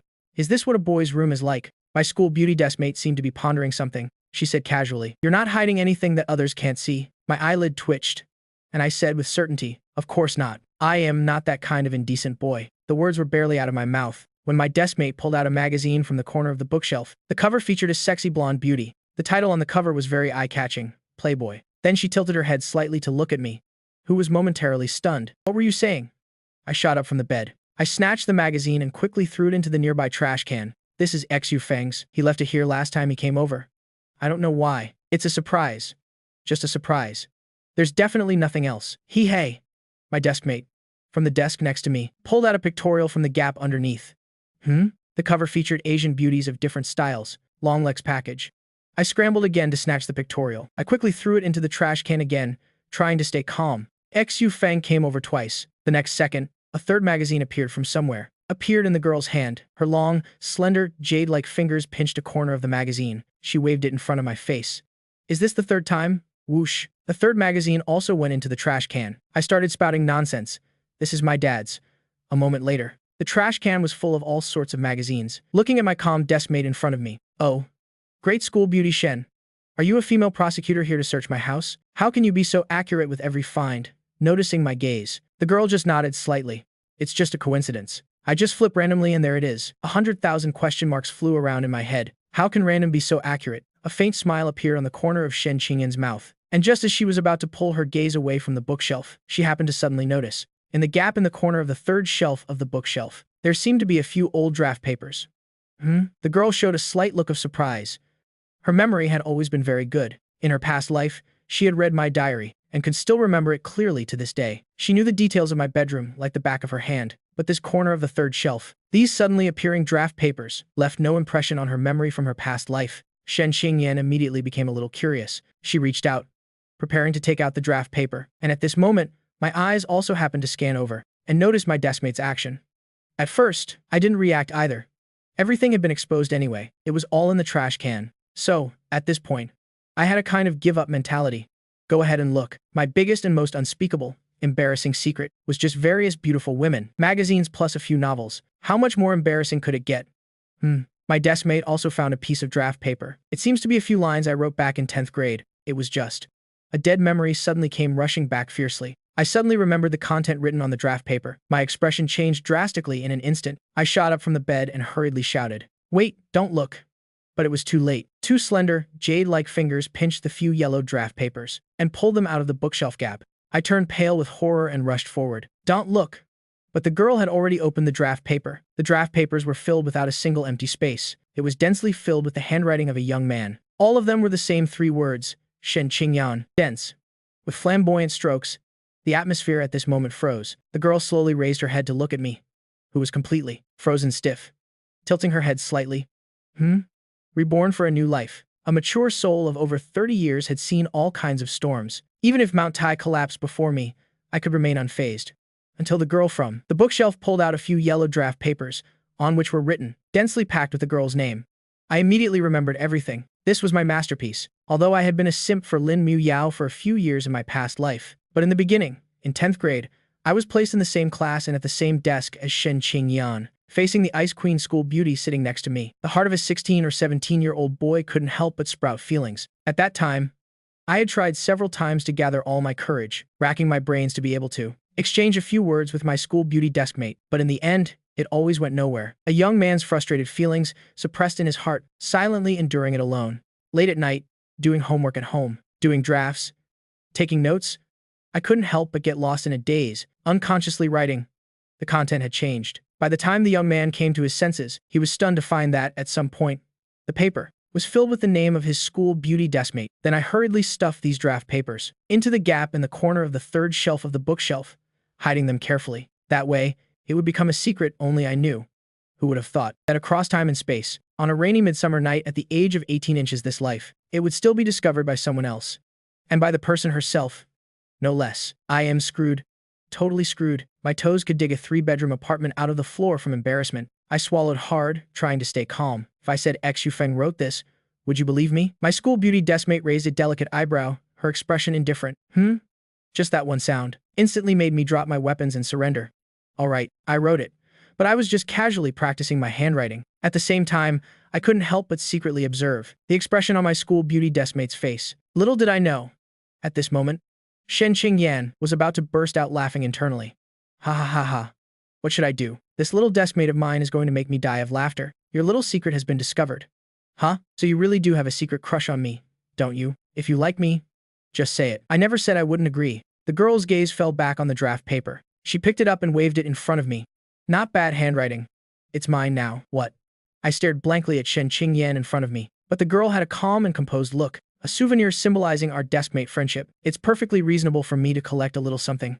Right? Reasonable, my ass. This kind of incriminating evidence is darker than my darkest secrets. It's embarrassing enough to have someone see it. The only thing I want to do right now is quickly destroy this thing.